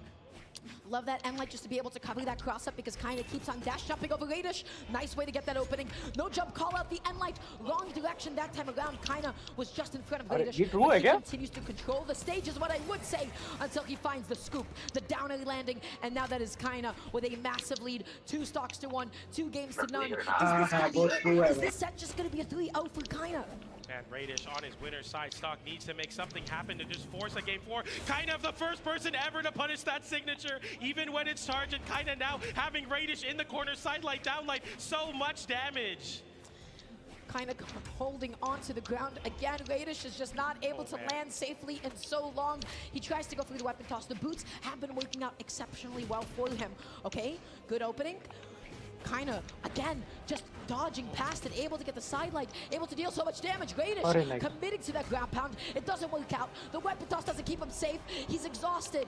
Oh no, how does he get back on, PJ? I'm not too sure. He's able to dodge in place there, get the stage underneath him, but the N-Light sends it far away. The weapon toss not finding its mark. Kaina looking to tap it in with this unarmed, picks up a hammer though. Radish still stuck off stage. You have to be careful off the ground because Kaina will be there and will meet you with the N-Light. Kaina moves on 3-0 over his bracket demon Radish. He played phenomenal. He was able to whip punish everything. In those last 2 stocks, Kaina looked completely untouchable. This is one of the best, if not the best, for a reason. Radish going to be knocked down into elimination side. That is not the last that we've seen of him, of course. But what an excellent set played by Kaina. Absolutely, and we were all talking about this set as if this is a big moment for Kaina, and it really is. I mean, he's now confirmed his spot into Winners Final, a guaranteed medal here at BCX 2024. But the story is so different for Radish as he has to fight now through the elimination side of the bracket. But Kaina locking in the first spot in Winners Finals. So this is a bit of a tough situation because if Radish was not able to do it over Kaina, then who will? Who is left that would be able to represent NA nice. representative in the form of Godly? Or is this just going to be another SA for BCX for SA, excuse me? Yeah, absolutely. I mean, this set really felt like everything. I know everybody was really honed in on the set, but kind of looks unstoppable, even against somebody with a 3-1 lifetime record now, 3-2. South America is undeniably the best region right now, and they're showing out here. I mean, if Yuz is able to make it into Winners Finals, it'll be all Winners Finals South America, but let's not get too far ahead of ourselves. Great stuff and great showing from Kaina. That's right. I mean, I have to say, there's nobody out there that is able to juggle quite like Kaina. You know how many times we hear his sidelight neutral? Okay, great, guaranteed. But the fact that he's able to find 2, 3, 4 hits afterwards, that is not supposed to happen with Axe like that. Axe is supposed to be a reset weapon. The fact that he's able to catch so many dodges, the way that he is able just to keep people off the ground, the way that he just keeps on catching your landings, especially with Hammer and Stomp D-Light. I mean, he makes stocks evaporate like nobody else. Kaina is consistent. Absolutely. Playing Terra's the consistency legend himself, and I mean, it's just so difficult to get back in the game there, but man, Kaina will be moving forward. Radish now with an elimination side run in his hands. Yeah, so that was a lovely match. That was an excellent match to open off with. Just really setting the stage for Kaina, the person to beat, the player to beat at the moment. And so we have so many more exciting matches coming on up. Everybody showing off in jerseys for just a second. But yeah, I'm excited to see what Radish is going to be able to do in elimination side. That being said, I don't feel like what we saw on stage just now was the Radish that I saw in the past.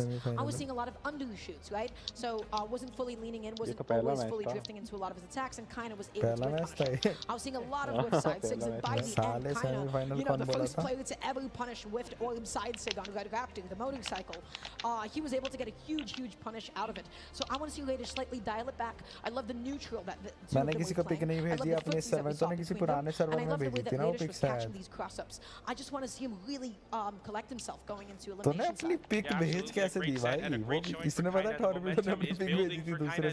Attempt to get the double victory here at BCX, but we have our next match lined up on the screen. We have Yuz and we have Balloon Boy, NA's last hope in the winner side at least. That's right. This is so exciting. This is an amazing matchup coming on up. Everybody, this is Balloon Boy. If you don't know Balloon Boy by now, you are absolutely making a mistake.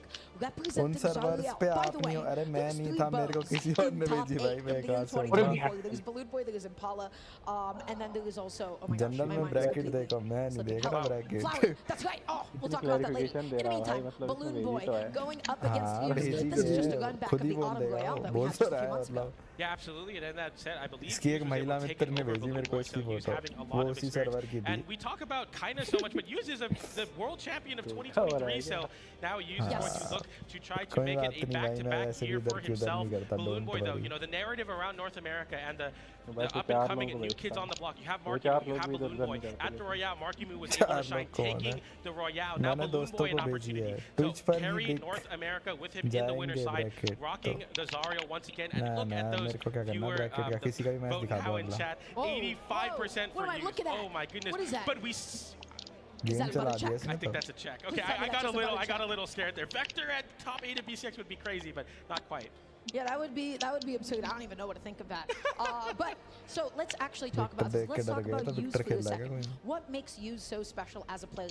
I think the thing to really focus on is how he improves throughout the set. In the beginning of the set, with Great Sword on hand, you might be like, oh, some of these strings are a little bit inconsistent. Some of the people are dodging out, and he is not getting the full mileage out of his damage. By game 5, Yuz looks unbeatable. This is somebody that you want a 3-0 and somebody that you do not want to go to a game 5 with, because he will catch every single dodge habit that you have established up until that point. There's almost nobody that is able to do it quite like Yuz, and I have seen it happen time and time again to every opponent unfortunate enough to go up against him like that. Now, Balloon Boy on the other hand, as you mentioned, they previously went up against each other in the Autumn Royale. What I saw from all the way back then was that Balloon Boy by the end of the set, his main switching back. I would like to see how he's able to really stick to the Zariel today. Yeah, absolutely. It's so important, even at a stage like this, to really not get flustered and just win with what you know you can win with. And I hope to see that as well. That's a great point to point out, Dara. Balloon Boy needs to stick on the Zarya and keep it going here. It's been really, really awesome to see the development of Balloon Boy as a player and his maturity. I remember at the first round, he would whip signatures on the Zarya to be like, that's a Balloon Boy sig. Shout out to the crowd, though. How you guys doing at BCX right now, crowd? Make some noise if you're hyped for Yuz versus Balloon Boy. feel like that's a good answer. I think that's a pretty good answer. Balloon Boy for the win. Okay. All right. So definitely the fan favorite, definitely the crowd favorite. But Twitch predictions, they're betting their channel points. थोड़ी कम होती ना तो phone दिखता तो दिखता भी नहीं. Betting man at the moment. So I'm really excited about the set coming on up. And while we do wait for us to jump into it, I did want to quickly just touch on some of the sets that Balloon Boy had to go through to get up until top 8 winner side, which is ridiculous in of itself. He beat Brawlhalla and he beat Anonymous Alex. Those are incredible wins to have under his belt. Everybody, it's time. The other side of winning semis, we're going to be seeing the Zariel in the form of Deviljin. We're going to be seeing Hughes, of course, lock it on the J-Unit. I am Dara. This is PJ. And we're so excited to blitz this match. Absolutely, and now we're seeing you not picking up the great sword first, but actually getting the regular sword. Balloon Boy starting with the bow. The bow, a very constant neutral threat, whether it's horizontally with the side light, whether it's aerially with the end light. Hughes will definitely struggle, and we're getting Western Air Temple in top 8. It's such an interesting stage, so dynamic. It's like Miami Dome, but crazy, and Hughes already taking advantage of the crazy platform layout with so much juggles on the sword. Just nice with punish on the D-Light. Anytime that you whiff D-Light and there's somebody up above you, that is going to be a free punish every single day of the week. Use offstage, good catch on the high recovery using Balloon Boy's recovery. Okay, Soil recovery going to be coming on out. GC D-Light not going to connect quite yet. Landing with the downer, no neutral follow-up. Use establishing that he's going to dodge in. No neutral follow-up, but that could have been it on Balloon Boy stock. I mean, Hughes is absolutely taking over the neutral game right now. Balloon Boy now with an opportunity on the gauntlet, sends Hughes offstage with that Cider that hits the ground, goes for the big signature. No punish on Hughes though. Cider disarms Hughes now. Balloon Boy with an opportunity to take advantage. No. Great sword now online for Hughes. The great finishing weapon it is. Looking for the down air, looking for the nair. The nair not enough to KO on Western Air Temple, but still holding Balloon on. Boy waiting, able to get the Cider. I think Hughes wanted to go for the dodge and he landed onto the platform. Anyways, Hughes able to make it back onto the stage. All right, waiting for just a second though. D-Light ends up whiffing, but no punish with the sidelight. Cider not gonna come out. Sidelight, D-Light, neutral light. Oh my gosh, did Hughes have a dodge? What happened to it? I'm not sure, but he did what everyone talks about versus Greatsword, punish the connecting hitbox, and it worked out there. Hughes able to get the end light, evens it up, very, very dead even here. And I mean, Hughes will have a weapon advantage now, and I'm interested to see how Balloon Boy is able to deal with this Greatsword. We haven't seen it at the low damage yet. Doesn't look like we'll see there though as Hughes picks up a sword. That's right, Balloon Boy able to get a recovery, just waiting for this next weapon. The pocket sand comes on out, and guess what? It actually gave Balloon Boy the opening to pick up the bow at the moment. Okay, dash jumping up and over Hughes. That is the movement that Balloon Boy is so well known for. He can move so fast, he can move into your face, he can cross you up. Recovery, not going to be able to connect those sidelight whiffing, giving Hughes a bit of a punish, finding a sidelight of his own. I mean, the neutral is so intense right now. Balloon Boy letting the signature fly, though. Hughes getting forced off stage versus the bow. Has to recover very patiently here. Doesn't want to get hit by any crazy down airs or ground pounds. Hughes can get a juggle started with that nair. Finds it there. Balloon Boy able to land back down. Look at the movement from both players. Both of them don't want to swing. I mean, it's looking crazy right now. Down like Cider sends off stage. Okay, Balloon Boy making it back onto the stage, still going to be eating the recovery. Hughes not able to find the neutral juggle. Sword on hand, sword on hand. Oh my gosh, but no finisher. The recovery still not enough to KO off the top. Balloon Boy looking for any way to be able to make it back onto the stage. Sidelight punishing that GCD light. Okay, gauntlets on hand. So what do you want? अरे alone सुन तेरे को मेरे को वो मिल गया cannon की वो मिल गई मेरे को हार्डलाइट टी5 को भेज दो ठीक है मैं उसमें भेज दूंगा तेरे को डीएम कर दूंगा ठीक है defensively right now knowing that you could let this lead मैं करूंगा हार्डलाइट का मैं तो चलाता ही नहीं बस है तो सही ना टी5 खेलेगा कैनन चलाता trying to find a way to catch Hughes who's been so comfortable underneath that soft platform. Hughes with a very appropriate response. Down light, it's हार्डलाइट तो आती नहीं है Great sword versus the Balloon Boy finding a side air to send low. Hughes struggling off stage, tries a reversal with a down air. No down air connection there. The side air sends off stage again. Balloon Boy now the one on the wall. Hughes opting just to play it safe, made it back onto the stage. Balloon Boy with the reversal, able to get a side air and putting Hughes off stage. Now, as Great Sword up against Bo, you know what? You don't want to get hit by D-Light because D-Light, it's his side air, my friends. You don't want to go up over the lip of the stage, and sometimes Bo's going to jump out there and threaten you with down air too. Balloon Boy evening up the stock count, but now he has a lot of damage to make up. Hughes with an amazing juggle. Balloon Boy fighting there as Hughes tries to use a soft platform in order to continue that juggle. Balloon Boy, I mean, utilizing very vertical movement here because Hughes is just playing so patiently underneath that soft platform, able to fight back as Balloon Boy tries to take center stage, gets the recovery there, down like misses. The side light does connect for Balloon Boy though, and the juggle continues. D-Light recovery, not able to get the final neutral. Use sweating, but there is no way that Balloon Boy was able to get to him in time. The side, I don't know if Balloon Boy can make it back onto the stage, but use, you know what, letting him get to the side. Whoa. Holding onto the corner, sliding off with that D-Light. It didn't connect, waiting so patiently, but used delayed his dodge. I mean, if Balloon Boy waited a little bit more on that dodge and place rate, it could have been it, but use punishing the Balloon Boy signature. Can you tap in this edge, or can you find it? World champion, the recovery doesn't find it though. In fact, to put Balloon Boy back onto the stage, that is a good position to be in at the moment, aside from the damage, being so patient in this neutral right now. Use dashing in, dashing out, eating a D-Light Sail true combo. Very different burst option approaches on the bow. It's a lot safer versus Use, but it's not safe enough. Use finding the downlight, finding the recovery, taking game number 1. Wow, what a game one to open off with. I gotta say, both players looked really good in that game one. So a couple of things that I've noticed so far when it came to actually winning some of these neutral interactions, the thing that Balloon Boy really has, I mean, he had that side zig and he also has D-Light with bow. He is just able to cover so much space across the stage. That being said, I felt like when it came to catching jumps and when it came to especially catching a lot of the dash jumps and Balloon Boy's movement, Hughes did such a good job. He would dash in especially with solid D-Light and find a lot of openings that way. Yeah, exactly, and I'm interested to continue to see how you deal with the defensive game that Use is able to present. A player that has the ability to turn on the burners and go really aggressive, but also play very patiently. Balloon Boy struggling to find ways to punish Use for sitting underneath that soft platform on the corners, and we go back to the stage and Use finding an opening on the greatsword, and Balloon Boy getting sent far off stage. Use going for the unarmed downer to close out that stock, didn't find it though. Balloon Boy with a chance to weapon starve, didn't go for it there though. Okay, the side of it does not connect. Use was just behind him. A little Tricky bit. scramble. Tricky scramble. Use finding that end light though, putting Balloon Boy off stage for just a second. He needs to get this opening. He needs a falling neutral. These siders are not working out nearly as well, but Use, again, his advantage is so good.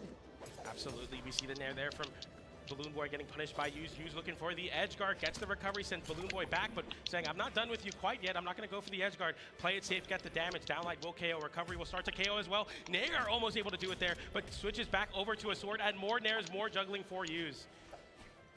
Oh, Balloon Boy being so bold, just getting in there and picking up the gauntlets. What's he going to be able to make happen? Oh, the answer is nothing at all as Use. What a call out. Because Balloon Boy consistently dash jumping, dash landing, dash jumping, dash landing up and over Use's head. And what he is doing is he is just catching him on the ground with D-Lights behind his back.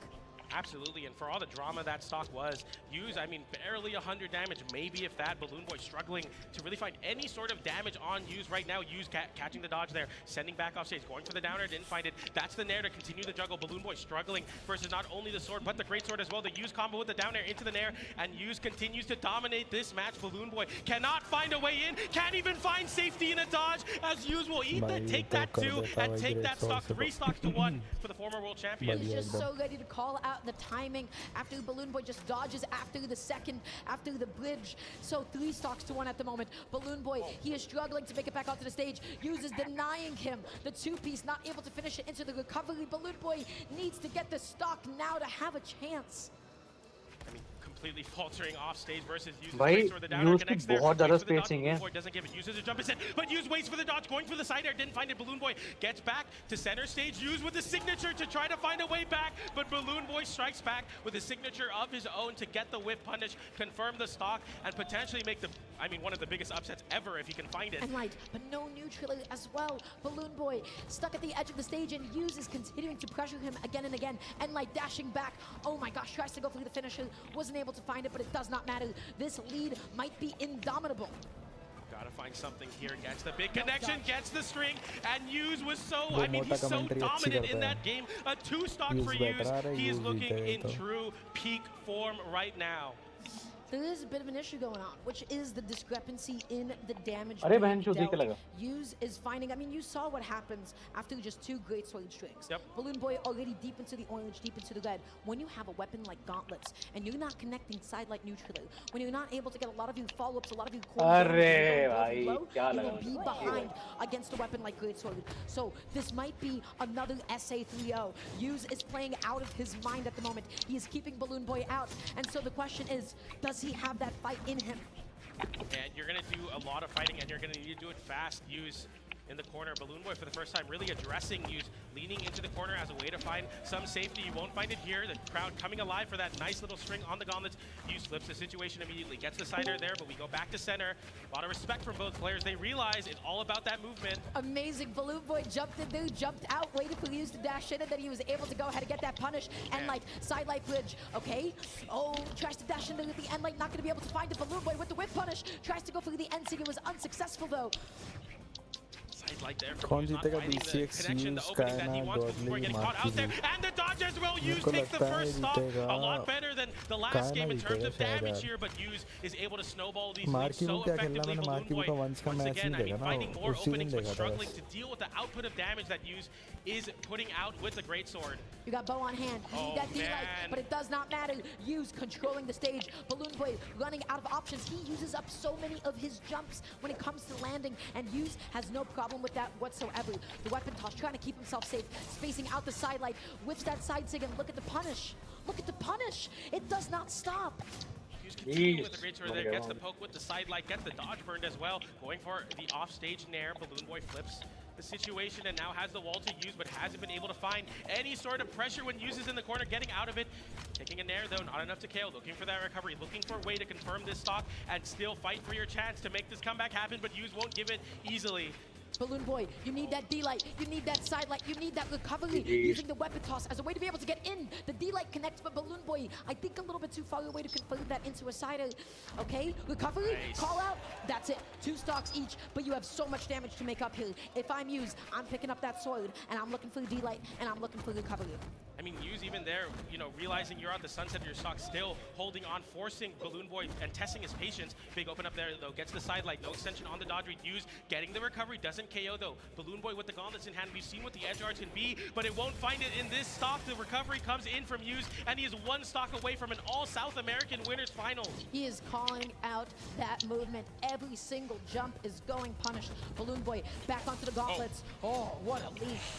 BGC there, so he didn't have a dodge. Use giving the best combo there, doing so much damage. Balloon Boy getting something started on the gauntlets though. Doesn't last long. Recovery whiffs. Use forces Balloon Boy into the corner. A familiar place for a Balloon Boy to be versus this greatsword. Not able to get the neutral once again. Use just dodging out of everything. Sidelight, call out with the neutral as well.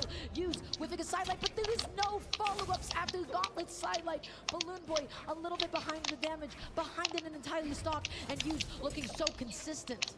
Trying to read the dodge down there, very aggressive. Use reversals at the cider comes in. GC breakdance doesn't connect. A breakdance from Balloon Boy and N-Sig from Use. We're signature kits right now, but Balloon Boy picking up a bow. We haven't seen much bow in this game. Potentially a way to close out this talk. Yes, it will be. वो क्या लगा था? वो पता है वो कैसे लग गया भाई? मैं ये सोच रहा हूँ. But it does not matter, Balloon Boy. You have a chance. You need to be able to make up all this damage against Sword. What does Use want? He wants D-Light recovery. He catches you dash jumping in, and then he wants to catch you jump after with another recovery. He's gonna go for it. GC D-Light. It ends up whiffing. He's at the corner. He almost had the catch. He was in position, but Balloon Boy didn't follow up with a sidelight. Just doesn't believe in it. Doesn't want to get reversal. Realizing he's 1 hit away from getting sent to elimination side. Big sidelight there. Another dodge in place from Use, getting the recovery there, but no follow-up after the nair hitbox. Use fighting back, forcing Balloon Boy in the corner once again. Being so patient. What a weapon toss could Use to be able to get nice and close. That's the call out. That's how he does it. Use with a 3-0, taking down Balloon Boy once again, knocking him down into elimination side. And we have an all SA winners finals once again, my friends. So Kaina and Use gonna be sitting in winners finals. Balloon Boy knocked down into elimination side, but he was so close, PJ. He almost made the adaptations that he needed. But between the two of them, how do you match the damage that Use puts on? How do you match his strengths? Yeah, I mean, it's just so difficult there. And I think one of the biggest changing moments there was how much Use started to test the patience of Balloon Boy. Balloon Boy was like, okay, I need to make something happen. I'm going to pick up the gauntlets and try to fight back when you're in the corner. But in reality, the very nice. Punishing Use for staying in the corner was the bow. You have a lot safer burst options to punish, even the signature kit there. Yes. But it's just Use, I mean, so defensively minded and so strong in neutral. And then as soon as you're just thinking about always avoiding Use's hitboxes, when you get a hit of yourself, you squander the opportunity. You're just so relieved to not get hit. You see that there. He gets a side, no follow-up after, which is just so ready to pick it up and continue to dominate the matches. I mean, it was so tough. There's a couple of ways that I feel like Hughes was able to really secure this chaos. And both of them have to do with when he had Soiled on hand. First of all, Balloon Boy, he was doing the NA thing, which is dash jump, dash land, dash jump, dash land over and over again, and he was trying to cross up Hughes. Well, he kept landing behind Hughes, and so Hughes was going for a lot of D-lights to catch Balloon Boy behind him. Oftentimes, the first D-light recovery didn't end up KOing. When he made Balloon Boy afraid to touch the ground, when he made Balloon Boy more inclined to use up more of his jumps, you know what he did? Jump recovery. And he was able to successfully call it out. Soil recovery is such a good button. It is active. It KOs. You're able to steal it. You have so much control over it. And so I think he just had like a switch. He was like, okay, I'm going to cover the ground with D-light. You started jumping because you're afraid of D-light. I'm just going to go for a straight recovery now. And it got him so many KOs. Balloon Boy, the thing that he really needs going into elimination side is how can he pull off more strings? We saw him really start to get a couple of dodge reads, start to punish a couple of recoveries from Hughes by the end of game 3. But by that point, it was a little bit too late, and he was so behind in game. Yeah, absolutely incredible set in all South American winners finals. We're going to pass it off to the Desk though. Right now, we got Sheepy, we got Walt, we got TK. Go ahead and take it away, Des. Thank you so much, PJ. I mean, I don't know what else to say because literally, y'all have really explained it. It is a South American winners final. Where's the North American dream? You're in shambles. This is the worst day of my life. Shambolic. I tried to tell you, you didn't want to listen. Okay, I saw the future. I saw the. You know what I really saw? I saw the tweet from Who is Sparky that said, "Vamos Brazil." And an interesting arrangement of flags for sure. Oh, yes. And I was like, you know what? I'm with Sparky on this one. And he was right in doubles, and now he's right in singles. Grand final or winners finals here of just South America. Insane. I don't want to talk about that. Okay, wait, you're gonna have to push through. You're gonna push through. Let's talk about the Kaina versus Radish match first. I mean.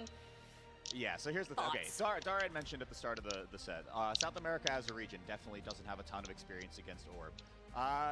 That set certainly suggests otherwise. Kinda did a ton of homework, aside from the fact that he is just so consistent. That juggle state was absolutely oppressive.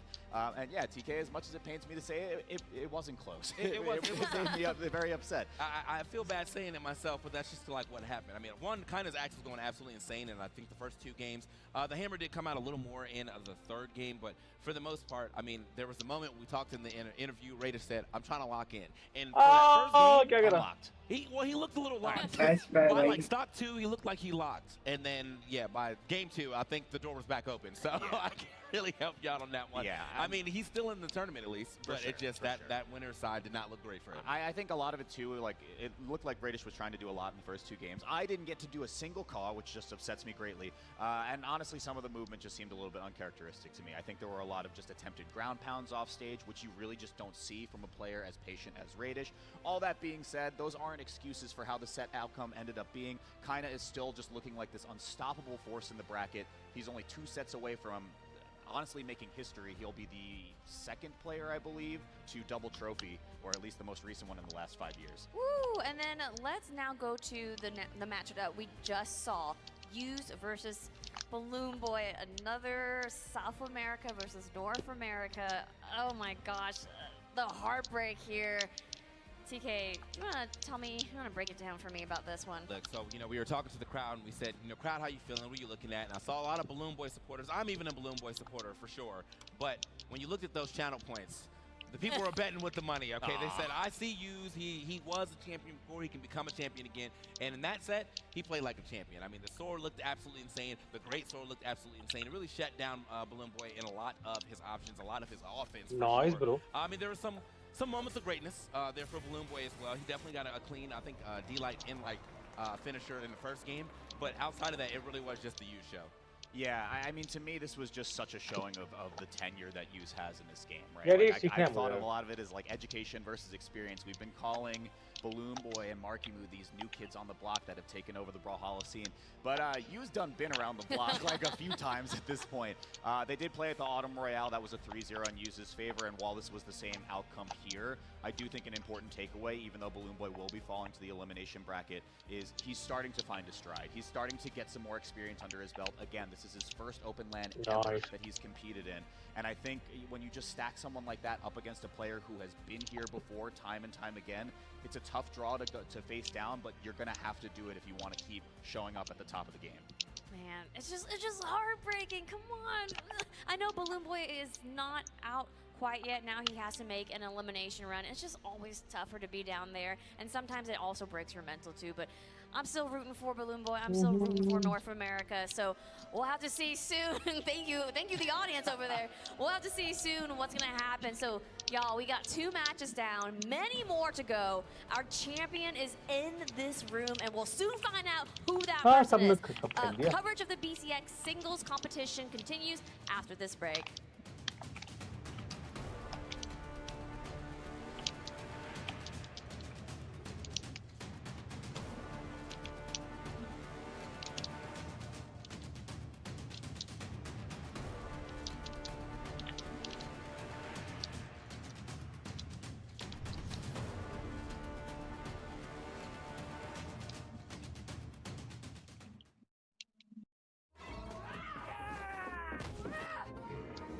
तुम आ गए alone Kartik alone watching BCX अबे आने तेरे तो वो चल रहा है ना भाई मेरे को ठंड लग रही है मैं तो कंबल में रह के अब देखूंगा बेहतर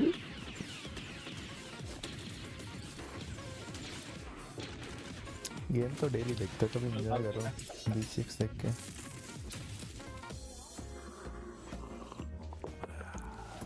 मेरे को लास्ट गेम है मैं तो सो जाऊंगा भाई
हाय हाय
It's Championship Sunday at the Cobb Galleria, and the players are standing by and we're ready to get into our third match underway here. But before we kick it to Dara and PJ to continue the action, guys, I want to know what are your thoughts about this next upcoming match? This is going to be Impala versus Godly. We have now gotten into the elimination side of things. It's elimination round 1. What do you think, Wallace? I'm so excited for this set. Godly has 1000% been my main character in this BCX bracket. For anyone who hasn't been following along on his bracket path, he lost in winners round 1 of top 128 in this bracket. That means he had to play 7 straight sets in the elimination side bracket. This will be his 8th set now, the first one in top 8. And honestly, I think he's poised. If he can make this run all the way to Grands, it would be the greatest elimination side run in Brawlhalla history. Just as numbers for people at home who want to know, if he were to win this tournament, that would be 13 straight sets won from the elimination side. And he almost got knocked out in top 128, which is so insane for me to think about. In terms of the matchup, the set counts slightly in Impala's favor. It's 3-2, but their last played set was BCX a year ago, and it was a 3-0 for Godly. So, I mean, for my money, Impala, you might be the BCX 2022 champion, but I really got to see EU make the run here.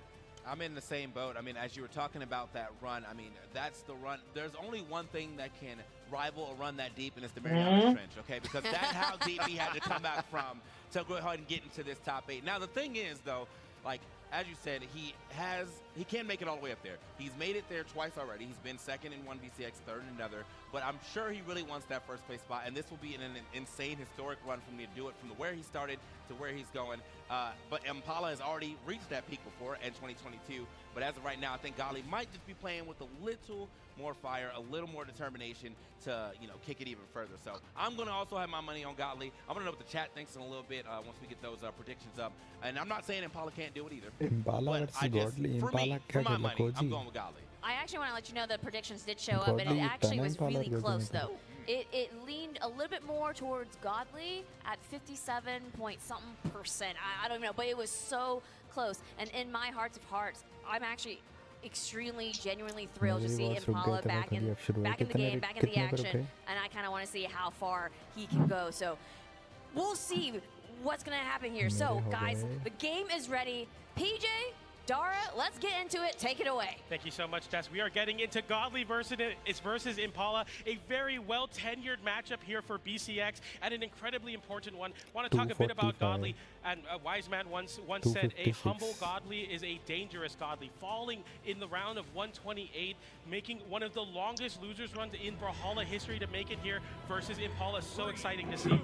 This is going to be incredible. Everybody, these are two players that people easily were not thinking about too much going into today. I didn't have Impala in my top 3, but Impala is here in top 8, making amazing upsets. Godly got upset in elimination side, and they're in top 8, going up against one another now. We're seeing the Mordex. We're going to be seeing the Koji as well, and already Impala off stage. Wow. Godly with a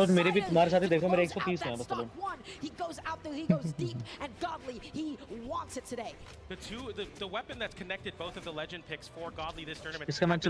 And already we're seeing the effectiveness off stage. Getting forced off stage by the side. Nice end light to catch a jump for the wall. Turns it around there, goes for the nair to send off stage. But Impala is struggling defensively right now. The reason you play high dex Koji is so that you can get those hitboxes out. But when you're on the defense the whole time, it's tough to get anything out as Godly continues to throw out hitboxes and extend this lead. But Impala, he light downer into the GC end light. Optimal punish, full damage, but eating that recovery and getting sent off stage, eating a side now Godly's off stage himself. Alone, he goes deep. Godly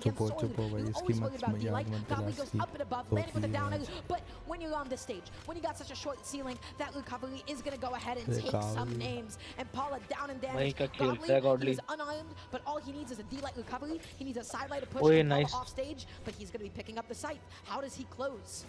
On the wall specifically, what you're looking for on site is downlight, and then in relationship to that, the side light to cover people dodging through the downlight. Okay, Impala, he's trying to catch that landing. He's trying to get this juggle going. No downer. Godly finding one of his own, not able to convert it into the recovery. Nice coverage. GCD light into the recovery, and now Godly up 2 stocks to 1. They're playing with momentum. Absolutely, and Godly's gauntlets have been unstoppable so far by Impala, who's struggling even with his weapon like bow and sword that have more range versus the gauntlets. Godly cannot be stopped. Nice little bow action here, double side light. Tough spot for Godly to be in underneath the bow. I thought we were going to see a ground pound. We don't see it there, but Godly chase dodging high, looking to to reset. The edge guard doesn't find it there. Impala now weapon starving Godly. An opportunity to make this comeback happen. Force the last stock situation. Godly picking up gauntlets though. That didn't connect. He was so close. Godly just barely going to be outspacing Impala, eating a side A, but that is not enough to take out the stock quite yet. On the stage, oh no, Godly, so many hits, whiffing the end light. That's going to be a huge punish for Impala. On this stage, everybody wants the KO off the top. Again, D-Light recovery is so huge for Sword, and on Bow, you're going to want D-Light recovery as well. Be careful of that signature. The downlight to sidelight towards the corners here. Impala getting a GC downlight to get back to the stage. We've seen the bowstrings already working out for Impala to build up that damage. Side air catches the anti-air, goes for the downer as well. Godly with a big side air though sends Impala low. The weapon toss to follow up, and that's going to be the stock. And game number 1 goes to Godly on the back of an incredible showing on the Mordex gauntlets. It felt like half of this game was played off stage and Impala just stuck on the side of the stage and looking for a way to get back on. That is what Godly is able to do to people, my friends. And those weapon tosses, I mean, he's been doing them all day. All day long, he is connecting every single one that he can off stage. So, running it back, no switch-offs quite yet, and we're going into game 2. Absolutely. Godly picking up the gauntlets once again. Impala with the bow. We saw the bow find so much success later on in that game number 1 for Impala.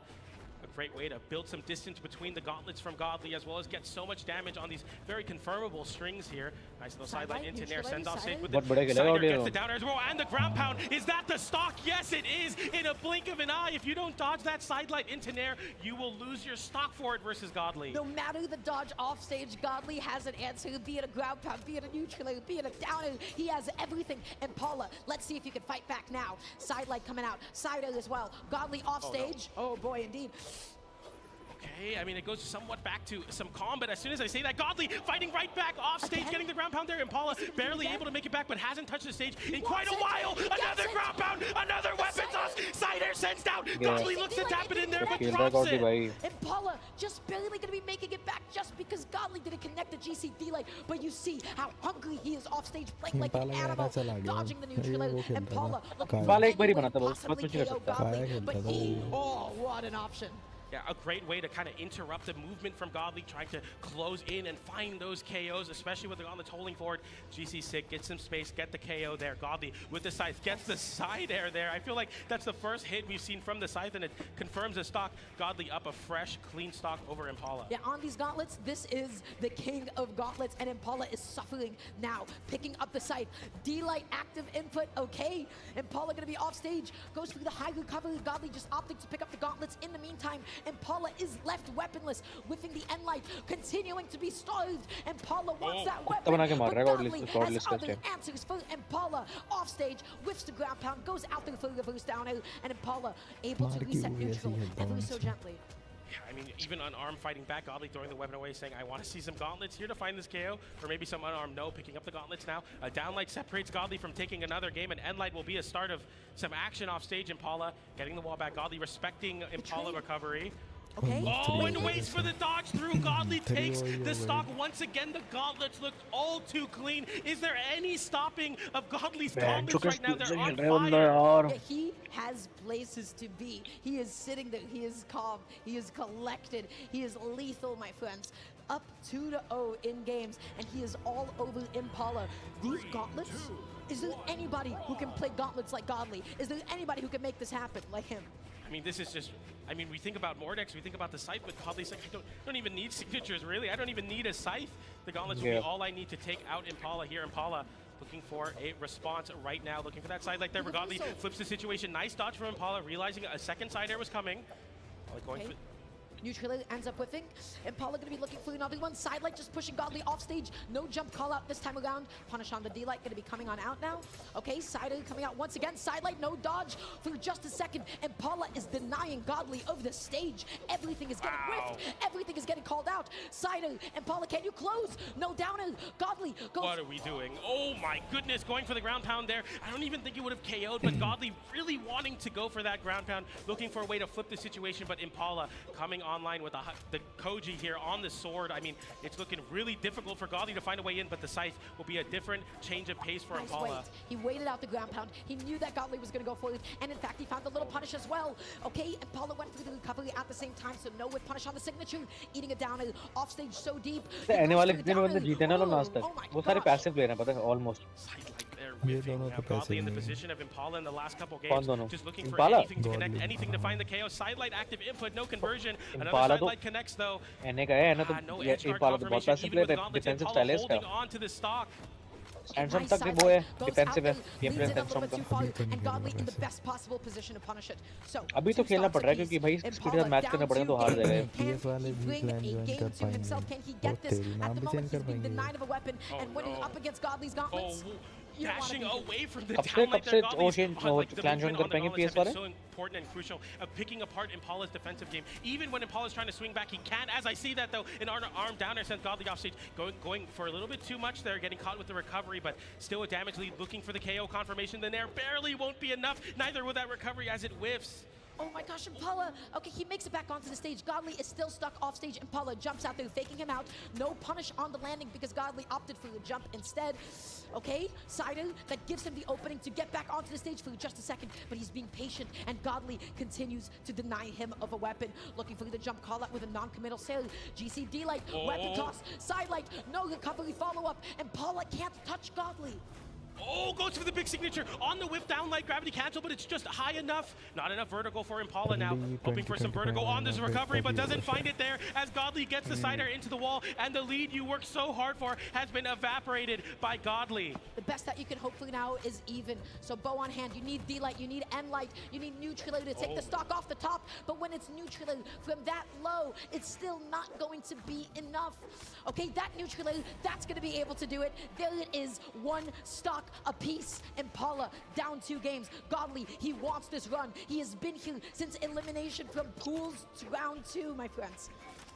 For the end light there, trying to find the pickup on that downer. Impala fighting back with the ball right now, completely dictating the pace of the ground game, but Godly flips it, sends off stage, goes for the Cider there, didn't find it. Impala getting the downer reversal. Sweat piece from Godly, but no capitalization from Impala. We're scrambling center stage right now. No one can find the hit. Godly switching back over to the gauntlets, gets a Cider, comes out on top of that interaction. Impala on the wall once again. It's not a friend though. The grab out comes in. Godly with another one. He gets the weapon toss. Godly moves forward 3-0. EU will not be denied of the top 5. I'm losing my words right now. Godly completely dominated that match. He can't get back on. Nobody can get back onto the stage against Godly in top form. So this is going to end Impala's run, knocking him out of the tournament. And what an amazing, amazing set that we had here. It was another 3-0, the third 3-0 in top 8 so far, and they're hugging it out. That was an amazing set. But I gotta say, at some point in stock 2, Godly could just not be hit again. His movement was phenomenal. Every single edge guard was so calculated. Whenever Impala went for the preemptive option, that's when Godly was ready to punish him over the stage. Whenever Impala's tried to stall and delay off stage, that's when Godly went out there with a ground pound and a weapon toss and another ground pound afterwards to seal the deal. How does Godly close? How is he so consistent off stage? I don't even know. I mean, it might just be the fear that Godly puts into you when he's able to get those crazy confirmations off stage with the gauntlets. It makes it so much more difficult to deal with the pressure Godly presents there, avoiding the weapon toss. Impala getting a little bit too much horizontal momentum on that weapon toss, and Godly capitalizes in a big way. I mean, that was an incredibly close game number 3. I know game 2 and 1 went a different way, but I feel like if Impala was able to lock down that game, it could be a very different story, but the story will move on from the humble Godly. The representative of EU in this top 8 will not be denied moving forward. And so now we'll get some of Glitter's and some of Godly's thoughts on how this went. Glitter, to you. I'm excited to chat to you about this because we've been talking about a lot back in the green room. If you are able to make this run through to finals, this will be one of the most insane bracket runs that we've seen. So how are you feeling right now about this performance and about the possibilities of what you can do in your next matches? The thing is like, that's not really the thought right now. I'm just thinking about like, I really like went down to 65th losers and I'm here now. Like anything's actually possible. So I'm just gonna keep going and just see what I can do from there.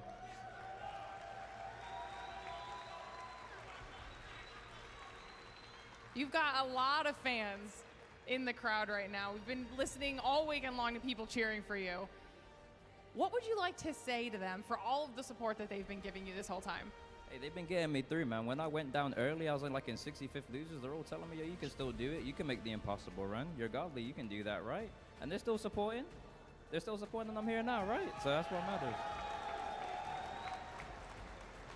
Now, I know you said you're focusing on match to match.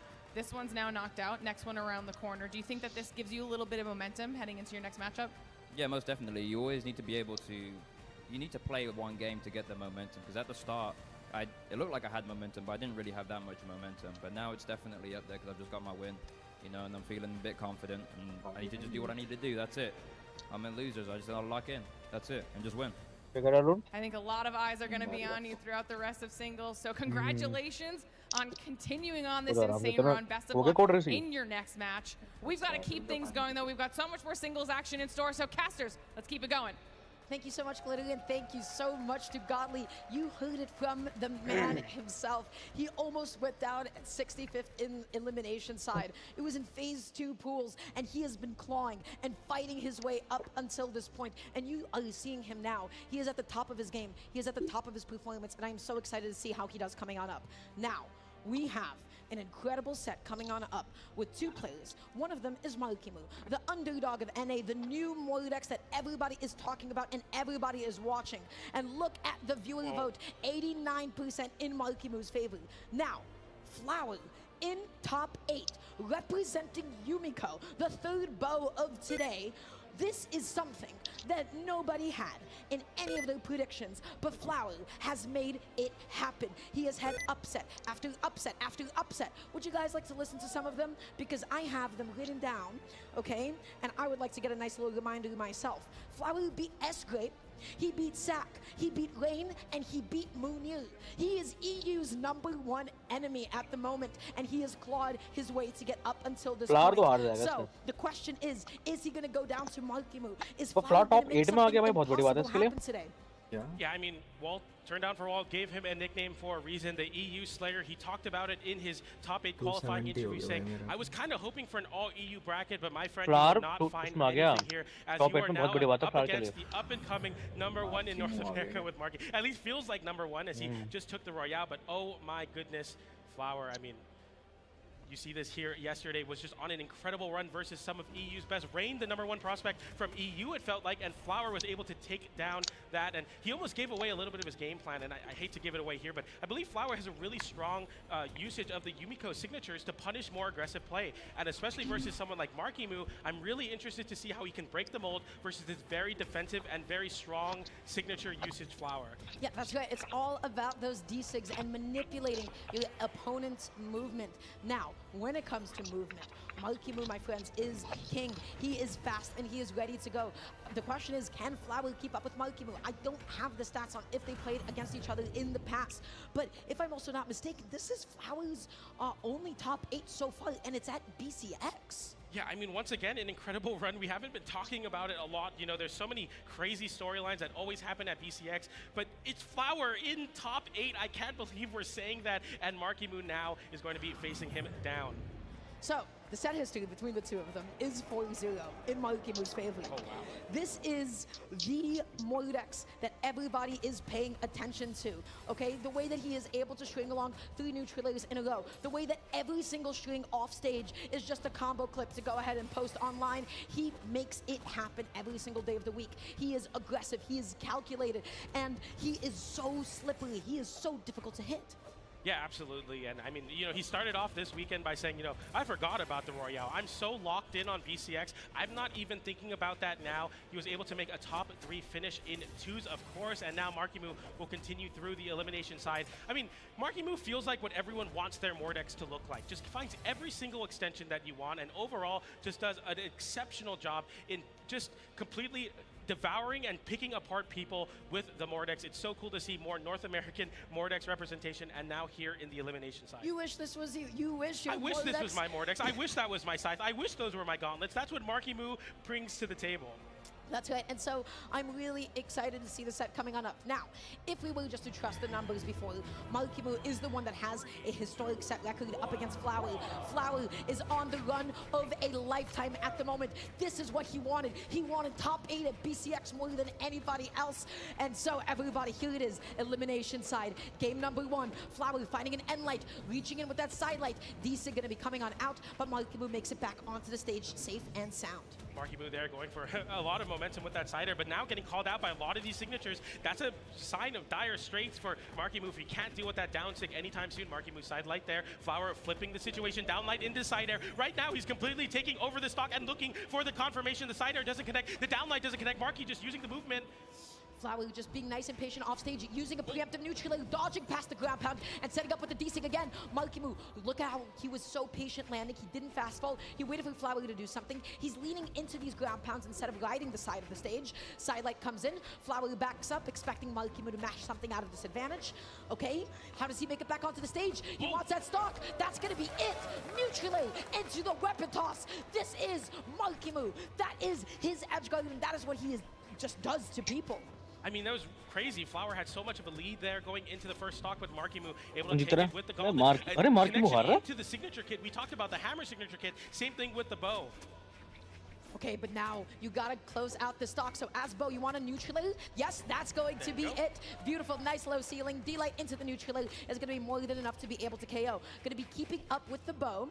Okay, Marky Moo, no weapon on hand, just kicking Flower away with the side light. Flower finding one of his own, and light, no neutral follow up. But on this stage especially, you do not want to use up your dodge against that end light. Marky Moo, he is infamous for 3 consecutive neutrals and then putting you off stage.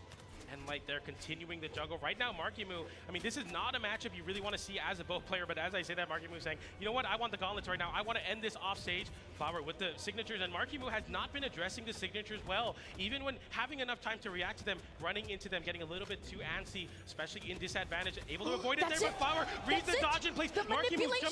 Marky Moo jumped away from it correctly, didn't get hit by the signature kit. Flower knew that and still ran up, hit the end sig, and it worked. It KO'd. That was incredible. He said you can't go here, and it's either you're gonna back up or you're gonna jump. Oh, but look at what's happening off stage. Can Marky Moo get the stock? He got the fast fall. He got the fast fall. Flower tried to get out of there. He tried to go somewhere else, and Marky Moo committed down there with him. That was amazing, PJ. It feels like every time Flower gets a very well-deserved lead, Marky Moo is able to take it away, especially off stage, and now chasing Flower high there. The side air after the nair. Another nair doesn't follow up. Marky Moo sticking onto the sides here. That's a big nair for Flower, getting some control of the ground, continuing the juggling. And like, nair, just keep Marky Moo away from you, because once he gets in, this is what happens to you. GC side light doesn't connect. The neutral was too far away. Flower with the weapon toss, keeping himself safe, and he makes it back on. Oh no, what a whiff. And Flower gonna be keeping Marky Moo without a weapon for just a second.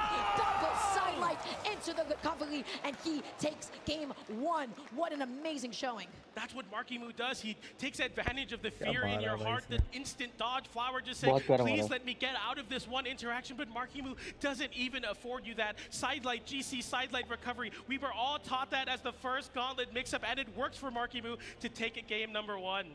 Wow, what an incredible game. So what ended up happening, I felt like in the neutral, when it came to keeping him away, Flower was coming out on top. When it came to closing out those stocks at any point in the game, he found those edge guards. He found the KO off the top. We're going into game 2 now. We're seeing a switch in the stage, and already Flower just landing on top with all of those neutrals. Yeah, you know, no soft platforms, but a lot more room to work with, a lot less wall to work with as well. Can definitely highlight more of Marky Moo's off-stage play, but Flower is definitely going to appreciate the space to throw those signatures out. Keep Marky Moo away is the name of the game, but there, a great scramble situation leading to Flower getting a stop into the sider, going for more down sig, looking to get the follow-up there. Marky Moo dodges through, though. When you're too close to that D-sig, you can go ahead and dash land in. You can just dash in and punish all of that end-lag from Yumiko. So, looking for the end-sig. Marky Moo, though, not familiar with punishing it. The D-light side-light is able to come out successfully. Nice up. Yep. That's not true. That's not true. That's Marky Moo not didn't true. dodge, expecting to just eat the side air. Instead, we see the signature mix-up. That's right. So, what an amazing option. D-light into the end-sig and was able to successfully KO. And now Flower is in the lead. Neutral recovery. Marky Moo recovers into the downsig, continuing the pressure. Is Flower on the hammer right now? Every time we hear those notes play, that's Flower going for a end-sig there. Marky Moo flips it, though. GC end light into the recovery will take the stock. Flower, though, coming alive in that advantage, but this is what's been happening in game 1. दोनों player बहुत वैसे हैं, बहुत young players हैं दोनों. एक तो कितना टीनेज में है अपनी, एक तो फ्लावर जो बहुत छोटा है. You cannot get too comfortable against Marky Moo, but you can catch him with that D-light and into the sider as well. D-sig and neutral, it is going to be able to successfully KO. He is not able to find safe footing, and Flower up a fresh stock, a clean stock. Another N-Sig there as Markimu tries to fight back. The N-Light comes out there whiffing a lot of moves in center stage, but Flower can afford that right now. Up a stock, N-Light sends Markimu into the corner, flips the situation with the active input. Recovery, it didn't connect. Oh, this is really bad. Oh! भाई क्या shot निकाला बंदे ने. Can he make it back? No, he cannot. And Markimu once again robs the stock and forces last stock. You can't get comfortable. You cannot rest easy until you see that the set is done and over with. Right now, looking for an N-Sig. Markimu, he got the dodge in time. The sider hitting Markimu against the side of the stage, able to get the N-Light. No neutral. Downer as a nice safe way to catch that landing. Markimu whiffing an N-Light, getting a side light, pushing Flower off stage. How does he get back on? Looking for a ground pound. It doesn't come out. D-Sig, N-Sig, nothing is connecting. Markimu learned there, didn't jump into the N-Sig. That could have been so bad here. The Scythe working out so well, avoiding the hitboxes from the Yumiko so effectively. Recovery there, unarmed. Looks to pick up a weapon, gets the GC downline into ground pound. No conversion into a weapon pickup, but a downer flips the juggle. Oh, he dodges it! He goes for the side stick. It did not connect. The GC recovery is going to be enough. And Markimu, he made that comeback. He is MPJ. I cannot believe it. Flower had a 100% success Godly का rate on Mordex the बहुत stage अच्छा चल रहा है. yesterday बहुत with the प्यारा side Mordex stick. चल It's रहा है. such a potent mix-up, but Markimu वो तो Mordex से मुझे लग रहा है Godly लगी है Godly. and is able to come out on top, not only avoid it, but punish it as well. Markimu has robbed another stop. पर एने वाला का रीजन खत्म हो गया. मैंने कहा ना एने वाला को खत्म हो गया. वो कभी नहीं कर पाएंगे वापस से. Such a heartbreaker for Flower because you know he wanted that game. You know how close he was as well. But I told you, you cannot get comfortable. So going into game 3, we gotta pull some of those signatures back because not only are they whiffing, Markimu, as the set goes on, he's getting more and more comfortable with punishing those signatures. And it is giving him so many more openings than before. And when it comes to the offstage gameplay, I mean, Flower is trying his best, but he is a demon offstage. Markimu, I mean, there is nobody out there that can edgeguard quite like him. Yeah, I mean, it's been pretty close in terms of the damage per engagement, which is a good sign. And in general, just damage numbers, but Markimu has just been able to find these KOs incredibly early. You see the swap over to Apocalypse. Hopefully the soft platform assisting in Flower's game plan to avoid Markimu, because right now Markimu is running away with it. And light, neutrally, good damage onto the board at the moment, whiffing both side lights for just a second. Dashing in, dashing out. Flower just looking to either catch a land or catch a jump at this moment. Gauntlet's going to be coming out now. We're just in neutral until, oh my gosh, I can't believe that didn't connect. How did the side not hit? Daenerys sends off stage, looking to scour out an option, send back off stage. Instead, he goes for the recovery there. Flower still able to pick up his bow. A very deep ground pound. Markimu barely able to dodge through it, though. We get back to the scenes like nothing even happened, but Markimu just shaking it off. Sidelight waiting for the next option, tries to dash in with that N-Light. Markimu not able to find that recovery. Flower just keeping his ground. He tries to pick up the weapon. He's not able to do so in time. Whips the Sidelight, and Markimu just able to get a punish. You can't be whipping Sidelights like that. It's just a free opening. I don't know if Flower is just kind of rising to what Markimu is presenting, but he's getting, I think, a little too aggressive. We need to see more signatures. And there, speaking of aggression, going for a big, very ambitious N-Sig doesn't pay out, and Markimu continues to get it going. Here, the downer scoops Flower He's capitalizing off the wall. on the feud with the ground pound as a reversal. What an option. Flower just taking that stock back for himself. He is playing bold. He is not letting up. N-Sig, Cider, D-Sig gonna be coming out as well. He goes for another one. It does get successfully punished, and now he's looking to land, but Markimu's making that as difficult as possible. No neutral, D-Light, side light, no double side light though. Once again, missing another side stick. Markimu just not really interested in landing in the corner like other great players that Flower has caught with that signature. And down comes out there. And Markimu with the GC breakdance. I cannot believe it. You always forget how active that hitbox is. Just when you think it's gone, you still got the backswing of the kick. Oh no. Side light and light as well. He's going off stage, and Flower, he does not have a weapon. He does not have a disjoint to be able to contest it, but he makes it back on, and he picks up the bow. D-Light in the wrong direction. Maybe he was using it as a dash. Is Flower gonna go down? Uncharted territory so far in the set. Flower usually the one with the stock lead. The roles reversed though in game number 3, and Markimu showing how much different it can be when you're this confident versus your opponent. No conversion into an edge guard there, but so much damage. Side air there, makes it to that Flower. Also weapon starve here. Downlight into the recovery, forces Flower high. Has to throw the weapon to aid with the landing. It doesn't give him much though, and that could have been it, but it drops.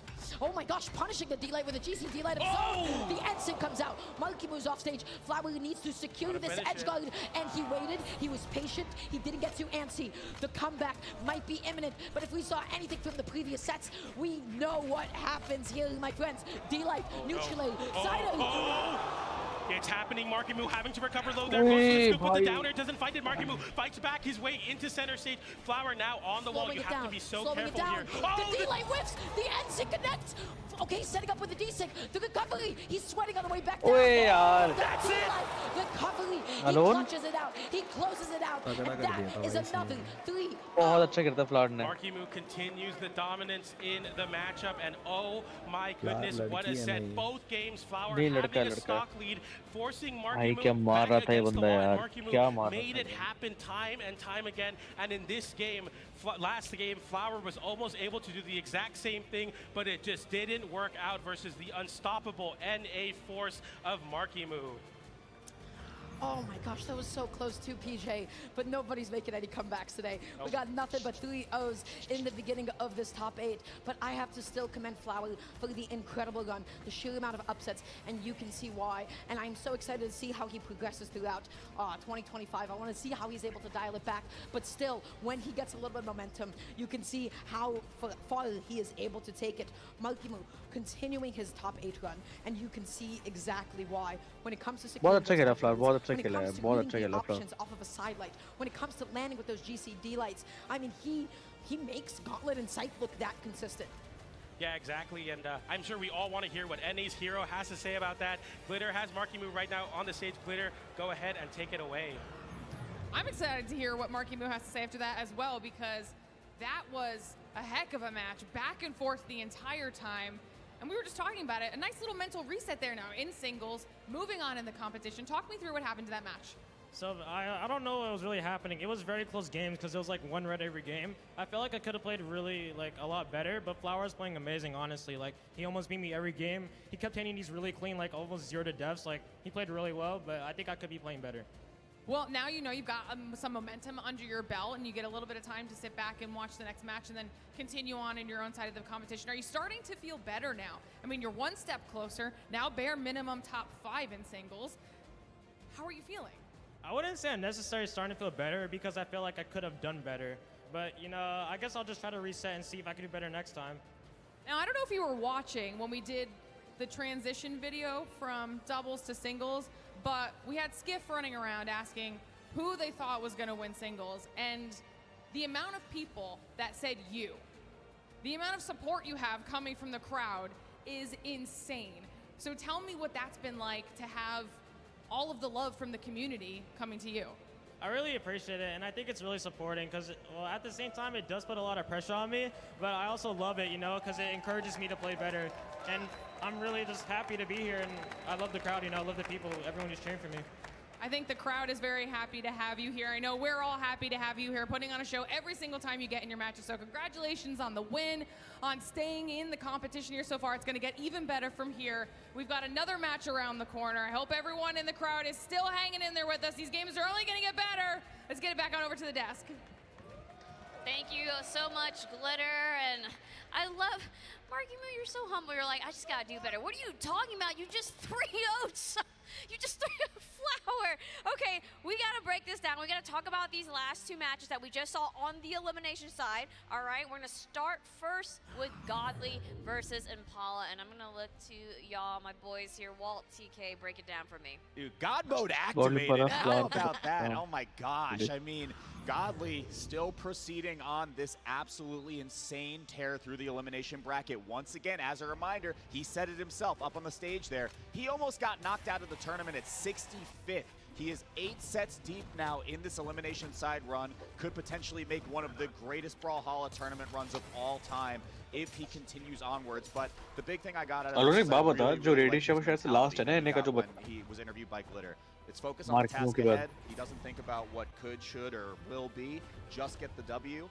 My only real grievance with this is now Godly has to play Radish, and that makes me kind of sad. So yeah, there it is. You're having it. Your heart's being just torn in two right now, unfortunately. But yeah, no, Godly absolutely cooking in that game. It's kind of crazy right now. Before we move forward, everybody's gotten 3-0'd. Like everyone is just getting cooked when they get on the stage. Like whoever is winning, say I am emphatically winning this part of the bracket. Godly's gauntlets look good. He swapped off of the Wushang for most of the tournament that he's been playing onto the Mordex. And the Mordex, I mean, even the Scythe was looking good as as well. I mean, obviously you expect him to do well on the gauntlets because that's the weapon that the characters share, or that's the weapon that he's kind of known for, and he's obviously doing a very good job at that. So he, in my opinion, he just did not allow Impala to ever play the game. When he lost stocks, is mostly because he was overcommitting, like he was going a little too insane, like that ground pound. He could have just got back to the stage. No, I'm going for the ground pound. I'm sweating. I don't care. I'm going for the ground pound. Loses the stock, right? And that's usually how he lost a lot of his stocks. But even with that, you could just tell he was pretty much in full control of the match almost the entire time. Yes, and the thing is that now we're going to move on to the match we just saw, which is Flower versus Markimu, another 3-0. I need you to guys break it down for me as well. Yeah, I mean, this was the absolute run of Flower's life. I mean, it's easily the best showing that Flower has ever had in a tournament at a BCX of all places. I think that's such an insane achievement, so definitely give it up for him for that. But unfortunately, all good things have to come to an end, right? And Markimu, not the player you want to be facing off against, especially after you hear how wholesome he is in that interview, but it's just the way that it had to be. I think in terms of the player matchup here, this was a pretty rough draw for Flower. One, Markimu is not a European, so that just makes it a tough draw in general. And two, Markimu actually was undefeated against Flower, a 4-0 set record, and he had only dropped a singular game lifetime to this player. The overall game plan that I think Flower had was pretty sound for the most part. PJ pointed out a really good couple of situations as well of just kind of like playing patient around the corner, but I just think Markimu was too aggressive, and when he was all the way in and getting his hands on Flower, it was hurting every single time. I think he also just did a good job of clutching out stocks. There was two different games where I feel like it was relatively close, or there was a moment in those games, especially game 2, where Marky was definitely in the Yumiko Vortex. He was getting hit by a lot of the down stakes. He got hit by the down light into the neutral sig. Like, you don't really get to see that too often. It's not a true combo. That's one of those, oh, you thought I was going for this, I'm actually just going to go ahead and take your whole stock. Aron तो है यहाँ पर गया, mute करेगा कर तू है यहाँ पे तो. Marky in those clutch moments when it came down to that last stock was always able to find his KO option. If it was a downlight recovery, if it was a raw recovery, he always seemed to find it and get those W's. Get the games, get the stocks when the stocks matter. तेरा होगा तो सो जा मेरे भाई. This is the unfortunate thing is like, yes, we're so excited that Markimu has advanced. Godly has advanced, but man, that also means we have to say goodbye to Impala. We have to say goodbye to Flower as well, because this is the elimination side. You can see here on this graphic, the bracket, we are now at that bottom side, right? That's where we are traveling through here. It's the elimination side, and this is literally it. It's do or die. Like, if you do not advance, you are out of the tournament. So, man, these matches, I know they've been just 3-0s, but I feel like they've been intense, just like back and forth, and just, man, it's been incredible, y'all. So, thank you guys. Markimu takes the win over Flower in the elimination top 8, sending Flower home. We've got more action to come, so don't go anywhere. Coverage of the Brawlhalla World Championship is going to be back in 3 minutes.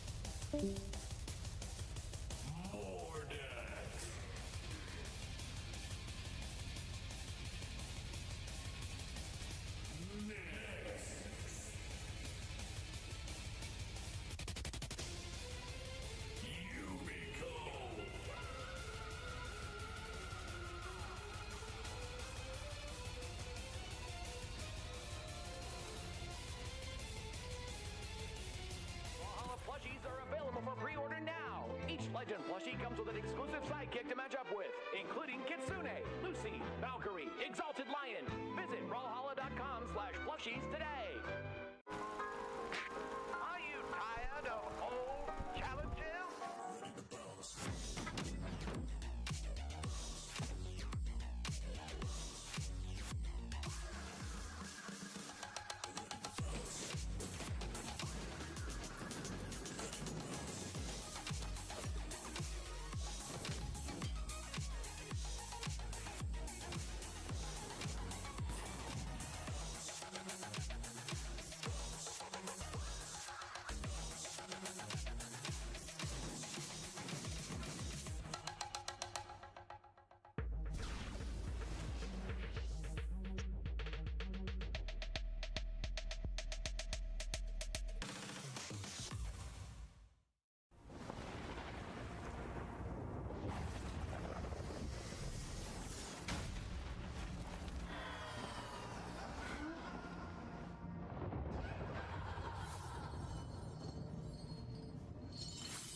you think you could keep me out?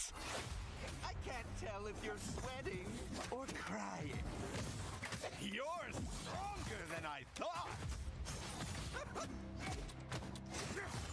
I'm not cheating, you're just not trying. You're so predictable. I'm Loki, and you're who again? Lord something? Very good, legend.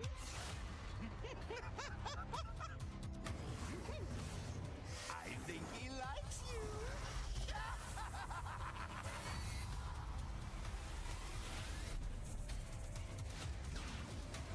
I'm finally here. Or am I? Welcome to Brawlhalla.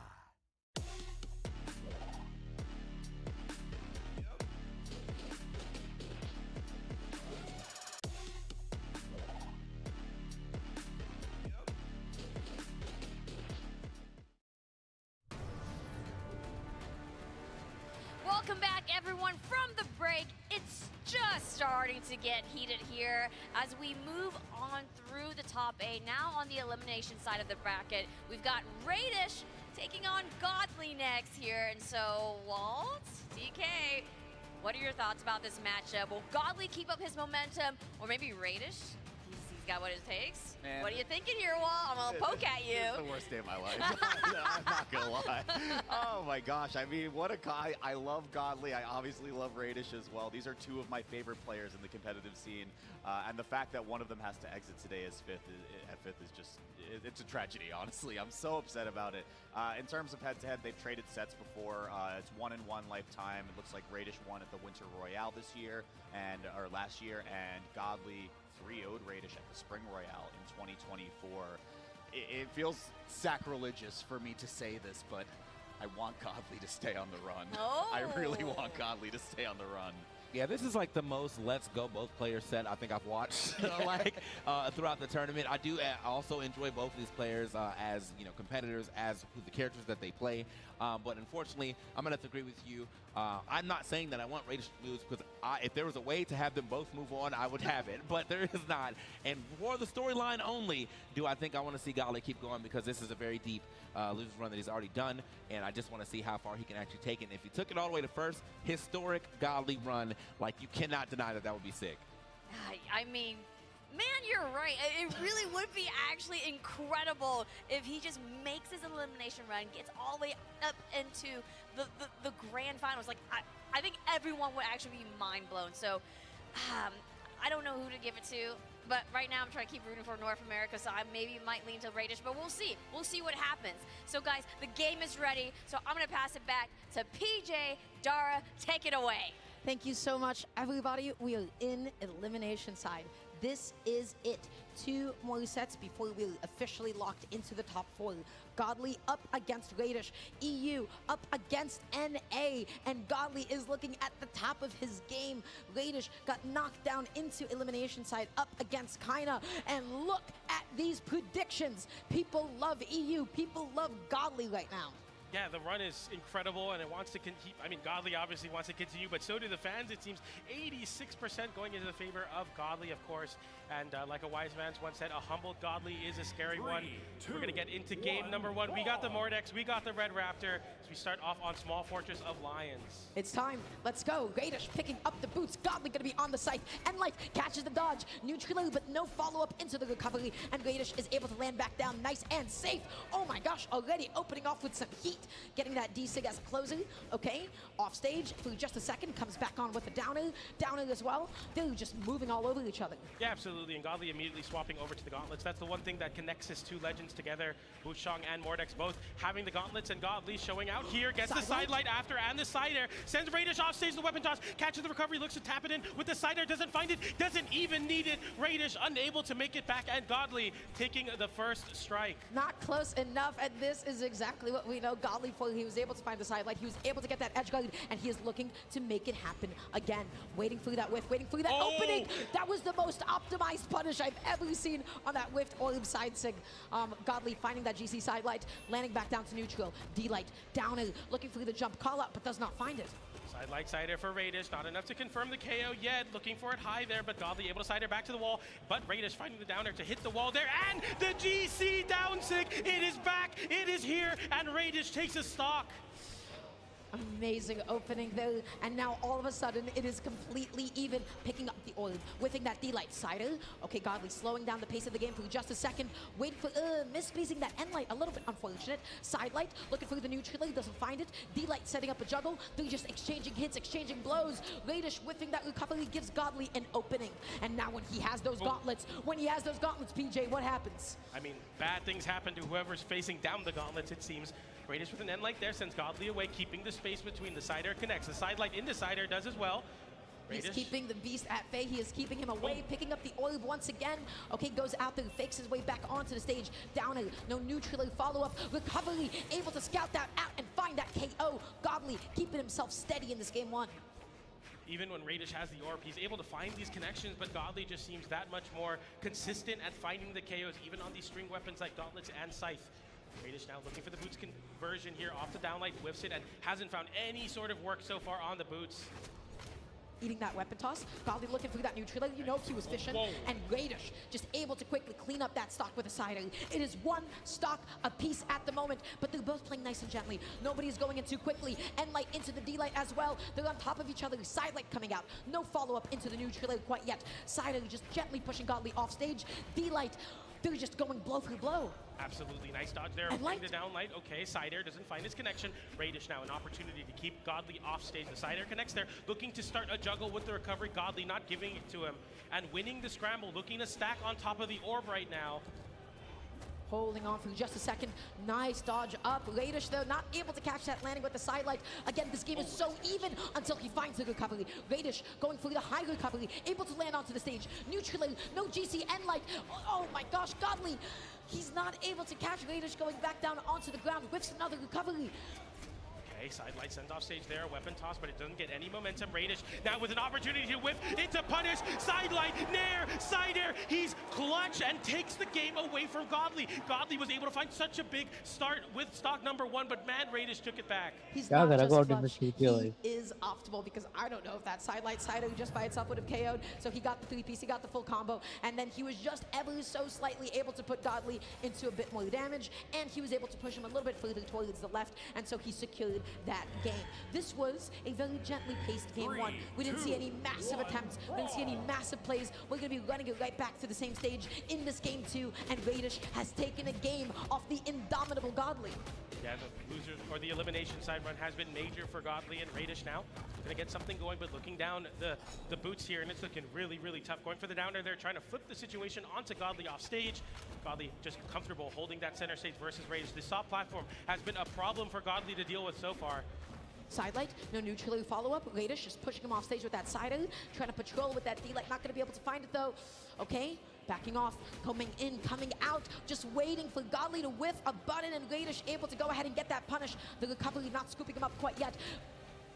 Okay, both of them expending their dodges. Radish can't find a way to confirm into any consistent edge guards. We'll see if that changes on the boots. Godly swapping over to the side with the weapon change now, looking to pick apart Radish. Gets the sidelight there, looking for the big pop-up into the recovery, doesn't find it, able to dodge through, but the signature punishes Radish, whiffing the sidelight at center stage. Godly taking the first stock. Yeah, you can't whiff like that. You cannot whiff, because then you're just a sitting duck, my friends. So, going into this next stock, Godly going to be picking up the scythe now. Holding on, looking for the jump call out. Radish with an N-Light as it get off me.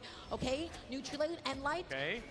Oh, barely the recovery, not able to reach Radish there, who's able to swat Godly back to center stage with that Cider. Another Cider sends Godly off stage. We've seen what the orb can do off stage, especially towards the wall. But you see how afraid he's being. Yeah. He doesn't want to get hit by that neutral. He doesn't want to get hit by a stage spike recovery. He is playing it so safe, but when you play it that safe, Godly gets back on. He is sweating, but that does not stop him. You cannot stop Godly. What a stock. Incredibly smart from Godly to go for a GC sig and then kind of feign like, all right, I'm going to let you reset here. Just kidding, sending you back off stage, confirming the edge guard. Radish doing the same with the weapon toss though.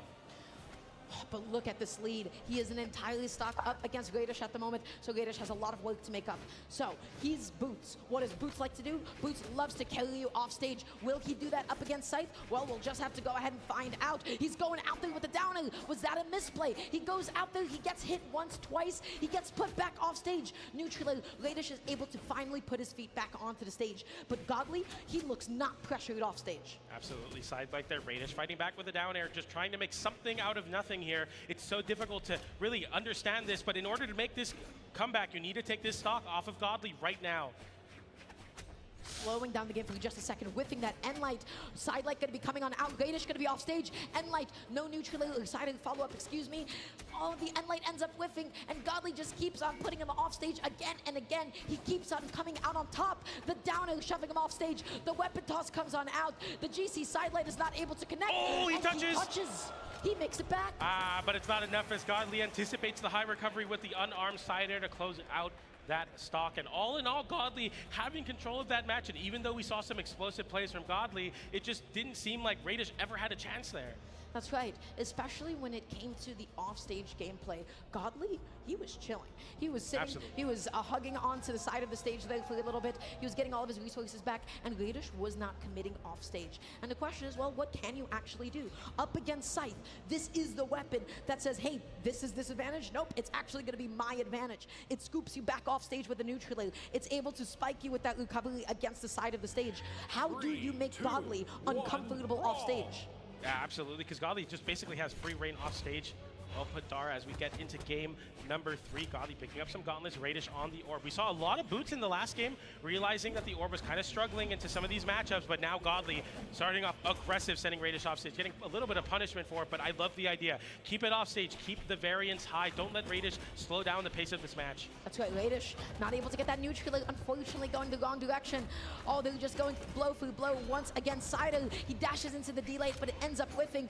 Okay, Radish playing back for just a second, landing with the Sider, sidelight, Sider, true combo. Godly's off stage, uses a couple of jumps, able to make it back on, but Radish able to catch him landing with that neutral air. The Enlight comes out, Godly's off stage, but Radish, nice weapon spawn, but oh no. Goes for the big whiff there, gets punished by Godly's side air, and all of a sudden Godly with another chance at life here on this first stock. As I say that, the recovery connects, doesn't confirm the KO, but the downlight into the recovery surely will as Radish takes the first stock. So far the story of the set, whoever takes the first stock takes the game. I'd love to see a comeback happen here. Godly looking to make a to do that here. Radish has been doing exactly what he needs to do, which is to keep gauntlets away, because look at what happens when Godly gets in. He gets that N-light, looking through the D-light. I cannot believe that Radish was able to sneak in past that N-light. The recovery, not enough to KO off the top quite yet. Eating a side, Radish is getting a big lead for himself. Waits out the dodge through. Godly very appropriately punishing that mix-up, and yeah, I mean, if Godly can continue to make those big strings happen on the gauntlets, read Radish's defensive game, it could be curtains for this set. Godly looking for the sideline there. Radish, oh my gosh, that was such gentle, subtle movement. He was able to land back down nice and safe, but it does not matter. Godly looking for that N-light. He's looking for the next hit, but he tosses away the sight. He has a favorable weapon spawn. Was that intentional? I would like to say so. Going for the nair there. Radish picking up the orb. You love to see that. Looking to create some space between against these gauntlets. Goes for the dash up, turn around, N-light, doesn't find it. Godly still trying to scramble to find some sort of open up here, extend this damage lead into something is Radish's mission here. Side air sends off stage. Who both playing so well at the moment. He goes for the side sync. Godly though, he's able to flip the situation around, but Radish gets back onto the stage. No follow-up quite yet though off of that sidelight. Looking for the neutral, doesn't find it. Dodging past the recovery, but Godly, every time he gets that sidelight, the clock is ticking on the Radish's stock. Godly's starting to read these dodge options off the sidelight very appropriately. It's looking scarier and scarier for Radish every time he gets it open up. Sidelight there, Godly reads the wrong option there. Dodge up and away. Sidelight. Not enough to KO quite yet. Tosses out the weapon, forces the recovery, and he finds that unarmed recovery. Godly coming up with just the slightest lead at the moment, and Radish needs to close. If he picks up the boots, you know, he wants that recovery. He wants that D-light. Let's see if he can go ahead and find it. Godly, no weapon. Okay, we get a connection to send Godly to the wall. Godly gets a hit, immediately dash jumps all the way, or chase dodges all the way to the other side, picks up some gauntlets. This matchup has not been good for Radish so far. Godly looking to punish him for it. Radish going high, using that soft platform to kind of feint where he's going to land. Godly getting caught by the recovery, not enough to KO. Stuck on the wall now. Radish needing one hit to confirm here. Doesn't find it there. Godly won't give it to you easy. being behind Boots is the safest place to be. He was just behind the side, and now Godly still left weaponless, but he finds a neutral, and he's picking up that scythe, and Radish, he needs that stock now. The side by itself from across the stage is not going to be enough. Godly gets back onto the stage. He's able to land successfully, and now let's see what happens. Sido comes out, that's closer to the left side, and it is one stock apiece. It is one game apiece, but Radish is behind in the damage. We want to connect that D-Light. We want to get that landing neutral, some downers. You've got to keep Godly away.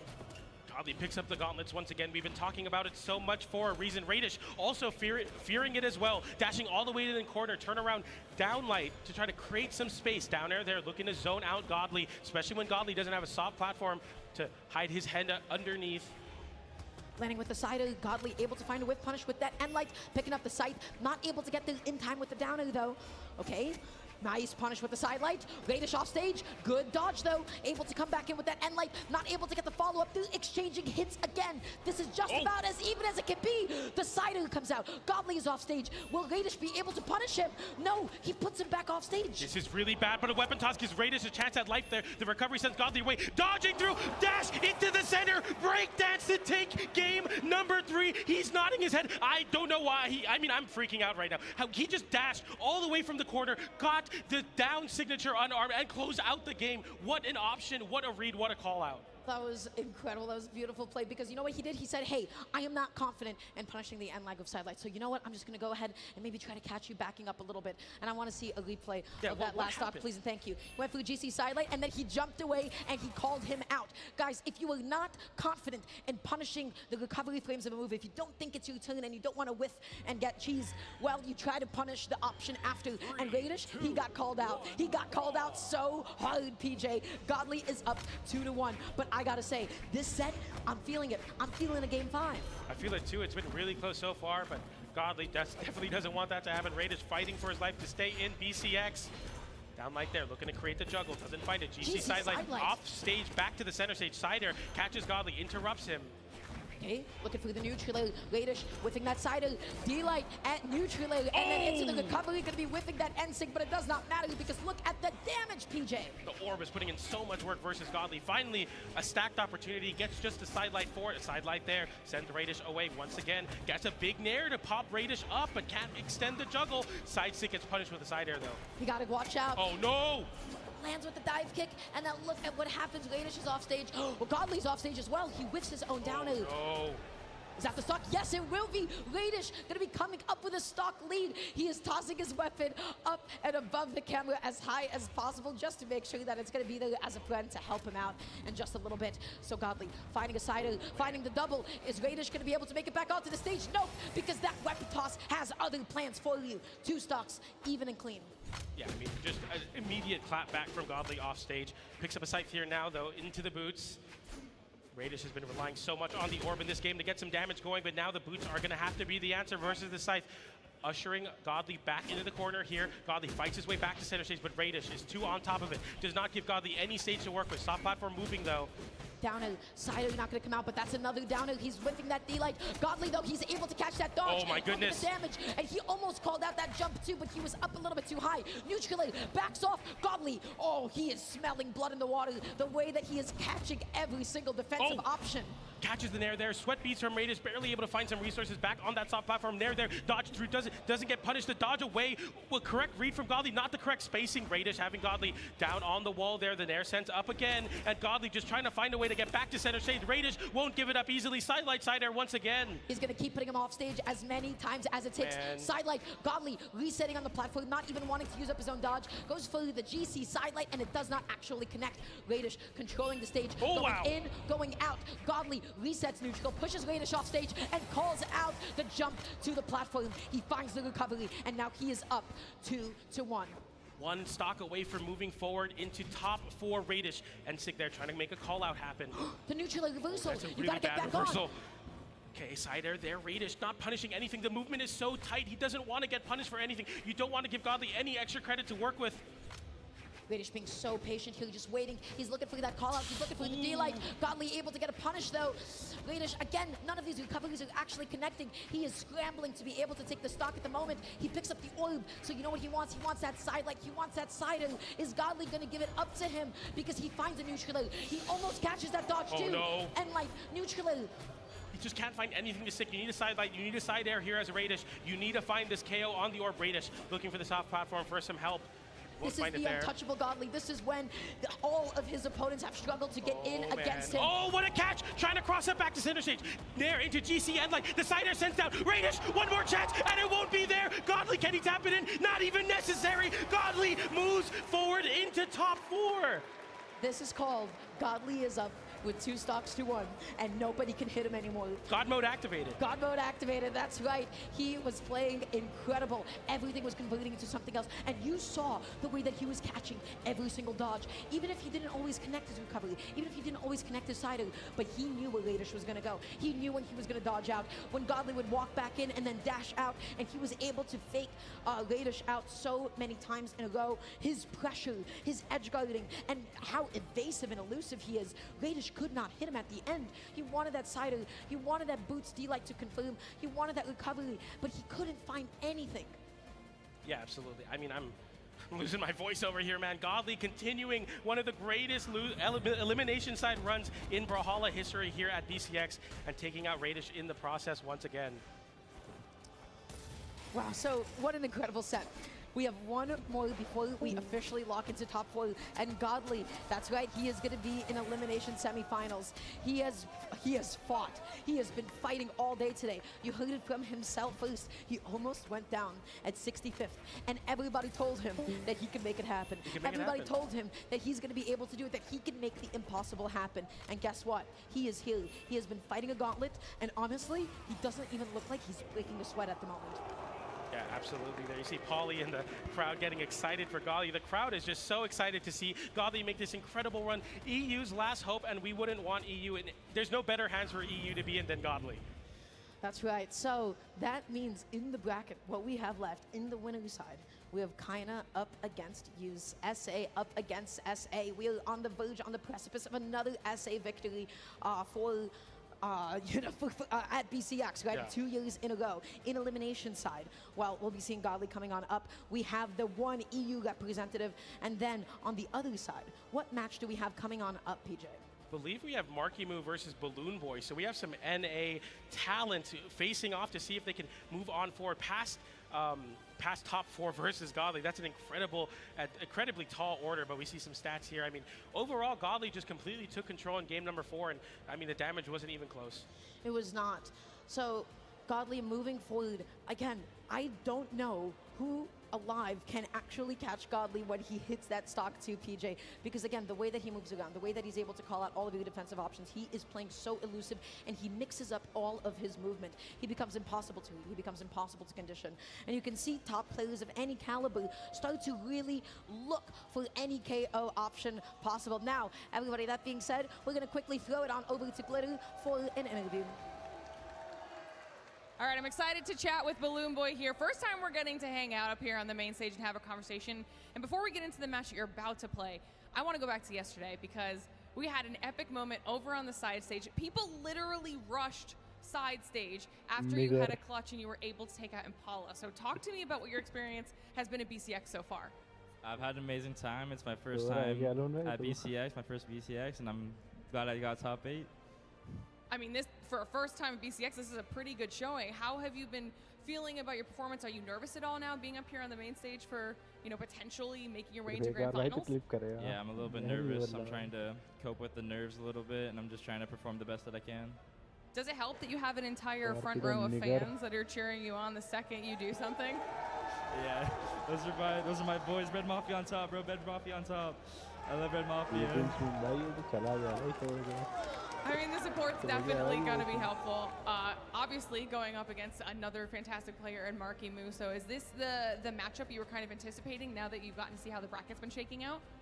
Yeah, I took a little look at the brackets beforehand, and I was expecting to fight Marky Moo over Flower. Flower's still a really good player. I thought Marky Moo was going to take it. Yeah, that's who I'm going to be fighting next. I've had like a lot of experience with fighting him. I've known him for a couple of years now, so I'm ready to fight him now. All right, well, I can't wait to see how this fight plays out. Thank you for coming up here and talking with us for the very first time ever. Best of luck in your match. This is going to be a fantastic one. So casters, let's get into it. Yeah, this is going to be phenomenal. Balloon Boy up against Marky Moo. Now we have coming up a couple of highlights. And this is going to be a bit of a tough one, right? These are two crowd favorites. These are two fan favorites. So no matter who wins, everybody's going to be a little happy and everybody's going to be a little bit upset. Balloon Boy is the Zariel representative, the last Bo player remaining in the tournament, as Impala and Flower have been knocked out. And I'm curious to see how well he is able to do here coming up in the set.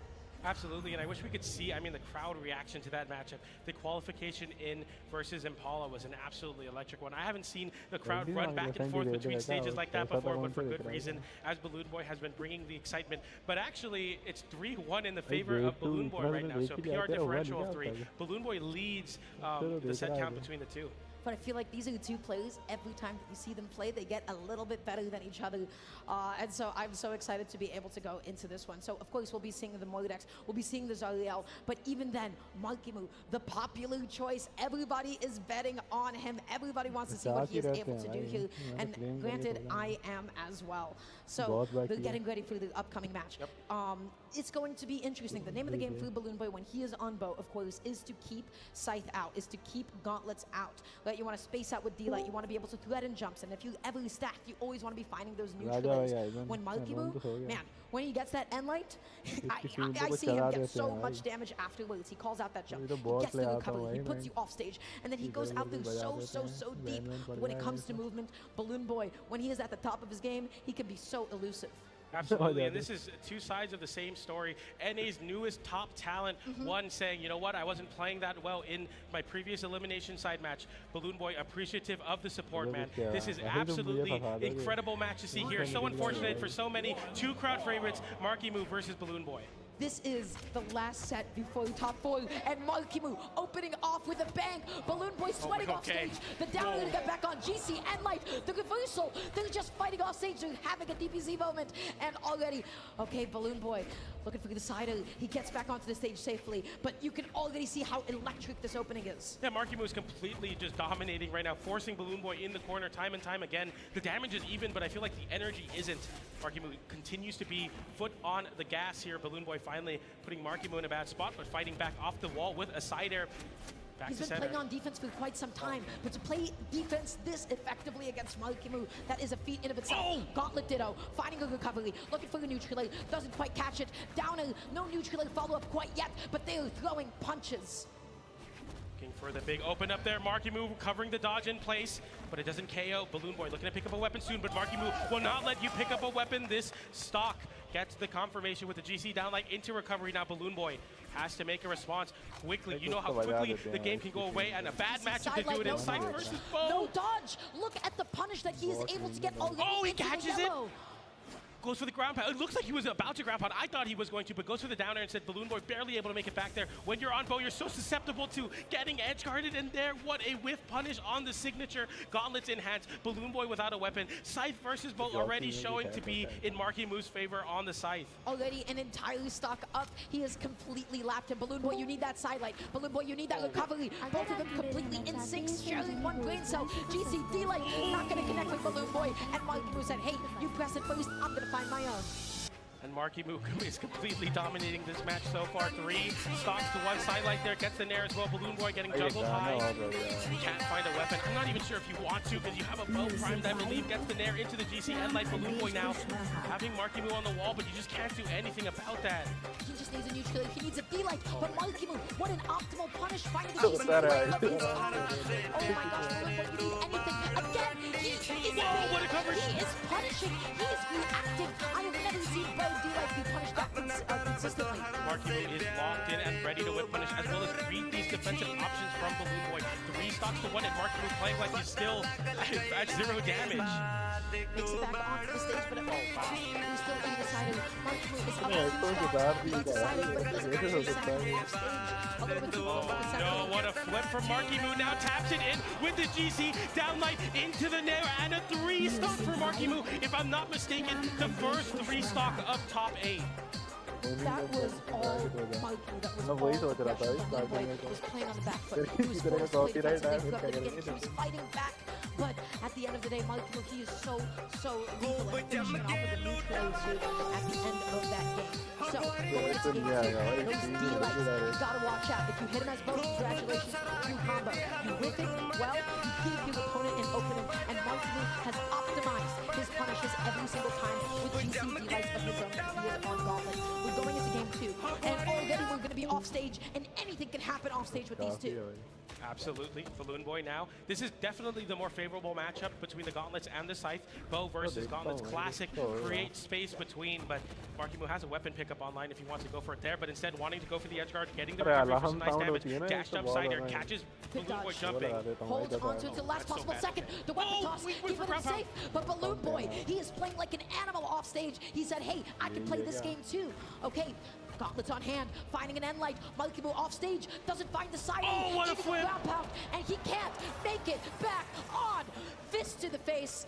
That is a stock up. I winced a little bit with that ground pound, the first one hitting Marky Moo, capitalizing on Balloon Boy, trying to get some momentum back, trying to make a statement. Instead, Marky Moo, the one to steal the stock away, and now once again, this problematic matchup, but it catches a signature. Balloon Boy finding it there with the N-Sync. Marky Moo, Scythe online, but against the wall. Beautiful down able to get that spike. Marky Moo, can he make it back on? And the answer is no, he cannot. That is going to be a ground pound. Balloon Boy, look at him. He is now finding his stride. He's getting a little bit of momentum behind him, but if there's anybody who can shut that down, look at this advantage state for Marky Moo. It's even stocks here, but the damage for Balloon Boy, and definitely, once again, the favorable matchup. You have the range to deal with the Gauntlets, but Marky Moo right now forcing Balloon Boy off stage, pushing the issue with that down air. Didn't find the connection on it, but still, the pressure is real. Nice delayed dodge, they're able to get past the down air. Okay, D-Light, side light, catch on the dodge as well. Marky Moo forced to land, running out of resources, dash jumping over each other. They're completely even at this point in time. And Light, nice whip punish on the side air with a down air of his own. Side light, no side air. They're just looking for the follow-ups here. Gets the double nair, that was big. Balloon Boy getting out of the situation entirely, gets a side light as a response, but Marky Moo is side light out of the corner with a GC, gets the recovery as well. Balloon Boy looking for the dodge read with the double side light, didn't find it there. Balloon Boy stuck off stage, uses the signature. Marky Moo misses the ground pound. Balloon Boy won't make that mistake again. He hits the ground pound. He takes the stock. And this is why he plays Zariel. This is why he keeps picking on him. It's because of using gravity cancel signatures as a recovery tool. He has talked about it before, and now, my friends, he is a stock up, barely a stock up, eating a side light, not enough to KO from center stage, but now you're off stage. Weapon toss doesn't come out. Recovery to get back on, and now we're tacking on some extra credit. Side light comes out. Marky Moo left without a weapon, leans in with a side of his own, and gets end-lighted off the stage. And I don't think he thought that weapon toss would connect. Yeah, and not only that, but he was in such high damage, just like playing out KO'd for him. And Marky Moo sending Balloon Boy off stage, unarmed. The weapon toss into the wall, forces Balloon Boy to go horizontal. He gets another nair. He goes for the weapon toss. Balloon Boy. He saved his recovery, and he saved his dodge. Balloon Boy has been down there. He has been in the depths before, and he knows how to claw his way back on, picking up the bow. It is a completely even game too. Marky Moo, nice anti-air there with the end light, looking to get some damage off. That's a big downer. Gets the dodge in place, goes for a GC side light, is Balloon Boy. Nice connection there, but it's not a lot of damage. No big strings yet in this last stock. D-Light whiffing, gonna be easy downing for Marky Moo. Okay, side light gonna be whiffing as well. D-Light looking for the side light. Recovery, Balloon Boy with an amazing punish. Looking to catch this landing. Is that enough? No, it is not. He bounces off the stage. Balloon Boy looking for the edge guard now. Doesn't go for it. Marky Moo makes his way back, but respects Balloon Boy. Lets him take back center stage, but Balloon Boy will take it into another signature. Not enough to KO. The Gauntlets will need to be the weapon to find this confirmed. It's too close to center stage. Oh, whoa, no punish on the side light whiff. He's looking for the side light. They're both looking for that D light. The end light comes out. Not enough. That's not going to be enough to KO. Not at all. Ground pound. Markimu makes it back onto the side of the stage. What a dodge! And he gets the end light turned around. Balloon Boy nowhere near getting KO'd by that though. Markimu looking for the side. Air doesn't find it there. Goes for the double side light, and it doesn't matter because Balloon Boy lands back down, gets the recovery, and takes game number 2. Amazing, amazing gameplay. It is so easy to get overwhelmed by Markimu in the offstage. So what do you do? What do you do against Scythe? The answer is the following. Hold onto your options. Sometimes you're going to eat a down air. Sometimes, especially against Gauntlets, you're going to eat down air. You're going to eat neutral air. You're going to eat ground pound, and you're going to eat weapon toss. If you hold on to that dodge, you'll be able to dodge past the final move that they need to secure the stock. If you hold onto your recovery, you can fight your way back on. And look at it. He is going to try to do so again. He saves his recovery. Markimu makes it back onto the stage alongside Balloon Boy. Man, I mean, they're already scrapping once again. There's just no chill between these two players. Balloon Boy fighting back with the belt once again, the favorable matchup. And oh, a big signature start up there, but Markimu is able to punish it with a cider of his own side light whiffs. Balloon Boy getting the end light out afterwards as well. Neutral almost getting the punch with the down as well. D-light, side light recovery. That is so much damage. Weapon toss just to secure himself and opening back down onto the ground. GC side sig is not going to be able to connect. And Balloon Boy in a precarious position off stage. Saved his recovery, but Markimu waited, spaced it, and punished it with a GC's D-light into the ground pound. You see Markimu immediately throw away the weapon, realizing if I can burn just one option, I'm confident in taking the stock unarmed. He's looking to take the stock there with the scythe though. Balloon Boy landing back, getting the end like chase dodge as well. Recovery unarmed, not enough to KO, but tries to reset and find some reprieve, but Markimu won't give it there. Uses the weapon toss as a decoy, gets the down air there. Balloon Boy stuck off stage. GC down light doesn't connect, gets the recovery, descend downwards, interrupts the signature. Markimu finds it all with the scythe. Balloon Boy wanted the reversal. He wanted the stock and he wanted to make it his own, but it was a little bit too greedy. And now look at what happens. 3 stocks to 1, and Markimu's momentum is not slowing down anytime soon. The side lights are whiffing, the down airs are whiffing. Side light off stage. He is going off stage with him, even with no weapon on hand. Or was this in game number 2 for Markimu? Because right now it looks like a return of game 1. Markimu tries to pick up the scythe there, doesn't find it. Balloon Boy struggling to find this KO. Oh, there it is. Not quite enough though. Bounces off the stage. The GC ends such a good option, but again, only bouncing, still getting the recovery. Side light, not even. He said, I have a side light. I have a GC side light recovery of my own. If you whiff it, you are in my position. This is my situation. And wow, what a lead. Wow. He found like a stock in every way there. He found a reversal stock. He found a dodge read stock on Gauntlets. He found a scythe string off stage. Markimu in complete form going in with a game lead into game number 4. Crowd, let's get some hype here. Come on. I mean, this set is going absolutely insane. Game number 4, up 2-1. Balloon Boy, you gotta be careful with those reversals off stage. You can't be too greedy about it. He finds an end light. He's looking for another one. Okay, Cider, not quite. Side light gonna be coming on out. Okay, Gauntlets online now. Big string there, catching Markimu, not burning a dodge. They're just getting the combo openings, but both of them still playing so well defensively, not finding a lead against each other, and like pushing him off stage. Nice and safe D-light. Markimu looking for the reversal. The side sig is able to come out successfully. Balloon Boy holding onto the stage, whiffing a side light, eating an end light, but no punish afterwards. He is up in damage, and you know what he wants? He wants that side light. He wants that side light, and he wants that recovery so bad. Nice confirm there, Nair into the GC end light, sending Markimu off stage. Once again, a ground pound from Markimu, making sure Balloon Boy has to respect him on the recovery. Goes for the side air there, gets the recovery anyway though. Markimu trying to cross up without burning a dodge. Balloon Boy punishes dearly for it as he takes the stock lead. This might be the best lead that he has had thus far. So he is right now denying him of all of the momentum that he once held. Balloon Boy finding it down, so patient. Usually, GC end light not gonna come out. He whiff punishes the recovery. He was ready for it.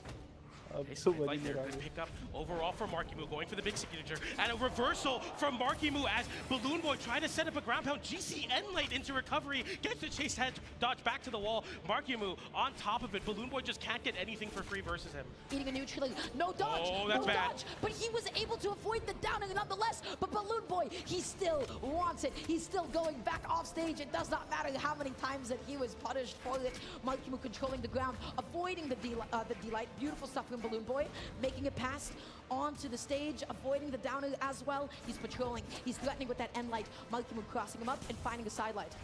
Avoiding there, picking up another set of Gauntlets, looking to capitalize on that corner positioning from Balloon Boy. Gets back to center stage, using the soft platform for dear life here. Eating a side air holding on to the stage, looking for the double sidelight, not going to be able to get it quite yet. Balloon Boy running off stage just to make that side as safe as possible. Both Coven is going to end up whipping Balloon Boy, went 2 follows to the right, down a sidelight. Oh my gosh, that was almost it, but Monkey Move, he went left and Balloon Boy went right. Marky Move making such a big comeback here. They get the double downer. That's potentially the stock. Can Balloon Boy make it back here? And no, Marky Move doesn't even give him a chance. The game 1 closer. GC down like into air. Marky Move 1 stock away from top 4. This is why you can never get comfortable against him. Your leads, they will always evaporate if you just don't stay locked in. Balloon Boy picking up the bow now. How can Marky Move away? How can he find his KO? Gets a side ends up dodging out. No dodge for just a second break. And light, no dodge, and look at all the damage that is eating Balloon Boy. Goes for the dash shove into the downer. He catches the low recovery. A big reversal stick from Balloon Boy. He does make it back, and now it's last stock. Who does that off stage? Last stock apiece. He needs one more to get this to a game 5. He just needs 1 game to take this set. That was ridiculous. Big Cider sent Balloon Boy on the wall once again. A familiar home for him in this set. A nice end light to create some sort of peace and calm right now versus Marky Move. Marky Move finds his way in with a side light there.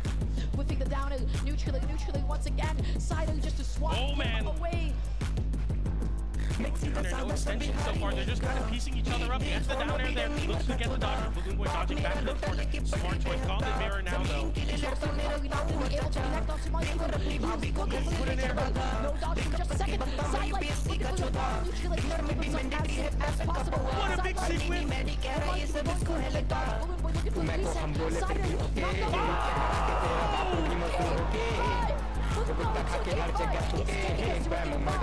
He called it out. He called the jump out of the corner with the signature, and Balloon Boy has been known for not getting those signatures. He throws his signature out in those clutch moments, and finally, after years of those, it finally pays off to force a game 5. The Balloon Boy signature. That was his Hail Mary. He needed that. That was the only play that could result in him getting the stock and getting back onto the stage. Game number 5. Oh my goodness, no soft platform now. Very small stage, a lot of scrapping right now. The site versus the boa matchup Balloon Boy has not found a lot of success in, but is going to have to rely for it now for the first stock of game number 5. Looking for that side light coming off the stage. Balloon Boy now stuck on the side of the stage himself. Probably able to beat out the down in time. Such a nice active hitbox. Backing off for a second. Slowing down the pace of the game. Monkey using all of these weapons. They're so stacked. Oh, they're stacked. Right there, Balloon Boy crossing through Marky Move. Nice weapon toss. Balloon Boy with a weapon toss of his own. Keeps the bow online. The matchup that he's been winning so far, but Marky Move punishes the side securely there with the sider. Nice recovery on the unarmed to force Marky Move to give a little respect off. Gauntlet Ditto at the moment. They both one side like they both one-sided. They're probably as well. Coming out. The stock lead at the moment. But once again, this is just a gentle lead. Balloon Boy going to be left without weapons for just a second. Able to go ahead and pick up the bow. Usually, especially in such a low ceiling, it will be able to KO if he's able to get the D-light into it. Nice avoidance on the signature. Appropriate with on a down light there. Now Balloon Boy getting completely rolled through. A little bit too low for that neutrality KO quite yet. Balloon Boy landing back down and picking up the conflicts. Now Mike is on a huge combo thing. Looking through the jack ball out with the neutrality. Didn't find it. GC like whipping. The conflict comes out and the stocks all even. Balloon Boy, you can't count him out. Balloon Boy now with a take of his weapon start on Marky Move. Won't last for long though. We got a gauntlet mirror once again. Balloon Boy getting the nair there. Looking for the end light. Doesn't find it. Marky Move swinging high with the Sair. No punish from either player. No big string right now. Marky Move doesn't hit it to Hodge. I can't believe it. That was pixels away from actually connecting. Dashing out. Finding a sidelight once again. Is it going to attrition at the moment? Recovering neutrally down it as well. Sidelight carefully whipping. And then Balloon Boy punishing the recovery with one leg against the ball. Damage is so high on Balloon Boy right now. Marky Move only building on it. Looking for that KO confirmed, but the end light sends off stage. And now Marky Move holding onto the wall. Tries to go back from center stage. Balloon Boy reads it, but doesn't punish down there. Looks for the nair. Doesn't find it. Whiffs the recovery. A recovery to try to punish it. Whiffs as well. Double sidelight. No connection. He's so patient. Catching the back the end light. So nice at the game box. GC Kool-Aid has to come out. Great dancing on one. And getting the stock lead once again. Will he be able to make the comeback? Is this going to be all Marky Moo? You can never get comfortable. Dodge, so much damage. Another high side there, so much damage. Balloon Boy makes his way back down. A weapon toss into the unarmed there. Marky Moo building this lead right now. Balloon Boy needs to find a way to even it up. That won't do it though. And there sends off stage. Balloon Boy hugging onto the wall. Marky Moo with the ground pound. Balloon Boy gets in with the GC downlight and the ground pound. Marky Moo is insane. That just needed a moment. He was able to do it. He is so clutch. Everything just got denied off stage. Balloon Boy not going to be able to make the comeback. Marky Moo just taking that set for himself and continuing on throughout the bracket. But Balloon Boy, he made his right. He made him work for it. At the end of the day, Marky Moo in the offstage gameplay. That is a demon. That is a demon, and that is one that I have not seen anybody vanquish quite yet.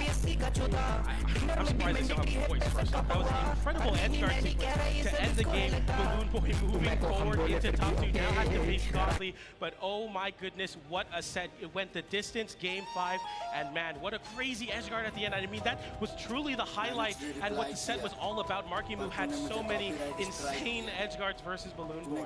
He is so aggressive off stage, and what is ridiculous to me is that, in general, in a platform fight, committing like that off stage is a risk. It is a risky play, because if you whiff it, well, guess what? You might get reversed. How does he do it? How does he find everything that he possibly needs? He continues to just start out every single recovery option from the opponent. He's just able to be so optimized, so fluid. Every single GCD light is able to connect every single downer that he needs, and he makes it back onto the stage each and every single time. I have never seen anybody like this in the offstage gameplay, but I gotta say, Balloon Boy in that stock 4, there was nobody alive beating Balloon Boy. In game 4, excuse me. Yeah. Game 4 Balloon Boy, that was something else. What an incredible set. You see the crowd get alive. Every single game was a shocker. But look at this closing out edgeguard. Ground pound there, gets the weapon toss into the wall. GC downlight into ground pound. He just waits for a Balloon Boy and now realizes the only chance is the recovery down air into the GC breakdance or haymaker maybe all the way down in the corner.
the spotlight, winning the Autumn Royale, winning Trial of Freya as well. Balloon Boy quietly been making these runs, getting into top 8, getting really, really good upsets. The big thing for me, which is kind of surprising, I mean, you mentioned they make it to a Game 5. That's tremendous. Marky Moo was down on sets versus Balloon Boy lifetime so far going into this match. I think it was like 3-1 in Balloon Boy's favor. So that was really interesting to me, and it also just suggests, obviously, like Balloon Boy said in the interview, these two know each other, they're super comfortable with each other, and that's reflected in the set count easily. I mean, that was just such a banger set to watch. Really, just an amazing Game 5. TK, wait, did you want him to add I wanted to talk just about this top 4 just in general. Okay.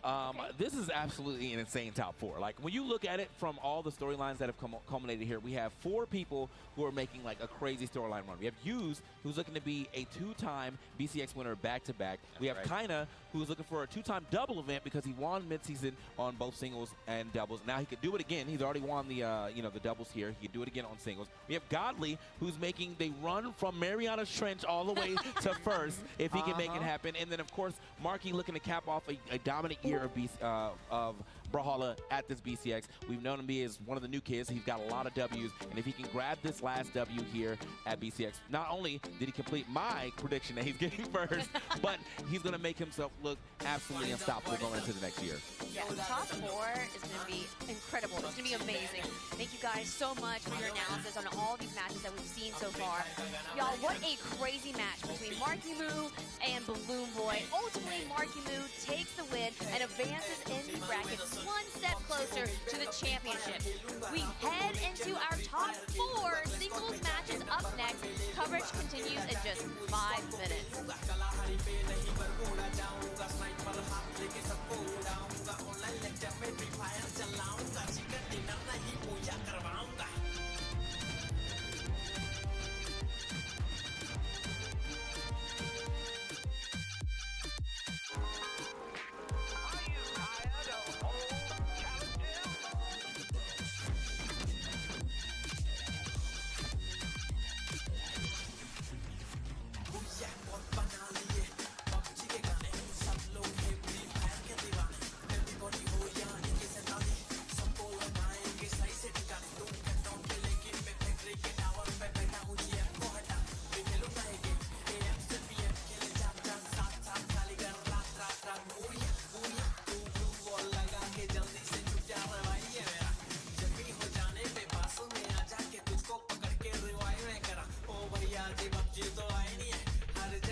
ऐसा है जिसमें आपको अपनी life में settle होने की planning और strategy बनाकर उसको सही तरह से ऑर्गेनाइज करने की मदद मिलती है। हमारी लाइफ में हर एक काम की अलग अलग प्रायोरिटीज होती है। उनको सही तरह से ऑर्गेनाइज करने के लिए ऑप्टियो आपका सच्चा साथी बनेगा और आप भी अपनी लाइफ के इंपॉर्टेंट डिसीजन खुद ले सकते हैं। तो आज ही ऑप्टियो ऐप को प्ले स्टोर से डाउनलोड कीजिए। न्यू यूजर्स के लिए 14 दिन का फ्री ट्रायल्स भी अवेलेबल है। अधिक जानकारी के लिए डिस्क्रिप्शन में दिए गए इंस्टा लिंक पर जा सकते हैं।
Yeah, and I think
Of course, we talk about like the recency, we talk about the World Championship, things like that. But when you look at the numbers, kind of actually has the wins. He has more wins against Hughes, and so by numbers.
up, goes for the jump side air, but misses.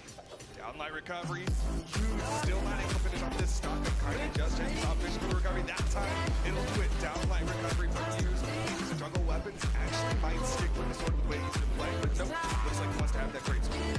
Open it up with the neutral light, hoping that kind of was in the jump in the air to catch the neutral air. After that, there's the light side air, now picking up the axe. Sort of the main weapon that kind of relies on just standing still, right in place, not knowing quite how to punish that just yet. Hoping more of the juggle game, the nair hits, the recovery misses.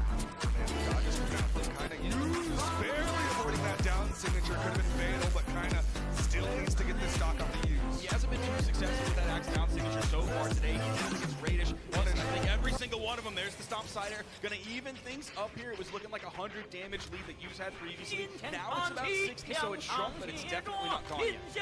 Now it's back to the Hughes sword. Downlight recoveries is the name of the game. I like that jump just in case he sees the opportunity for an air. But it looks like he wants stage control now as he goes for the downlight side. Oh my gosh! And the follow-up side here to punish the axe recovery from China. Hughes' timing was fantastic on that. Wait for the response. We can find that hit, find the stop. Full stock lead for Hughes now. He's got the great sword. Again, the dodges come out from Sting. He's not able to catch up. That's what he needs. But he gets back to barely getting back. He saw kind of wanted to figure out how to punish that land. Can you feel it too? He's taking so much punishment from that great sword. I'm seeing signs of what we saw last year at BCX Grand. He's not getting that finish. He's just getting those openers, but it might not matter as the signature comes out, kind of gets launched another one, but he reads the wrong way. Oh my gosh, and game one is a big two-stop for you. Again, we're seeing more of what we saw from last year at BCX. China's inability to find his way in on this race. And that final moment there, we're showing where exactly that we have this still. For a sidelight opener, and then jump cheese touchdown. It was wild to see him come out and It really is so cool seeing his sword because a lot of like great sword players, like they have a solid sword, and a lot of them, they practice it, but not like they rely on that great sword. Great sword game, really tight, really controls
weapons point. You see backdash come out, great punish from Hughes. Backdash of his own, and then we see the D-Light into the recovery for the KO as kind of approaches not only using the weapon.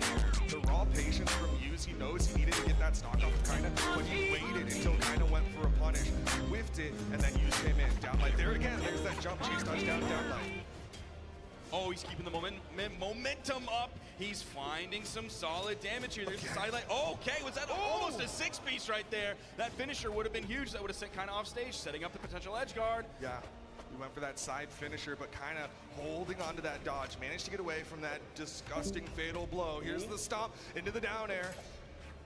Not able to follow up with a neutral air to get the KO off the top, even though the down air did send Hughes flying. There's the D-Light recovery. Does send him off screen, but not enough to KO just yet. The two-piece, actually the three-piece with the finisher for the KO off the top. Yeah, went for the neutral finisher, going vertical on that one, and he's sticking with the greatsword as Kinda, nice little sidelight, will secure that weapon pickup. This game is significantly closer right now than it was towards the end of last game, as it was a two-stock. Gets the KO, completely evens it up as we head in. Both players now on their final stock. Both players fresh in white until that sidelight from Hughes. Oh, he throws away the greatsword immediately. Waiting for the sword spawn, but he's going to come in, do some Mere to unarmed hone damage. wale South baat America lगा रहा हूँ still strong with the unarmed game. Nice little whiff punish there, nothing huge, but he gets a nice neutral light to punish Kaina's whiffed neutral light. कौन सा लफड़ा भाई You उनमें can से see कोई they're both, copyrighted they've हुआ drawn फिर a क्या line in the करेंगे sand, and it's going to be Kaina who crosses it, gets that side light into the neutral air. Just a two-piece, wasn't able to follow up with फिर more. तो I think Kaina ये again going to be भाई as careful as he possibly Kaina can मार लूँगा before he tries to punish with these axe neutral lights. This time going for the मैं side light there, disconnect feeling a के little लिए bit गया more भाई confident in his mod है spacing. Server का Swaps to a different axe. सुन रहा Might है be यार priming for a किया hammer. जाएगा Gets a down air. Yep, he's going to throw that away. He wants the hammer. A little copyrighted bit more for नहीं the मैंने KO सुने तो secure. Starting में वो तो नहीं थे Hoping he can grab a stomp तेरा वाला side air. भाई I क्या don't know if बजवा the रहा KO, है depending on where he picks it up from center stage, is going to do it with that तो अलग 9th ही string बजा रहा है Taros भाई that he loves to play so much. And Kaina is going to tie up the set 1-1 as we're about to head into game 3. He had a very clear game plan with that one. Build up the damage with the axe, finish it off with the hammer. That's exactly what he did in those final moments. He swapped to a different axe, but that was just getting ready to swap ultimately with the मैं hammer. Mod होता मैं भी कर देता Camera's भाई eyes are on the trophy. The players' minds might be कोई on that इसका trophy, lens but वाला it's बजा going to they be a वो little क्या while भाई before they can touch मुझे नहीं सुनना डर लग रहा beautiful है blue weapon spawn. They got to deal with what's in front of them right now. Kaina versus Use as we get into game 3. Again, disconnect we're कर दिया on था वैसे Fortress तो मैंने भी Alliance bar here, bar that soft disconnect किया है जब platform. गलत गाना Move in बजा left, move in right. Everybody's able to grab a weapon very easily तो without any इसका damage लेंस coming गाने out सुना from नहीं either सुना भाई player. It's नहीं going to be the सुनना axe from मुझे Kaina and the sword from Use. Solid juggle coming out from Chase Hughes. Was ने able to pick up a सुना neutral air after that ये recovery. लग Another रहा है recovery. This time Chase dodges down. You saw the sweat beats. He uses a lot of his movement tools to get up that high. Little footsie game. Again, the classic kind of use footsie game that we saw so much of last year. Nice little jump side air. Calling out the high recovery. There's the D-Light side air right over the corner when Kaina chooses to play a little bit high. And another one. And he gets the first stock with only 50 damage on his own. Got to get a helmet every time Kaina peeks over the corner. Uses catching his head and getting him with those downlight side airs. Ooh, not going to go for the stop there. Instead, went for the side light. That one's going to whiff and Use. Not able to punish the footsies from the two of them. Yeah, that's tough whenever Kaina's able to find a punish like that, and it's just the side light, especially when he's behind, compared to the raw damage output and force output of the stomp side air. That slide off stomp, it can be goofy to figure out what you want to do right after that, and that's, I think, Kaina didn't want to commit to anything that he couldn't for sure hit. There's the stomp side air again from the right side of the stage, sending over to the left, but because he is playing that 9-strength Taros, he's able to find these KOs. Yeah, he's adding up a lot of damage, and honestly, he didn't take that much to get that finisher on the second stocks. This is still very doable on both sides. There's that corner guard. This time, Kaina's got more reach. He goes in with that side air, gets him back onto the stage. Look at the jump side air. Again, that footsie game coming back into play here. Both players so careful, giving each other so much respect. That started in sweat beats. Even went for the side sig off the stage. Use counter punished it. There's the neutral air, the juggle, trying to extend off the soft platform. GCD light into the side air, and now Kaina takes the lead just under 2 minutes into the game. Always got to be ready for that reaction from Kaina. He's shown that hand before. The gravity cancel stomp, but it's used with an immediate rebuttal. He's going to finish off the stock. Final stocks. And we're entering final stocks dead even again, just like we did last game. But as we saw last game, Kaina was the one to take the victory. That was a bold move. I don't know if that was a bait because he did do it so early. Yeah, I mean, he definitely knew he could get away with that one. Like, the worst punish he was going to take is just a side air from behind, but Hughes didn't even get that much onto him. There's the side light into the D light. We've seen that as a regular option from Kaina instead of just going like the standard flowchart of side light neutral air. Yeah, it's kind of dependent on where that side light hits. If he hits a little too close, he's going to have to go for that down light.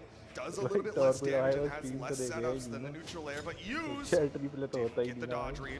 Oh, they're so even here. The neutral signature does whiff, but again, that might have been one of those baits where he felt confident. Stomp side air again from the wrong side of the stage. This 9-strength Taros finding stocks where virtually no other character in this game could. He's doing such a good job building up that damage. He does not have to worry about where that stomp hits as long as he hits that Sarah afterwards. Man, these games are so close between these two players. But again, Kaina the Demon Slayer. He's doing so far what he couldn't do previously last year. The progression of this player has been such a treat as a fan to watch. 302 भाई हो गया भाई See मेरा if तो you'll have to continue to progress because now Use is on the back foot, Kaina one game away from going into our grand finals. We're over on the Demon Island. Hey, the Demon Slayer on the Demon Island. We don't have the soft platform this time, so that last stock we saw, we have seen kind of just find the regular GC D-Light into the side air for the KO, but this time he doesn't have that extension off of that soft platform like he did just a moment ago. I think the bigger thing here is the KO box is much wider. Those stomp side airs from opposite sides of the map are going to go a lot further. And on the other side, Yu's downlight recoveries are going to take a lot longer to KO as well. But also those sidewalls are very, very small in the way that Yuz is fighting the D-Light recoveries as Kaina's head peeks over the corner. I would give the edge guard really in Yuz's favor here. Right now, he's got the weapon advantage, kind of with some fantastic movement, gets behind Yuz, gets in with that downlight side air. Stomp, side air, weapon toss. Yuz, does he have the movement? Can't get the nair for the chase dodge off. That potentially gave Kaina just the direct KO like we saw there, or potentially Yuz was going to have to burn every single thing, and it was going to be a literal free cleanup for Kaina. That was really his edge guard to drop. Starting to whiff now. Downlight recovery. Not able to get the KO. Yo, this is my hammer player right here. This is my hammer player. Jump, gravity cancel, neutral light this time. Nice punish from behind. Yuz able to take out that end sig, but he took a lot of damage. I thought we might get the bottom backside of that neutral signature to make a connection with Yuz, but he was timed too well. He was positioned too well to fall prey to that. Once again, back to the footsies. Yuz going for a lot of these jump down airs, expecting Kaina to come in grounded. Dude, Kaina as a grounded player, I don't know like how you can just not let the brainworms win and like press the jump button. He'll stay grounded for so long. It's so impressive. I mean, that's one of the reasons why you see Yuz doing those jump down airs, is he's expecting Kaina to stay grounded like that with that side light. That was a burn dodge, but Yuz not able to continue it. Nice neutral light as Yuz was coming in for the landing. He stays just far enough away so that side air doesn't make a connection. Oh, I thought we were going to see the finisher come out. I thought we were going to see the KO here. Yuz is setting up for it. The weapon toss is kind of going to have enough to get back. Here comes the dodge. He goes up, and the side light turnaround pivoted like still on the main platform. I don't know if that was a little bit of a misinput. Maybe it was mistimed. I think it was supposed to be a fall off down air. I think he recognized Kaina did have enough movement coming in here. With that Tero's base 5 movement speed, he can definitely travel the distance. He's here with a little bit of a lead. He still has a little bit of a lead here as Kaina's in the yellow, about 50 damage behind on this final stock. We're about to get 3 minutes into this game. A victory for Kaina here guarantees him top 2. Uh-oh. Stop, side air, or down air, nair. Doesn't hit the recovery though. Yuz already evened up in damage. Beating Yuz 3-1 without having to go to a game 5 would be massive for the confidence of Kaina here, but Yuz is going to attempt to push it to a game 5, starting with the D-Light side air, following up with that recovery, the edge of the down air, making contact, going back over to the greatsword, just hopping around, being very careful. There comes the down air, the weapon toss, he's disarmed. Nobody wants to swing. They're being very careful with how they go in. They know how important this is. It's winner's final, and Kaina could go into the grand finals, but a downlight side air disarms Kaina. Weapon toss keeps him on the corner. He's sweating, but Yuz not gonna get the downlight. If Kaina clutches this, he just barely overspaced that downlight from Yuz. The sidelight having enough movement. There's the down air. Wasn't able to find anything off the bounce pass. Another sidelight. Tries to find the side air. Kaina back on the stage. The recovery. KO's off the top. And we are going to game 5 here. Winners finals. BCX 2024. There is a reason these two have been back and forth. Not just for 2024, but for years now as South Americans just challenging each other for that top spot. Yuz might be the current world champion, but Kaina is the current 2v2 world champion as well as the mid-season champion. Kaina has the accolades, but who's going into the grand finals? We'll find out here in game number 5. Game 5. Thank you very much, Mr. Announcer Man. And we're going back over to the Fortress of Lions here. We're getting that soft platform back. We're extending those walls a little bit. We're leaving no opportunity to go under the stage as an escape route. Good spacing from Kaina to start this off. Get some good hits. The chain dodge. Trying to get that recovery. He's getting aggressive. That almost like vintage wrenched chain dodge down over the corner. Good jump from Yuz. Starting to space out. Getting a double tap. I think we're going to see a lot of footsies this game between these two players, dude. I mean, it's game 5. You got to bring out all the stops. You got to make sure you are picking and choosing when you go in. Yuz with the side air the wrong direction, kind of stays behind him. Ah, jumping, caught. the dance as Hughes gets the downlight side air kind of really far to the left side, but the weapon toss helps him get down. Hughes not going to swing on him. They're stacked on each other. Kina's afraid to swing and get punished. Hughes is afraid to swing and get punished. Who's going to find the first stock here? It seemed like Kina wanted to babysit it back to stage. That had to have been a bait, right? He ripped that so early. Hughes fell for the bait, and Kina got the punish after. Hughes not able to punish that down signature. Down air into the neutral air. Not going to hit, but the recovery will. Hughes with a stock advantage here in game number 5. Oh, continuing to juggle one more time. The second kind of landed on the main platform, has the greatsword in his hand, starting off with the recovery. The big ground pound on the main stage right at the bottom, that gave kind of plenty of room after the bounce for him to pick up the weapon. Takes a 2-piece after another 2-piece. I think Hughes is starting to recognize, kind of waits until after the bridge. It's a really common habit against greatsword players, so Hughes is getting the 2-piece consistently. Unarmed recovery, not enough, but the hammer and nair will do the job. Kind of about 50 damage behind. Hughes is going to spawn back in.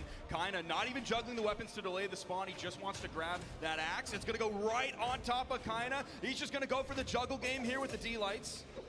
Man, kind of bringing this one back. Every time Hughes starts to build a lead, kind of keeps right with them. You see him walking forward, threatening. Neither one of them wanting to go, but there's the downlight recovery from Hughes. Nair. The crowd got so silent. This is so tense. Downlight gonna whiff, kinda. He's gonna hit the downlights. He's got the better anti-airs right now. Yeah, he's doing a great job. It's already going with those anti-airs. That almost KO'd like in the beginning stages of Orange. Could be just a neutral air away. Definitely might be a stomp side air away. A raw side air, not enough gonna do it. Weapon toss goes high. Kina's gonna babysit it back to stage. Didn't even need the D-light. Hughes almost could reach it, but not quite. Good babysitting from Kina, making sure Hughes stayed low, and he wasn't able to jump high enough to get that neutral air. Kina now with the lead. Game number 5, one stock away from going to the grand finals as he hits the double dare.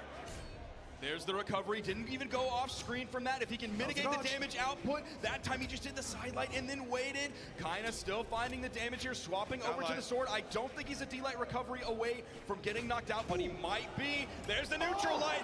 Doesn't get the strong force, but still adds up the damage, which he still needs. It's the D-light and the recovery. The Demon Slayer, Kina, yet again, knocking out another player in his warpath. Now guaranteed top 2, sending Hughes down to the elimination bracket. Kina was a lot of people's favorites coming into this weekend. As the South American, he's been winning for the region. I mean, we got to see that little path, the road to BCX, and Kina's face was on a lot of it, but it is going to be Kina as well going into the grand finals. Hughes going to have to now wait in the elimination finals. Brother, it would not surprise me whatsoever if in about, I don't know, maybe say like 20, 25 minutes, we basically see that exact same thing yet again as Hughes moves through the elimination side of the bracket. But he's going to have someone waiting down there hoping to end his journey. Let's look at a little bit of the journey that he took throughout this set. Dude, his sword gameplay, I am absolutely adoring it. If I was really going to only rely on that sword gameplay, I'd want him to play like another legend, but his greatsword is so good as well that the Jae-Yun just really fits Hughes so well. Yeah, it's just really tough for Hughes because what I think kind of started to recognize is those jump height, half jump height, gravity cancels. You're seeing a lot of them work really well against Hughes because he's constantly fishing for that downlight on the stage. He's not going for his own jump gravity cancel downlights, so kind of getting above it and getting those punishes. He was also just like a landing annihilator. Yeah. Anytime you wanted to come in, air traffic control was like, no sir, you're not coming in there. And then you're like, well, I'm going to land anyway. And he's like, no sir. Out comes the D-light, out comes the side air, or out comes the recovery, and you're sent over to the blast zone, over into the edge guard, and Hughes is there to clean things up. So Kina with a Game 5 victory here. Look how long that second stock lasted on the timeline, Duke. It was like more than 2/3 of that game. He was living.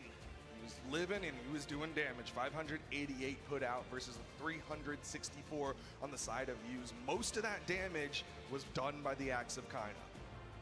He's been loving this Taros pick. Even post-nerf, he's been sticking with it. Despite my pleads for him to play another legend, this was one thing that I tweeted, hoping that he would play like a faster hammer legend like Yumiko. But I also qualified in there that, you know, he probably knows best, and I'm glad he's sticking with this legend. It's very impressive for him to really like grit his teeth, bear down, and any nerfs that have happened to this legend so far, any differences that he would have to make in his playstyle to deal with it, having that neutral light not be a one-size-fits-all tool anymore. You see he's adapted his gameplay. It's not just that, because he really wasn't going for like side light nairs and side light D-lights pre-nerf to that axe neutral light. It was all D-light and it was all in-light, and now you see him progressing a little bit more in that, and he's also relying a lot more on the hammer. Yeah, and I think it bears repeating how we tried to convince him. We were like, hey, what if you tried a different character? And he was like, no, this is the character that's gotten me all the way here. This is the one that I'm going to stick with, and you got to give him so much props for that. But he's waiting in the grand finals. We now have to go to the elimination side of things, and we got to hear from the players as well as Glitter. Glitter, what do they have to say? Let's find out, because once again, we have Marky Moo up here, we have Godly up here. North America versus Europe here. This is going to be an insane elimination match. You guys have been on a really long road to even get to this point so far. So just tell me where your vibe is at right now. I'm feeling like pretty nervous because it's obviously Godly, but you know, I'm just gonna keep playing the way I have been. And also I want to say one thing. I want to give a shout out to Godly because he coached me before I was pro. So he's the whole reason I'm even pro in the first place. So I want to give a shout out to him for that. I did not know that. That is very cool. Tell me about what it was like to work with Marky Moo in the beginning then. Might have made him a little too good, but we'll do our best, but it's good, you know, he's come so far. It's nice to see him like win the Royale and everything. He's so humble with everything, and I'm happy he's come this far, you know. But I gotta do well for my region, I gotta do well for myself, you know. I've come this far, you know, I just gotta keep going. I gotta do my best against him. It's gonna be a really hard game, but I'm looking to win. That's what I gotta do. Yeah, I don't think either one of you is going to take it easy on each other in this with so much on the line. As you're going through these brackets and you're continuously playing against your friends, though, does it get harder with these matches? I wouldn't say it necessarily gets harder because everyone up here is already insane nonetheless. So it's like, it's just another set you have to do, and it does get tiring as you go on. So it gets harder mentally, but the players are all like insane. So not like each player is harder than another. Are you guys excited to get through another step of this competition, potentially be that much closer to grand finals? Most definitely, yeah. Do you think if you make it to grand finals, you can take on Kaina? Probably not.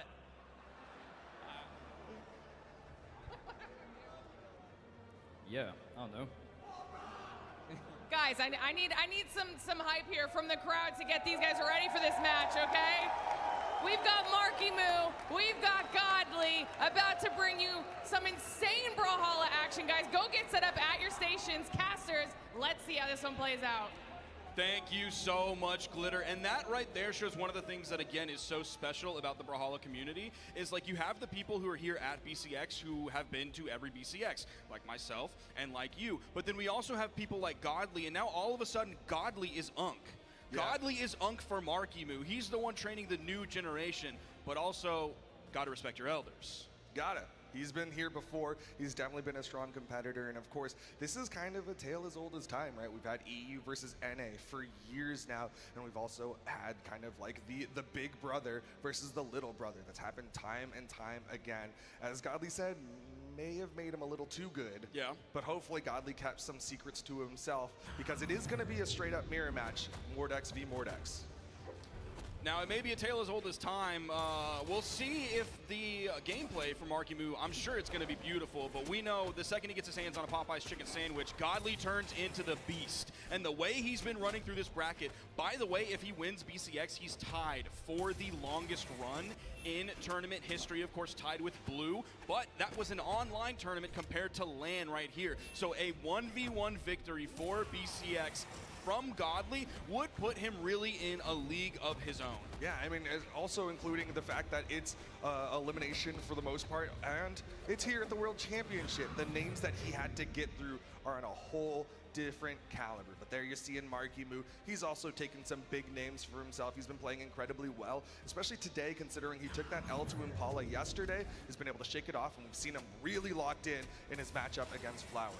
Yeah, the Markimu versus Balloon Boy set was really interesting because I feel like that kind of divided a lot of people, or at least they were really confused on how to feel about that set because a lot of the Balloon Boy fans are also a lot of the Markimu fans as well. So I'm sure there was a lot of internal conflict about like every play was awesome, but also the worst thing of all time because someone they're a fan of was getting the hit and someone they're a fan of was also getting hit at the exact same time.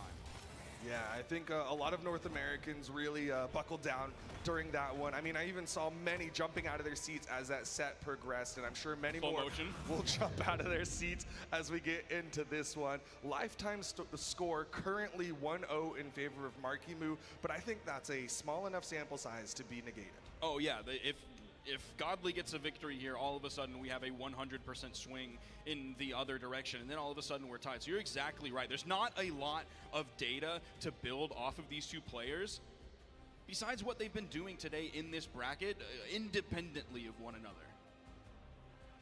Oh, big yawn coming out from Markimu. I feel you on that one, brother. It's been a long weekend. It has been a long weekend. I mean, he's been playing all day. Again, we've got to point out the fact that he started off in the 2v2 space, and now he's here in the 1v1s. Today, Championship Sunday, has been a long day for specifically Markimu. And we also have to point out, yes, the lifetime score did say 1-0, but it didn't have Autumn Royale in that, so it's actually 2-0. Oh, okay. Because Markimu won in the round-robin phase of Autumn Royale. That is very true, and we also have two controller enjoyers on the stage. Gross. So we get some controller representation here in our top 4. I myself am a controller user, so I love to see that all amongst the sea of keyboards that we see from so many of these top players. You're seeing the controller he's got. Nice red, except he doesn't use that in his like color scheme right now. No. That's his controller. Semi-final. 3, 2, 1. I think that's because they don't have like Goldforged or Skyforged Xbox controllers. Not yet. Not yet. Here we go, though. Game number 1, elimination semifinals. This is the bottom rung. This is where it gets scary, but the winner of this goes into the top 3. Markimu getting some damage built up, but Godly's got the lead right now. Markimu will still get that wall touch safely. Godly didn't want to push at the weapon disadvantage there over onto Markimu, who had the gauntlet, so he just waited, and he waited for good reason so he could throw that side signature with the scythe and get the KO. The bottom side of those icicles. Markimu was playing a little bit too high. Maybe he's going to move to a stage with longer sidewalls, unlike Demon Island in the future after this. Yeah, I really think those short sidewalls played into how Godly was able to pick up that side signature. Markimu going for the patented neutral light into the jump neutral air. He's been reading those high dodges from his opponents and getting plenty of nairs and sares. This time, Godly gonna go left. Now, Godly's been kind of going back and forth about whether he wants to focus on the gauntlets or the scythe in many different of his matchups so far today. But here he's been going back and forth a lot, maybe wanting to keep Markimu completely weapon starved because either way, a weapon is better than no weapon, and he feels comfortable at the weapon advantage. Even Markimu feels comfortable enough to not try and push that edge guard. Yeah, you were saying any weapon's better than no weapon, but Markimu clearly did not feel the same as he was willing to play that edge guard unarmed. Both of them gonna whiff the recoveries. Godly with the side light, sees the dodge, hits another recovery, but you gotta point out, he's a full stock ahead of Markimu. Yeah, but they're both kind of at the same damage, so they're both searching for kind of the same thing. They're both trying to find those stray recoveries off the top. Now they're over on the edge, so they're looking for those stray side airs. There's the neutral light going the other direction that might have KO'd off the left side, but Godly ended up sending to the right with it, gets behind. He almost didn't have enough time to come in with that neutral light, but the spot dodge came out from Markimu and the iframes were gone, and so the neutral light active frame still picked up. Outlasted Markimu's dodge. Markimu with the side light active input, still not enough. He spot dodges in front of the nair, but the unarmed recovery will deny the 3 stock.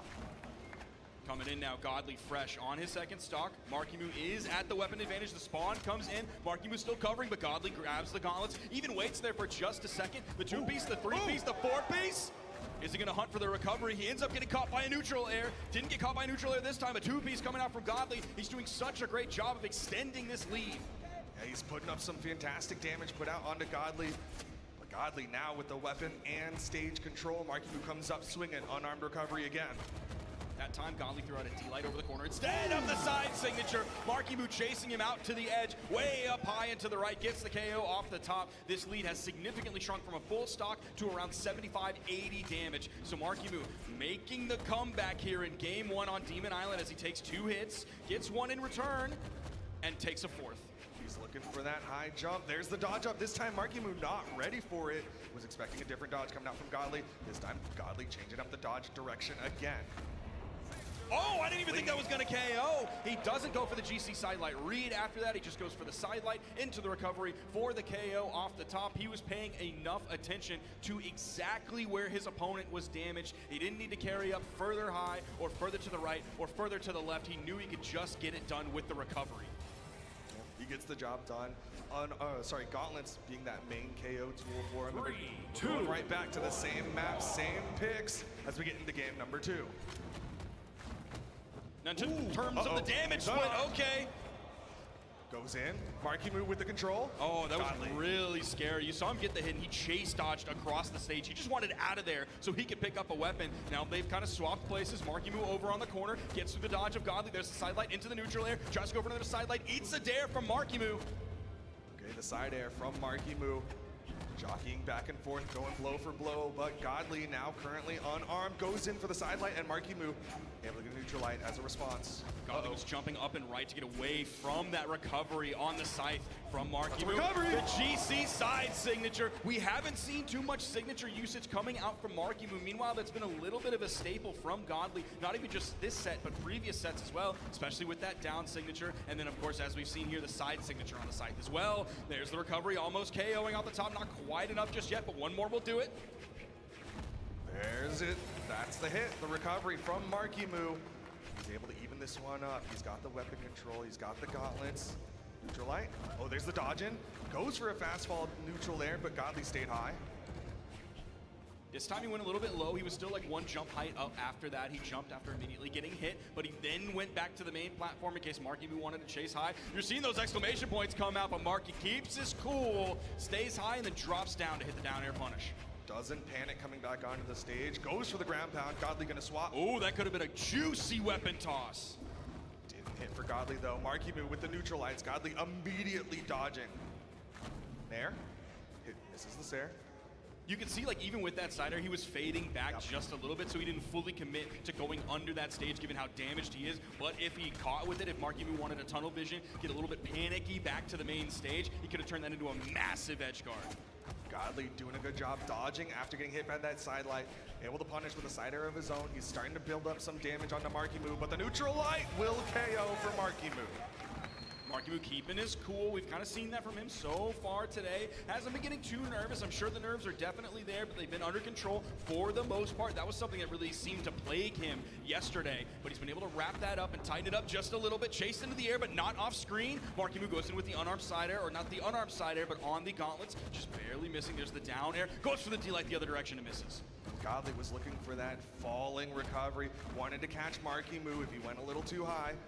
Once again, gonna try to catch him out of the air. Down sig, easy punish, down light, down air, just trying to get some damage onto Godly. Only gets a two-piece off of it, but it is solid damage, and he's at a lead, so any damage is extra credit right now. Markimu has been so careful on his way back to the stage. A rare signature that we see him use to get back on the stage. D-light ground pound. That's kind of the way Godly was ground pounding earlier. The weapon toss is going to bonk on the head, but look how much damage was done in the meantime. Yeah, Markimu recognizing the situation. He's gotten some decent damage built up on Godly. He can go for some bigger plays there, like that slide charge side heavy. Now he's going to get the recovery, and Markimu's on the board, 1-1. We are tied up in this set as we are about to head into game 3. Looking at the damage split between these two players, again, it's almost completely dominated by Gauntlets. Definitely for Markimu, putting out 543 compared to the 13 on Scythe. And that's not really what he was quite doing against some of his previous opponents. He was doing such a great job of those long Scythe strings, all of that Scythe pressure that he was able to put out on his old opponents. Now we are swapping to a very small stage. Could be very volatile, especially if Godly's finding those side signatures on the side like he was previously on Demon Island. This is World's End, and one of these players' worlds might end at the end of this set. This is a very important game number 3. Both of them tied. The winner of this will have the advantage going into the end state, but Godly able to open up, gets that side light, but he backs away. He's looking for the safe damage. Okay, the dodge was gone. Wow, he just kind of falls into the blast zone there. His dodge was already gone. He was caught in the middle of his in-air movement economy and didn't have nearly enough to get back. This is a massive lead here, but again, we are on an extremely volatile map, which could be really good for Godly. All of a sudden, he finds himself at a 2-stock lead, but also Markimu could find a solid edge guard here. He could find some pressure off stage or maybe a takeout off the top, and all of a sudden, things are relatively even. Okay, Markimu reaching. Exactly like that. Cancel side light recovery. Markimu evens it up. Thank you so much, Markimu, for proving my point right there. Godly, though, still has that health advantage. Was able to build up a decent amount of damage there. But like you said, this is a volatile map. Oh, side sig interrupted by the weapon toss. I don't know if the icicles would have reached high enough to actually make a connection, but great weapon toss there. It's going to interrupt the rhythm of Godly, so he's not ready even off of the miss to find a follow-up after that. Managed to jump over that second side air from Markimu. Markimu doing a really good job getting in there, getting some hits, avoids the down sig.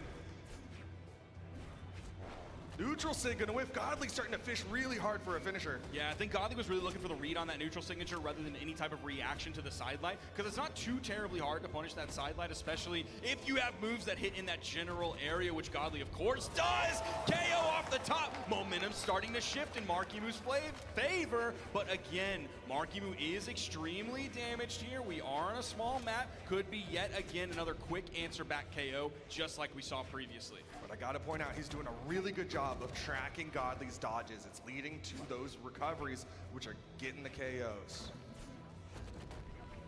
Down air, and he kind of backs up, waits a little bit, hoping for the dodge to come out so he can hit the side air and then continue offstage pressure. Again, backing up after hitting the down air, doesn't go for the immediate follow-up. Now he's at the weapon disadvantage. Recovery KOs off the top, but Godly's about 80 damage behind. Now he's gonna juggle those weapons and then go back to the gauntlets, hoping he can find a few strings here and there to add up that damage quickly. Has Marky in the yellow. He's added about 50, maybe now 60 damage up. He's getting Marky into the orange, the down air pummel. Weapon toss. Markimu with the rising dare hits the weapon toss that beats out the recovery. Godly's got the wall touch. There's the D-like ground pound. Godly's up 2-1. He straight up steals that. It was looking like he was at the disadvantage. You know how hard it can be, even when you have gauntlets in your hand, to recover back to the stage against such a strong Scythe player, one like Markimu. And it seemed a little bit rough for Godly, but he was able to turn it around. Oh, sending under the stage there and forcing basically everything out so that D-like ground pound was Godly's to drop. It was Godly's game to lose at that point, and you know Godly, he's not gonna give that one up. Man, I know a lot of people saw that rising down air from Markimu and thought that was gonna be a Markimu game, but here we are, game number 4. Markimu gonna try to get this to a game 5. See if he can beat out Godly. Recovery gets stuffed out by the nair from Godly. Markimu's able to safely get down to the main platform. They're just in yellow, so it's going to take a lot to find those knockouts. Markimu hoping to maybe push into the edge guard. You saw the side air over to the right. You saw those exclamation points coming out as well, and Godly smelled blood in the water, wanted to push over the side of the stage. Markimu going back over, chase dodging over, and then moving back as a bait. Yeah, they're definitely ebbing and flowing there. You can see even that side light, both of them trying to go back down. Side air gonna whiff on the side of Godly, goes over to the site this time. Gonna hope he can grab some range here after that side light. Markimu gets through that side signature. It seemed like those icicles were gonna linger a little bit longer, but Markimu had the timing, the sweat beats. He gets the neutral air. Godly still had some in-air movement. Manages to get back up. Both of them surviving the offstage engagement. This one was starting off with a Marky lead, but now everybody is in KO damage or very close to it. But the unarmed KO from Markimu, even right over on that left side wall, is enough to KO off the top. Godly as Markimu, we are on Demon Island, so may not exactly be in KO damage given what move Godly's able to hit. He may not be able to hit a single move. Markimu chases after 80 damage, maybe added up with that. The side sig, again, not a problem for Markimu, but he does take the follow-up after, interrupted by the main platform. Godly was ready. He did the spot dodge, downlight side air, weapon toss, little delayed. Gravity cancel down heavy's not gonna hit. Markimu with the nair gets back to the stage, and he's getting really good damage here on Godly. He ripped that one just a little bit too early. It does have quite a few active frames, so it does give you that room for error. You don't have to hit it perfectly at the exact right frame, at the exact right time, in the exact right place, but Godly let it rip just a little bit too early. He finds himself pretty behind here. Yeah, this could be really bad, but Godly can turn it around. Oh! Downlight, nothing! Markimu not wanting to go in for the ground pound. Godly still choosing to chase after him, maybe throw out a couple of those side kicks, those side lights before he grabs the weapon, but he's immediately punished for it right after Markimu. Almost a full stock lead here, pushing this, hopefully, if you're a Markimu fan, into a game 5. There's the 2-piece, the 3-piece, continuing that ladder going, now finding that recovery at the end. Ooh, gonna go for a mix-up there. Downlight up toss. Neutralite. Godly keeps trying to swing, and Markimu was hitting him for it. Markimu's getting a little custy with it here. Now he's throwing out that side sig, but Godly was way too high for it to make a connection. He's going to have to find something big here. He has any hope of coming back. He thought it was going to be a ground pound, but Markimu was ready. Send him back over. Marky chasing after him. Now has the gauntlets. Godly at the weapon disadvantage. Lots of damage here on Godly on this final stock here in game number 4. Going above Markimu on that down light, but the neutral light almost does it. That weapon was still active. Godly knew that that was coming in and it was going to hit like a bomb, so he wanted to get away from there as fast as he possibly could. These up tosses from Markimu. He gets the KO at the side air almost from the middle of the stage. Woo, we got ourselves a set here. I know a lot of people like to make the very easy comparison of, ooh, Markimu on the Mordex, ooh, Markimu is the next coming of Sandstorm, but those up tosses feel really similar to the way that Sandstorm likes to just add on to that mental stack. Yeah. And that's what Markimu's doing. Got it to game number 5. We're going to Apocalypse. 3, 2, 1. Love hearing that 3-2-1 brawl from the crowd as we go into our game 5 here of the elimination semifinals at BCX 2024. Who's going to podium? Will it be NA or EU? Only one of them will make it into the top 3. Markimu starts off with a Sayer, starts off with a second one. Another one. Chasing after, again, Markimu, his gauntlets have looked so good this entire tournament. You saw a lot of scythe gameplay from him last game. Oh man, he's hoping we were on World's End for that moment right there. He would have gotten the stock, but maybe he's just like, you know, it takes a little bit more. I already got him here. I can push it 20% further and get the KO. Markimu with a massive lead here in game 5. Just saying, rinse and repeat. Sidelight, recovery, reset, sidelight, recovery. Markimu with a full stock lead over Godly. Godly starting to fall apart here in game number 5. He's really starting to struggle to find ways in on this site with his gauntlets. Markimu's using the range advantage. He's using that 45-degree angle of coverage, both vertically and horizontally. Okay, he's saucing on him now. He's starting to get the download. He's starting to stay glued to him. The D-light into the weapon pickup recovery. Markimu, he's got some swagger on him. He's feeling real good right now. 3 stocks up to Godly's 1. Barely into the orange, getting into the red. The crowd here in North America is cheering for Markimu to get the 3 stock. And this is rare. To hear an instant chant that started by so many people, they were ready for that moment to start cheering on their boy. But Godly's hoping maybe Markimu gets a little bit overconfident here. He's still going to stay dialed in. This game is certainly not lost, but it's going to take a lot of work from Godly to fight back. Game ain't over till the announcer says game. Godly knows he's still got 1 stock left to play with. Catches Markimu with a neutral light, but he cannot afford to trade back and forth. Sayer. Risky recovery there, and Markimu's going to punish him with a down air.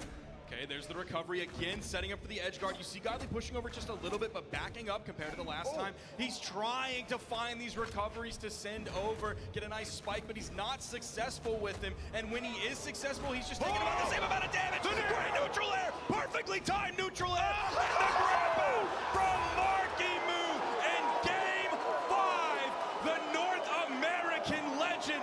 Many people called him North America's last hope, and he's keeping that dream alive right here as he sends Godly packing and moves into top 3. Markimu playing out of his mind in that one. It wasn't just the classic, oh, I'm gonna go for the gauntlet resets, oh, I'm gonna go for the standard side plays. No, he started feeling really good, and like you said, bringing out the custom combos, that weapon toss, gravity cancel, downlight, pickup, recovery, all sorts of goodness coming out from Markimu towards the tail end of that one. Impressive work from Markimu here against Godly. He was talking about potentially being nervous going into this one. We saw those nerves kind of hit him yesterday, but the fact that he was so swaggy at the end of that game, I think those nerves are really starting to melt away, at least for the time being. Maybe that'll change the next time he sits in that hot seat, but for now, he's gonna be feeling so good and feeling confident in his own abilities. Yeah, Markimu, at the end of the day, he has top 3 here at BCX. This first time getting into the top 3 at BCX, and he's looking so good representing North America. And this is why I love being a little bit of a hater and being a little bit of a denier for the new guys. Because like if I'm right, then I look smart and I get to be like, oh, all you guys, you said he's way overrated. Like he's great, he's a fantastic player, don't get me wrong. But then at the end of the day, I get to smile smugly and be like, I was right. But then even when I'm wrong in a case like this, and we get a breakout narrative, we get a fantastic storyline, either way, by the way, whoever won this game was a fantastic storyline. But now I get to enjoy the Markimu storyline as he continues to push through. And what a fantastic storyline it's been. His first kind of year as being a big competitor in Brawlhalla. We saw him come out at CEO, and since then has been on a non-stop trajectory going into the finals. He won at the Autumn Royale, but now we're here at BCX. He's on the Elimination Finals, and in the interview earlier, I think he said he couldn't beat Kaina. I don't think he can beat Kaina. Well, obviously you don't. You're a big Kaina fan. But I'm worried about what he thinks, not what you think. I don't know, though, because that's like also kind of the mentality that like Kaina has a lot of the time, is he never seems that confident in his abilities to like overcome, even though he's one of the best, and I think after today will solidify himself as the best player in Brawlhalla right now. But he's never had that like major confidence to come out of the gate and be like, I'm the best player, everyone else is great but not as good as I am, and I will show you time after time, stock after stock, hit after hit. So the fact that we also see that kind of mentality, that humble mentality coming out from Markimu as well, that could just be the modern champions mentality in Brawlhalla. You say that, but man, I love a confident Markimu. When he was going for those crazy plays, that was the best gameplay that I could have asked for in that moment. But you're seeing, he's in the hot seat. If he wants to win today, he's going to be sitting in that seat for the next 3 or 4 sets as he goes up against Yuz now, who just took an L to Kaina. I want to see how he deals with the great sword of Yuz. I also want to see how he deals with the sword of Yuz. It's going to be a big question. Markimu and Yuz have not fought this weekend. It was Impala who knocked Markimu down to the elimination side of the bracket. We'll see if he can get through our current BCX 2023 champion. And there you see the narrative of this set. Rising star Markimu takes on former 2023 champion. It was just 1 year ago that the trophy was hoisted in the air by young Yuz hailing from Brazil. Many, many people think that he is the one to do it yet again this year for the 2nd year in a row. Markimu is hoping he can stop that and further keep the rise of that star that he's riding on right now. But you can see that viewer vote. Nobody knows for sure. Nobody knows 100% who's gonna win between the two of them. Yes, we might have a little bit of history because we can look at Autumn Royale and be like, oh, Markimu won that entire event, so he probably did really well against Yuz. But this is BCX.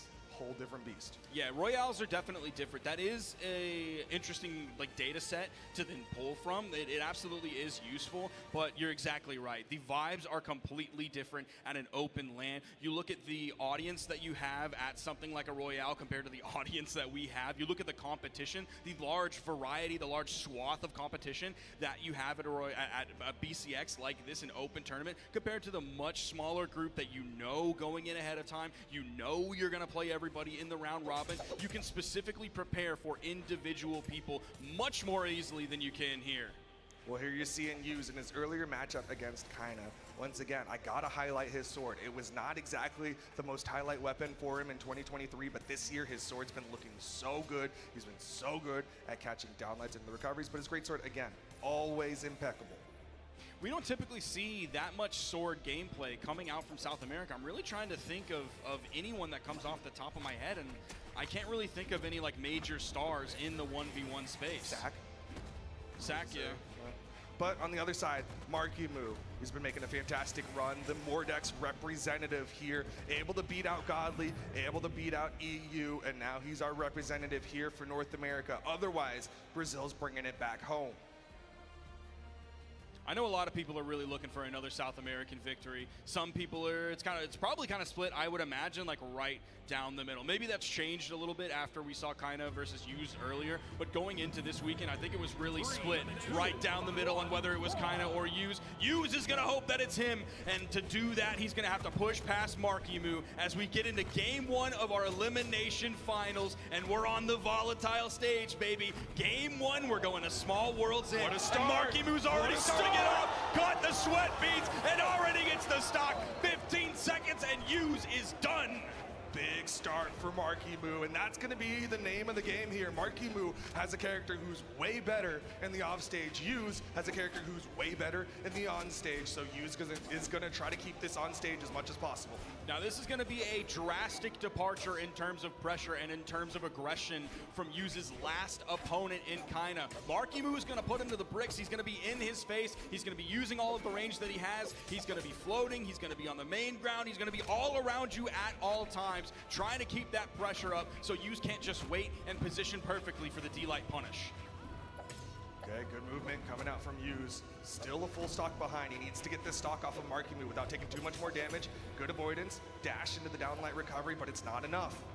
Now, one thing that I think could be successful for Yuz, nice D-Light recovery, that's going to KO. I believe if we were on a bigger stage, that might not have KO'd. Could have set up for the KO, but I don't think it was going to KO. But one thing is when Markimu throws out the gauntlet sidelights, that's at perfect territory for Yuz to find the sword side air punish. He's going to have the timing on it. It's against a move that's reasonably easy to punish, especially if Markimu happens to throw it in the wrong direction and make a wrong guess on the coin flip. Opportunity here for Yuz. There's the dodge. Yuz starting to read how Markimu is going to dodge out of the openers. Get chased down by Markimu. Oh, this time going for the sidelight inline instead of the sidelight D-Light. Great reading from Yuz. You saw him get the reset once, and then he saw that Markimu's dodges to come back, but he comes back swinging with the uppercut. Final stocks even. Markimu's going to grab the first weapon, hits the neutral light into the side light. Yuz jumping high and away from that weapon toss. Marky swapping out, putting a lot of space between him and Yuz, but still inching closer and closer as Yuz is backing up, trying to maintain that long spacing until the next weapon spawn comes in. The dash jumping, dash landing movement coming out on both sides. Markimu opens up, side light recovery. Great damage built up onto Yuz. Yuz is going to need to find those reads. He actually caught him there. That was a spot dodge from Markimu, and that delayed down bridge actually hit, but Yuz not going for more. I think he was worried about how low potentially that Markimu could be over the edge, just low enough that maybe a fast fall out of that or a dodge down or anything like that gets him away. Edge guard. The dodge through. Yuz not able to get him on that cross up. Goes for the downlight. Markimu gonna whiff on the spot dodge from Yuz. I thought we were gonna see a recovery come out of that after the whiffed recovery from Markimu. Oh, the spot dodge. Marky completely disengages. Man, Yuz is playing with fire with some of these dodges. They're so risky. 2 exclamation points won't matter as Markimu hits the neutral light to start off game number 1. Well, I guess finish off game number 1. Now in this set is very important for a lot of different reasons. Here was the start of it. This was massive. You saw the sweat beads originally come out, and Markimu even saw a little bit of a dip. It was almost like a little taunt that he did, that little kind of double bow after he got that amazing edge guard. But this set is so important because it's NA versus South America. I feel like everybody believes that there's maybe this giant gap given how many South American players made it into this top 4 and that South America won 2s and could potentially win 1s. But Markimu moving on past Yuz into the grand finals here, I feel like for a lot of people would shorten that gap between the 2 regions, even if Kaina comes out victorious. Yeah, I was seeing online, it was like South America, a bunch of brackets, and then NA, and then a couple brackets, and then EU. Like people think South America's so much further ahead. Right now, Markimu. Yeah, I knew that punish was coming. You saw where he ended up after that recovery over the corner. That was perfect in light territory, and Yuz went for it immediately. Ooh, doesn't get any type of landing down air or anything like that. I don't know if he even threw anything out. There he goes in with the down air landing into the neutral light. That was a recovery. Ooh, I thought he had the range. With less options, the neutral air going to keep him in the open air, but Yuz gets back up onto the stage, down light, side air, a classic for Yuz.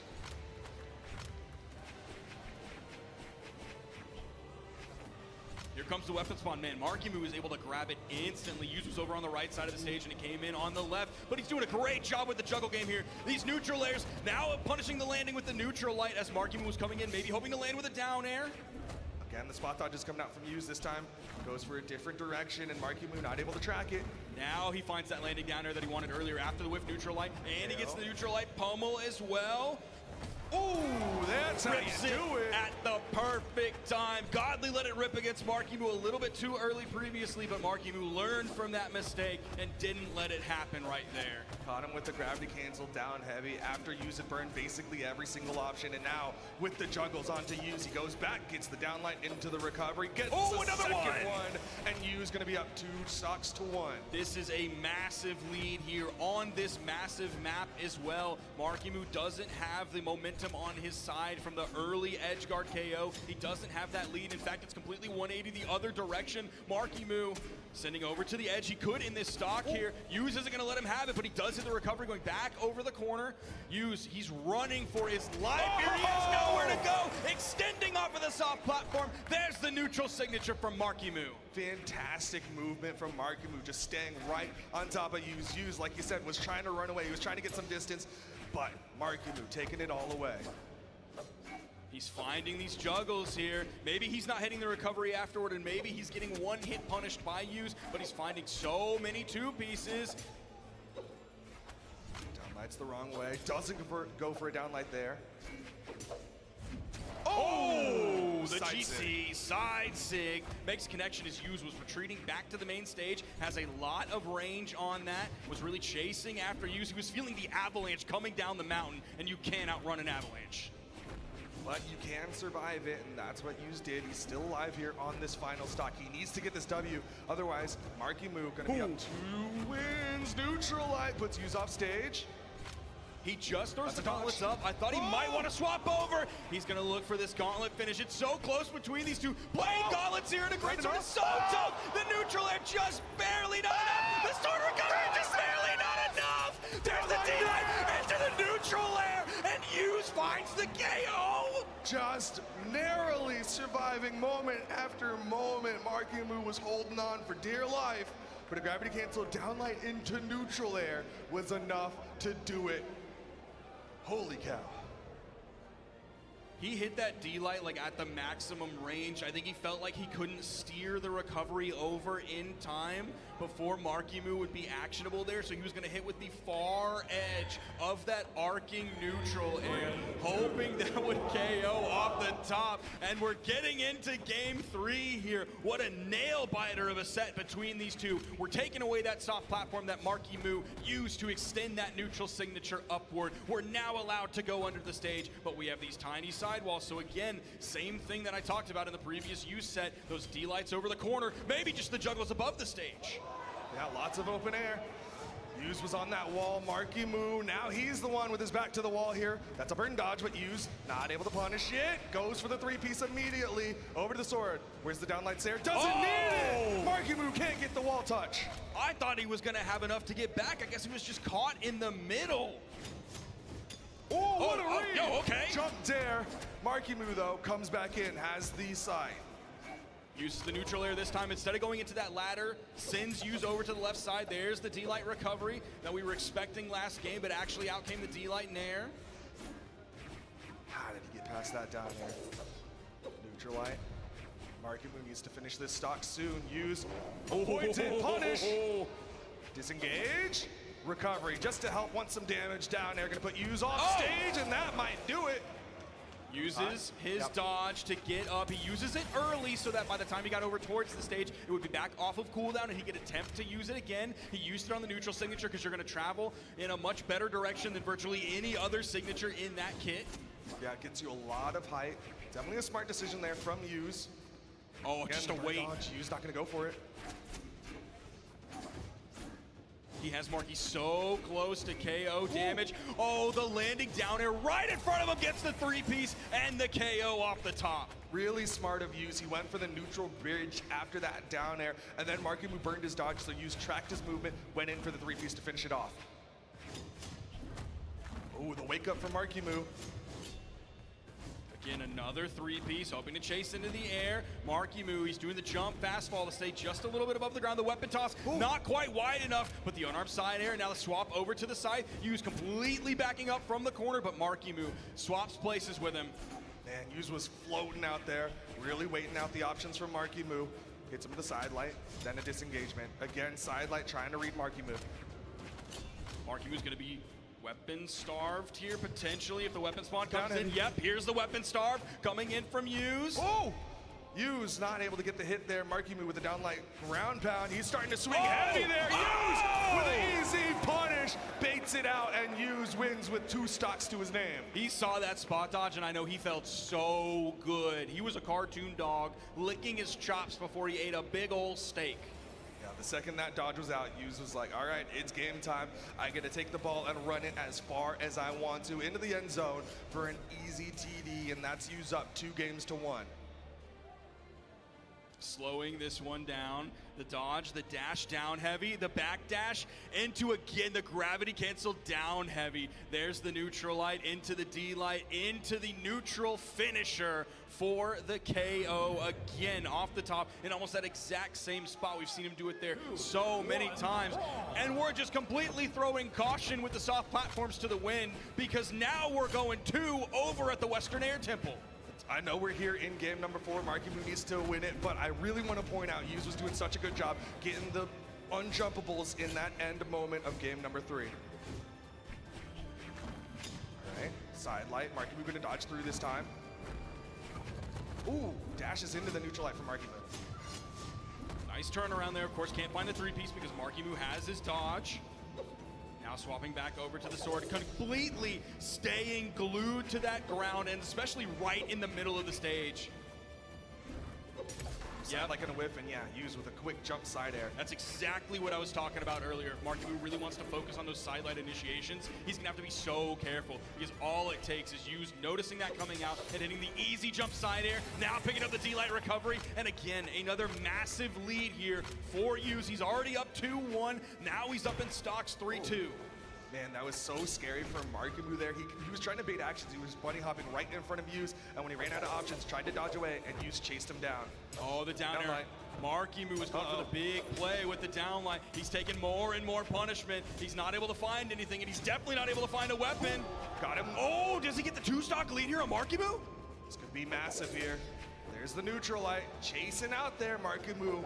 Positioning correctly, not going to get caught by a side air from Yuz. Soft platforms helping out Yuz now.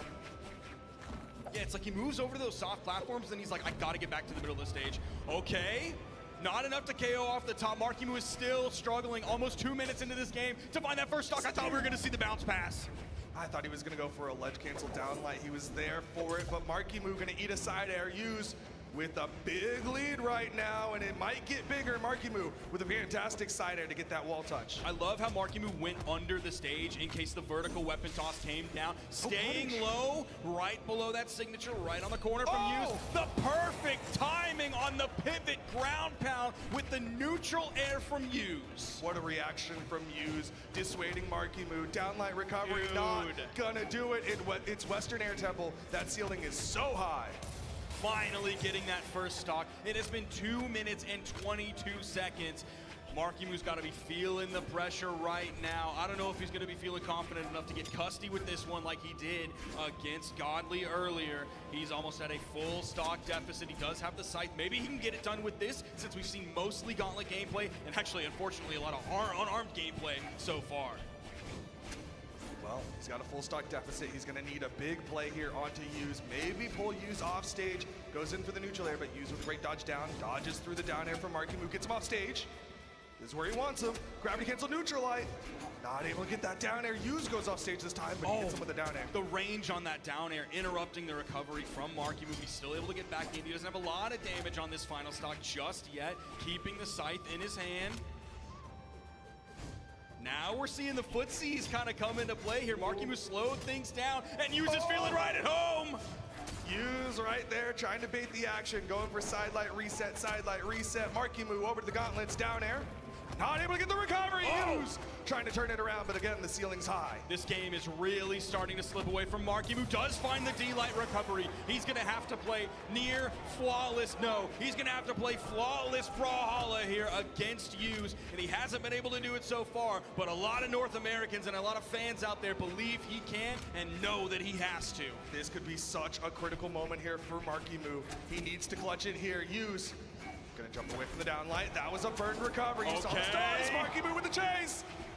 This would be such a massive comeback. Oh no, he throws the weapon the other direction. Doesn't even tunnel vision just yet. He's being so careful. The neutral air, hope to reach up with another one. Didn't make a connection. Use, he has the sword. Are we gonna see the D-Light punishes come out? Oh, the raw recovery. He steers it so far away. He has so much control.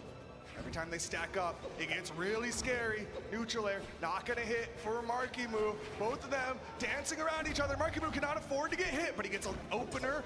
Oh, just a sideline. Every little bit of damage used adds up. Oh, gets that's him closer two. and closer. That's three! He gets up! Oh, what a nail biter, but he's getting the damage on the use. He knows to extend that just a little bit higher. Can he get the recovery juggle again to KO? There's the D-Light recovery. It's not enough just yet. One more major KO move. Oh, no! Markimu's not dead either. The ceiling is so high, but not high enough. Yu's gonna win it out 3-1 over Markimu. We're getting the South American Grand Finals. It's Brazil's world, and we are just allowed, and I'm blessed to live in it. We are getting a repeat Grand Finals from BCX 2023, but what an effort from young Markimu. He deserves so much credit there. So many people believed in that final moment. So many people are gonna replay that final moment where that recovery sends Yu's off screen. So stinking close to getting that reset, but Yu's ultimately the one to finish it off. He was able to clutch it out. He was able to keep control, even though it was looking really dire. It's not like Markimu had the guaranteed game on his side. The comeback was slow, but it was reasonably steady. Here we saw how everything started out. It was with that amazing edge guard just a handful of seconds into the game. Then all of a sudden, Yu's really started to level up that vertical gameplay. Not only just the juggle game, but again, a perfect timing on that D-Light into the neutral air. And of course, all of the vertical knockouts that he got with the third hit of the Great Sword String, specifically that neutral light closer. He is so good at tracking the movement of Markimu, so good at staying right underneath him. What a fantastic set between the two of them. Markimu, he should not feel bad as our representative of North America. He played incredibly well, but that'll do it for Markimu. Yus and Kaina will be our Grand Finals, but we need a break, Sparky. Yes, sir. I think we got to hear from some analysts over at the desk. Woo! Thank you, Duke. Thank you, Sparky. Oh, my goodness. Slow-mo, Paulie, and I were losing our minds over here as we were watching those last two matches. Yeah, all those folks standing up. We were losing it over here, too, at the desk as well. So we got to talk about at least the last two matches that just happened. I'm actually going to go back to, we're going to rewind to Markimu versus Godly first and kind of talk about that, break that down. Slow-mo, help me out here. Godly had one of the, literally almost the best elimination run ever in Brawlhalla history. Yeah. And that is so insane. And to think that Markimu, this kid that's just come onto the scene, shut down the god, literally sent him packing out of this tournament. And he almost came up in, well, I'm sorry, we'll stay on that one first. Sorry, there was a lot that happened, guys. No, it was just being able to clutch in and be able to get that done as we see the highlights here, finishing that off. It was just, I mean, this may be North America's savior at this point. And it was so close as well. I mean, the neutral was close. The reads and the advantage state they were pushing was incredibly close. I feel like one of the things that's been working out really well for Markimu is these several high commitment options in quick succession, right? Which is why he gets a lot of 3-stock games. And it's also why it's really enjoyable to watch, right? It's a really flashy playstyle. But for the first couple games, you know, Godly was looking pretty immune to that all up until the last one, where, you know, even though it was really, really even. I mean, I have no words to describe that, but you can tell it was very, very even all throughout. And this might be placebo because Godly said that they had coached Markimu, but I feel like the playstyles are a bit different or pretty similar. The only difference is that Markimu has, you know, sprinkled in a little bit of NA spice on flashiness. Absolutely. And we love it. I mean, North American represent. And seriously, that game 5 of Markimu versus Godly, I literally was like, what happened? What was downloaded? What entered his brain to turn on? First stock was 14 seconds. 14 seconds. Yeah. I literally blinked and was like, wait, I'm not ready. Okay, so we got to talk about the next one, right? So Markimu advances, Godly unfortunately eliminated. So now we are in the elimination final. We just saw it. It was Yus versus Markimu. Help Break that down to me as well, slow-mo. That was stressful. That was stress. No, I mean, that was such a good battle between South America and North America there, and the opportunity to be from North America to be able to advance to grand finals and having that weight on such a untrialed player in Brawlhalla was very exciting to watch, and especially that last tense moment of that set where you thought maybe we were gonna push it to a game number 5, and he just couldn't quite get it done. That recovery, it was so close. Why is that ceiling so high? It was so close. But he just couldn't quite get it. But that means we get a replay of last year, and I really want to see it go the opposite way, just because I think kind of deserves to have the match and trophy. You know what I mean? Be able, Hughes got his last year, kind of needs to put one up on the shelf as well. Polly, additional thoughts about all that? Yeah, I mean, after that set, I feel like Markimu deserves a spot in the Hall of Fame. I mean, Yes, it is official at this point. It is official at this point. If not as a player, I mean, only also his decision making on Scythe, his decision making on Gauntlets. I mean, it's some of the best Brawlhalla gameplay that I have seen in my entire career of playing the game, casting the game, and being a viewer. Yeah. I mean, you said it. I mean, we were sitting here and you're like, this might be better than Peak Sandstorm. Yeah. We're watching history right now. Right. Yeah. He's, I think he's going to have a very long and very successful Brawlhalla career. Yeah, Yes. but as you mentioned, we do have, of course, our next game coming up. We gotta keep the focus there. That's gonna be 2025. Finals, bro. That's gonna be 2025. We have the rematch between Kaina and Hughes, and as we all remember, that was Hughes winning it last time around. Actually, Kaina going down twice to Hughes. So now, actually, since Hughes is coming down from the lower side, last time Hughes beat him twice, he's gonna have to do it again, right? He's gonna have to beat him 2 sets in a row again. Well, we're going to talk a little bit more about that in just a second here, okay? Because like we just mentioned, Hughes takes the win over Markimu in the elimination finals, making Hughes jump up into the grand finals against Kaina. And honestly, seriously, can I congratulate, like, seriously, Markimu, you should be very proud of yourself for your top 3 placement. Incredible play from you. Thank you for representing North America so beautifully. I know you're new here. I know you just got seen at Autumn Royale, and now you're here in your top 3. I cannot wait to see what happens in your future here in Brawlhalla. But y'all, oh my goodness, it's down now to our final 2 players who will go head-to-head after this break. And when we come back, we get right back into it. Okay, so stick with us in 5 minutes for our grand finals, where we will crown our 2024 champion.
on to BCX 2024.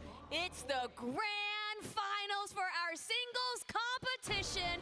$100,000 on the line, an epic trophy, and the title of champion. All right, guys, Slow-Mo, Polly, you guys have to talk to me about this one. Will it be our former champion used from the elimination side, or we'll kind of close it out? You guys were talking about it just a little bit before break. Break it down for me some more. My mind says kinda, and my heart says kinda. Oh, at this whoa! point. I think, you know, Hughes got it done last year, but I think Hughes coming up from elimination side, along of his day and a week that it's been, I think that advantage state of being on winner side for Kaina is going to be enough for him to get through and go ahead and get this done today. And Polly, do you agree? I gotta say, with what we've seen so far, my brain is starting to say Kaina more, and I mean, I gotta stay true to my heart. I said Kaina first, I gotta stay true to that, so I'm gonna have to agree with Slow-Mo. What is this mind melding? The heart and the brain coming together? Yeah. The desk agrees? The desk agrees. We agree on something. It's insane. It's gonna be a crazy, exciting time.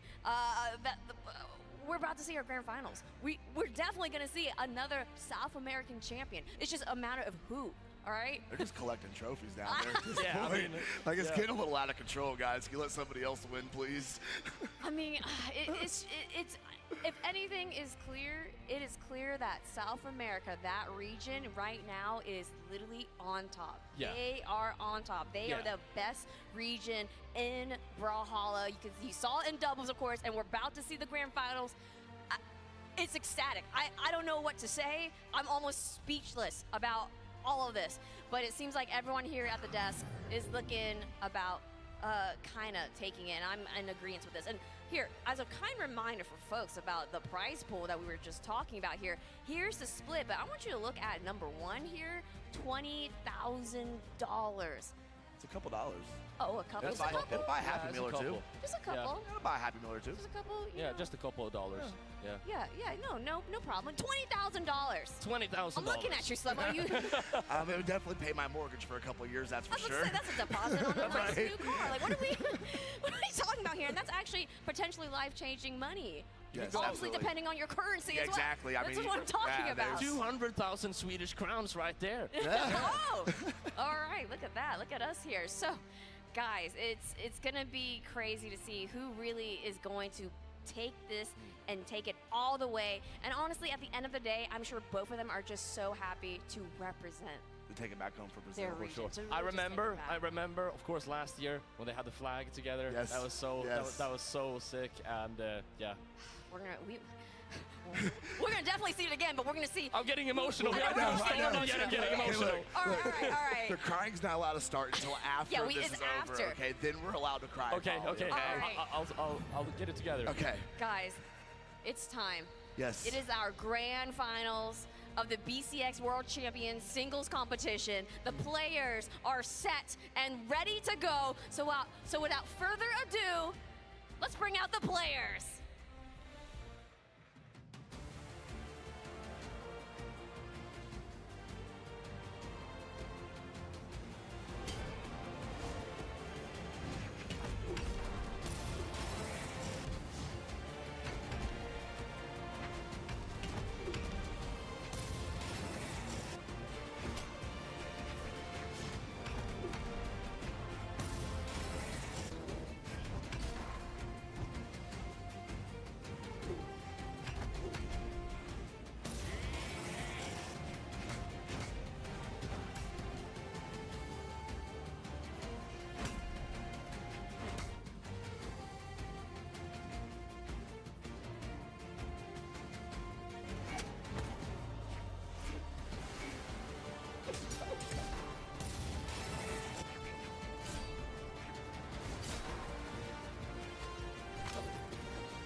Ladies and gentlemen, brawlers from all around the world, please welcome to the stage your final competitors of the BCX 2024 singles competition.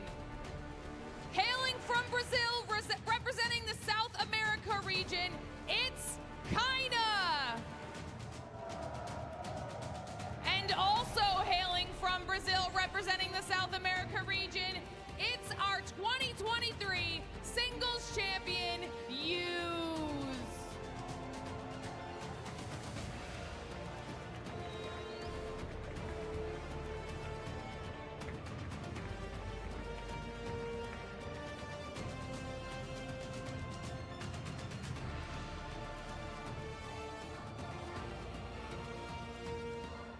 All right, everybody.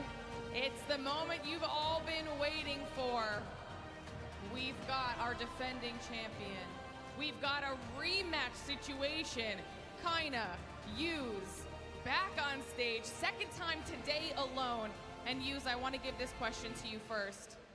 You're defending your title right now. What does it mean to you to be back up on the main stage at BCX? Use, você está defendendo o seu título agora. Como que você está se sentindo tendo de volta essa oportunidade, tá de volta no estágio para jogar contra o Kaina? Então, é uma honra poder estar aqui mais uma vez, dando o meu melhor. É a vontade de Deus que eu esteja aqui, eu fico muito feliz com isso. E essa questão de defender o título, eu não me vejo muito preso nisso, né? Porque eu só quero dar meu melhor nesse campeonato, poder aprender algo com a derrota, com a vitória, o que vier. E estar mais preparado para o próximo, mas que seja feita a vontade de Deus até o fim e que eu possa orgulhar Ele no fim de tudo. It's an honor to be here again, defending my title. I'm not so pressured. I just want to try to learn, give my best, and may the will of God may the will of God determine what happens here. Well, you guys have both had phenomenal performance here so far. When we spoke earlier, you said you wanted a rematch, an opportunity to kind of prove yourself again. You got it once, and now you're getting it twice, this time for the title. So how does it feel to be exactly where you wanted to be competing for this? Depois do que aconteceu, Kaina, você estava querendo uma oportunidade para fazer isso de novo, fazer acontecer. I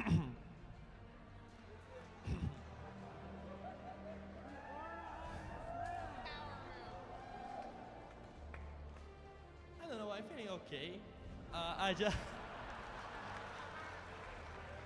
Actually, I really don't mind about the win on the winner's side because you don't see anything. The grand final is what matters now. So I will just give my best. Even if I lose the first set, I will keep trying, and that's all.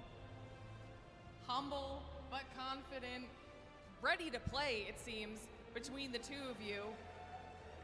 We've got an entirely South American final again.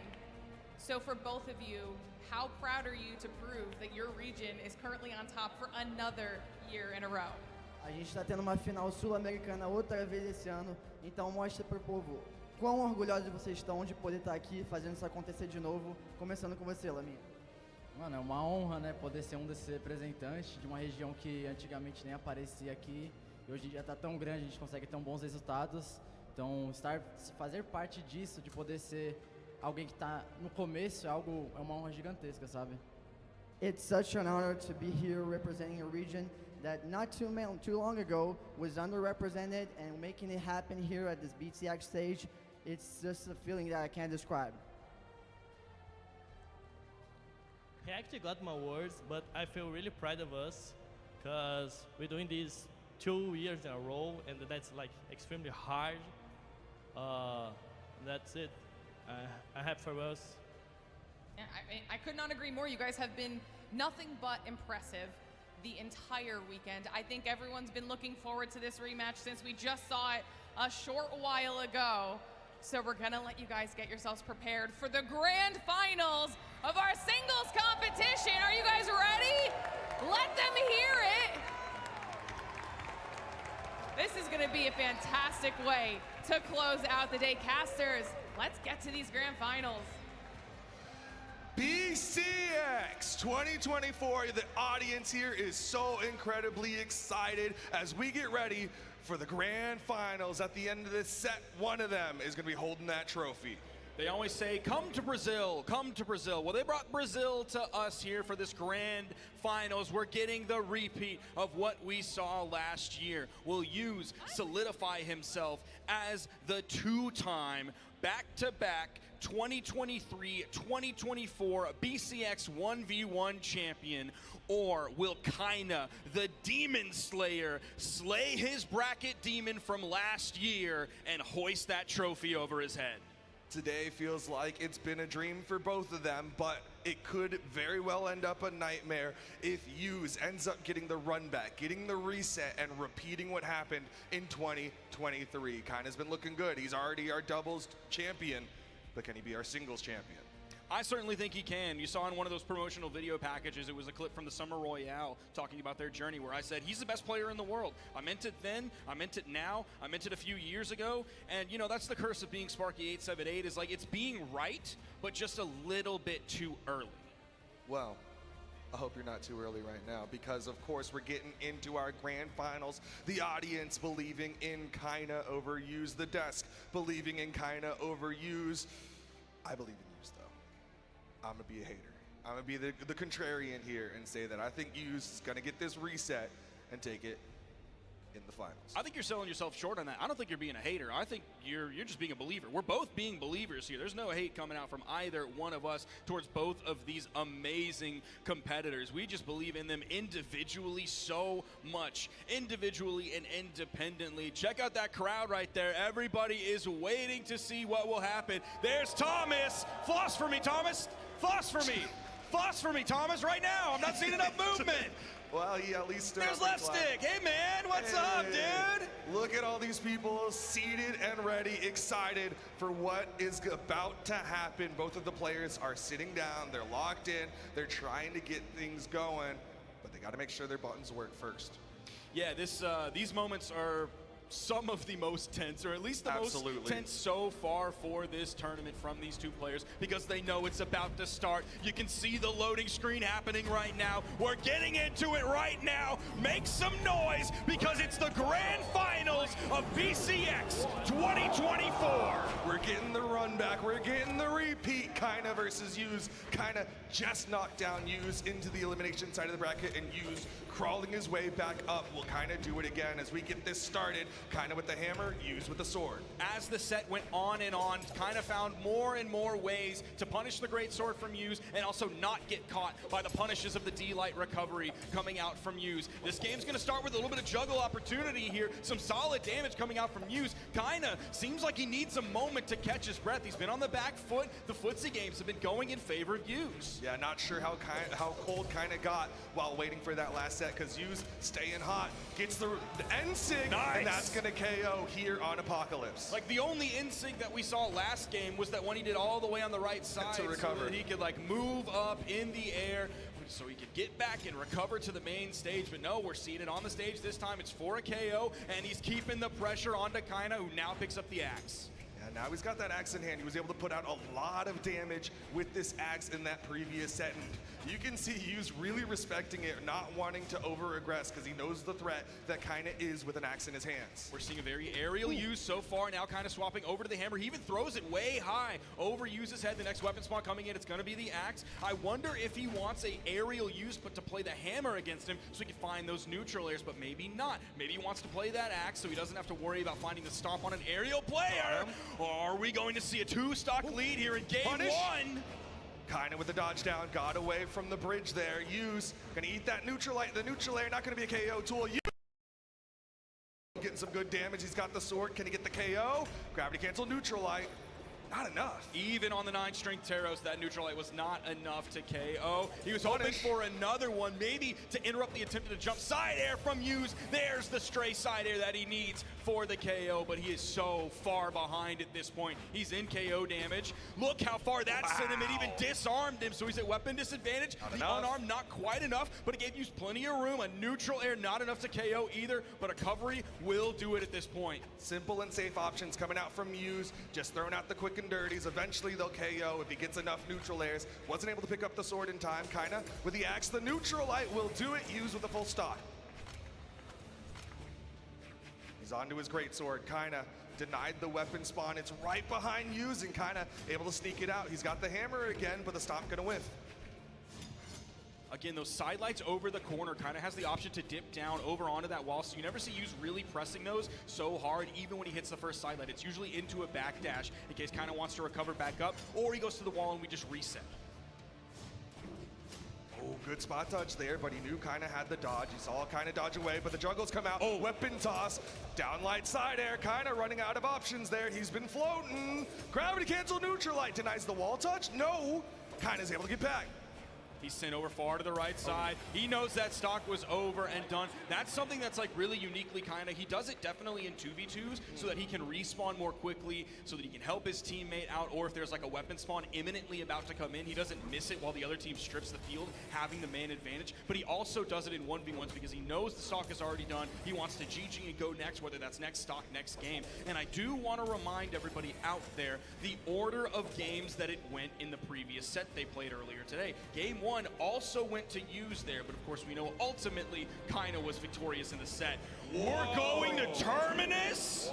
A tri-plat map, a rarely seen map, but clearly there's a strat here. Kaina, with the axe in hand, it can do really well on these tri-plat maps, but Yuz obviously has a counterplay. Now we saw specifically in Kaina versus Yuz, it seemed like Kaina wanted to use soft platforms a little bit more. We saw some extensions from Yuz in the previous set against Markimu, but overall Kaina seems to like the soft platforms at least a little bit more.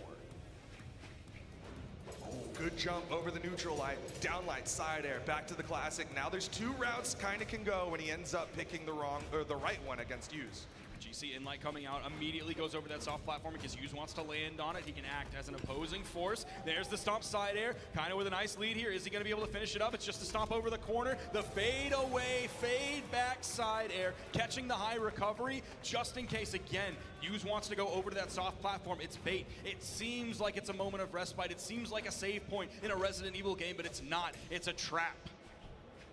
Yuz unfortunately falling for that trap, but he's still got some great damage built up onto Kaina. Side air not gonna hit. Okay, that's a burn dodge with that gravity cancel neutral light whiffing. Again whiffing, Yuz not able to get the KO tool though. Side air. No weapon toss here from Yuz. I thought we might see it, given that there's a weapon spawn on the left side of the stage. Kaina's gonna be disarmed. Great side air from Yuz as he started that off of the soft platform on the right side. Has just a little bit of a damage deficit here. It's only about 50. He has Kaina at the weapon disadvantage. Chasing after that one, even with the recovery, fading that one. Man, kind of doing a really good job of not dodging every single time. You can see Yuz is expecting it. He's going for resets and kind of just falls back down just like that. He's been able to get away from a lot of these things coming out from Yuz. Lands down, hits a neutral light. Remains grounded right after that. Just kind of dashing for, oh my gosh, Yuz gets the KO with that. I'm a little bit surprised that KO, but Yuz was ready for it. Again, those neutral finishers, he's using those so well to end stocks, even though they send it that 45-degree angle. He's got such great reactions. The second he knows that dodge is gone, he goes for the unjumpable options there, goes for that down bridge into the neutral finisher. There's that dodge down light to open up on Kaina. He's getting so much damage on Kaina's last stock here. Yeah, this is looking really scary. Kaina gonna swap over to the hammer now. Full stock lead coming up for Yuz, and he's already up a game. There's the stomp into the side air. Yuz kind of going high, but also maintaining that fast fall potential to go back low over to the main stage. Nice punish on the side sig, but he doesn't fight too much after. They're trading blows back and forth, but Yuz is ahead, so it's favoring in the double recovery for the KO off the top. Are we gonna see a reset this quickly? Or are we gonna see the reset this easily? I mean, Yuz knows what's on the line. The sooner he gets this reset, the sooner he takes down Kaina. Pressure's on. Pressure is mounting for Kaina right now. Pressure's also mounting for Yuz because even if he gets this 3-0 victory, even if he gets the reset, he still has to win 3 more games. And how many times have we seen a reasonably easy reset and then all of a sudden they hit a brick wall, momentum completely shut down? We're going back to Terminus. Game number 3 here. Kaina, can he stop the momentum that Yuz is building for himself? Recovery is from Yuz, trying to cover that soft platform. Good movement from Yuz, getting away from Kaina there. I'm still just like waiting to see what Kaina was cooking with this, because now, oh my gosh, Yuz is just shutting him down here. Kaina trying to play the footsie game, and Yuz just keeps swinging on him. That's that Gordon Ramsay saying shut down this kitchen, because right now Kinda cannot cook against Hughes. There's a good dodge to avoid the follow-up from Hughes. Maybe he can start relying on that just a little bit if the side light comes out from Hughes, dodge the follow-up, and then go for the stomp. Okay, again, these strings coming out from Hughes. Does he get the free edge guard? Yep, there is the down air for the KO. Hughes, I mean, he's looking all but impenetrable here. Like, he looks so good against Kinda. Like, Kinda has nothing here against Hughes. What can he possibly do? He can't find a single way in. What a far departure from what happened in the winners final just moments ago. Now Hughes looking so incredibly strong. Spacing out Kinda. There's the whiff neutral light, but since it's a neutral light, generally a little bit safer, Hughes not gonna go for the punish. He's hoping he can find these juggles, whether they're vertical. Okay, from the middle of the stage. TK said it earlier. It doesn't matter what patch we're on. Taros is always Taros. Even though he hit that from the middle of the stage, of course, he's rocking that 9 strength, and he gets the KO with it. That's why we've seen it go for a handful of times earlier, even though in the beginning it wasn't really working, because when he needs it, it's still worth. Man hits hard, but so does Hughes. Downlight recovery. Here comes Kinda. Side light into the downlight. Kinda's gonna need to continue this pressure so he can shift some of the momentum in his favor. He's still technically behind here. It's not by much, especially if he continues to add these up. These grounded dares, these aerial dares, this neutral light, sending over. You see him immediately jumping fast fall over. He's hopping, he's trying to get over there quickly. Now back to the middle of the stage, back to footsies. Jump there from Hughes, avoiding the gravity cancel neutral light, goes for the down light. Kinda trying to punish him with a ground pound. Now Kinda is unarmed against Hughes, but he's not able to get that gravity cancel down light. We were seeing the exclamation points come out from actually both of them at that moment. There's the D-light into the side air. You see Hughes moving over to the wall. Does he attempt the edge guard? He's backing up just a little bit. Kinda even holding onto the wall and sliding down because of how far back Hughes was. If he went in for the edge guard, Kinda was gonna have time to react. He could reach up with a recovery and send down. Both of them in the red, second stocks here. Who's gonna get the hit? Oh! Not able to get a finisher though. Kinda, he's got the stage control. He tried to go for the perka pivot on the down air, but Hughes immediately disengaged from over on the wall. The down air, KO's off the top. He saw the dodge coming in, but Hughes not able to get that recovery in time. Kinda now with the stock advantage here. Can he halt the momentum Hughes was building in the set? He was extending up to those top platforms. He wanted to grab the neutral signature again, but kind of disengaged. Doesn't need it for the KO. Again, goes for the D-light recovery as that KO, and we are even. We're either going to see a game 4, or we're going to get a bracket reset 3-0 from Hughes. Well, you know, Kinda wants to finish it here and now, starting off strong with the 2-piece from the hammer. 9 strength means that hammer hits really hard. There's the neutral light, sending Hughes over. Again, that jump out into the dodge back once Kinda sees there's really no opening there over from Hughes. Dodge the extension of the string, dodging through. The side air helping Kinda land back down onto the stage. Hughes giving him a lot of room. He knows he's got a further reach with this greatsword. Trying to bait something out, but Kinda's the one who gets the bait, gets the stop side air. Unless he has to swap off, it seems like Kinda wants to finish this one off with hammer. The GCD light ultimately getting the closer there, spinning around. The dash on wake that was close. Kinda avoids that down light, that down air from Kinda almost takes down Hughes. Both of them getting closer and closer to the red. Down light side air, not gonna KO. It's gonna take a little bit more to KO from Hughes, down but air. Okay. Might start off just a little bit too low, but the down air. That's the bracket reset. It's gonna be a 3-0 just like that. Just like that. Hughes with the edge guard gets the reset, and we're going to a brand new best of 5. I said it earlier, I'm gonna say it again. It's been feeling like a dream, but it could be a nightmare now for Kinda.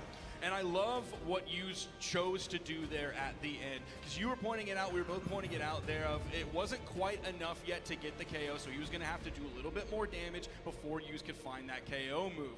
What would he have to do then? He'd have to jump around, he'd have to play the footsie game, and ultimately he'd have to not get hit by the stomp side air that you know was going to come out from Kinda. So instead of doing that and falling prey to just one stomp side air, losing your stock when you make the slightest mistake, all of a sudden you push it off stage, you go for the edge guard, and you just completely light him up.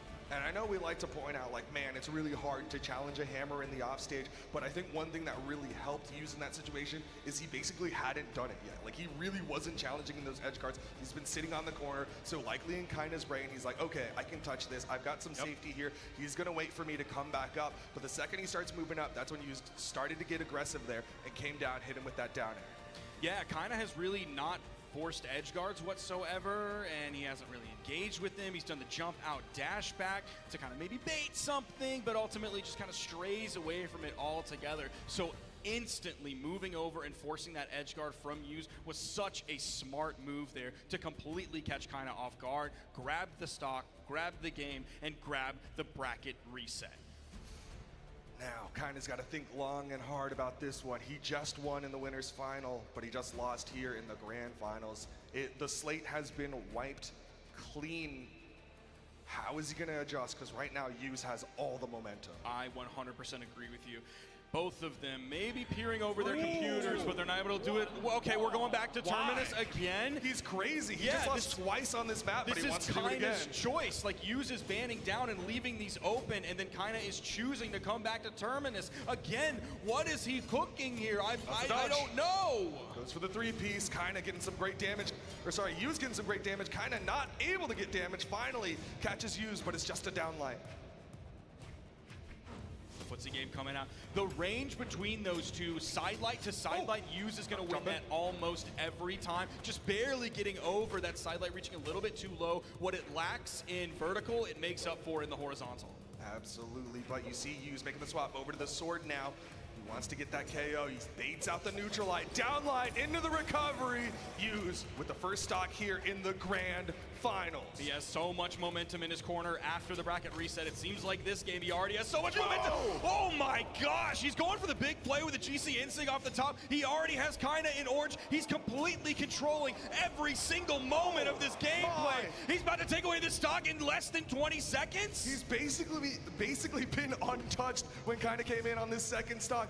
Yuz is popping off right now. Sidelight not able to get the dodge, but so much damage is on Kaina right now. This is basically more than lapped. You may think that we are on Terminus here, but actually Yuz is completely inside of Kaina's head. He knows everything that is going on before it even happens. What is this Yuz? Where did this come from? Whole different beast when Yuz gets knocked down to the elimination side of the bracket at BCX. He wants to be the two-time here and now. Kaina comes in, 2-piece, but Yuz still on his first stock. He's going to have to put out a lot of damage very quickly. That's the way to start it with the D-Sig, especially when you have the axe. You don't have to worry about the neutral light where you pick it up. You don't have to worry about the stray hit on the axe side or anything like that. Hit that D-Sig from anywhere, you're probably going to find that KO. But here comes Yuz in with the sword. Nice side air, getting behind Kaina.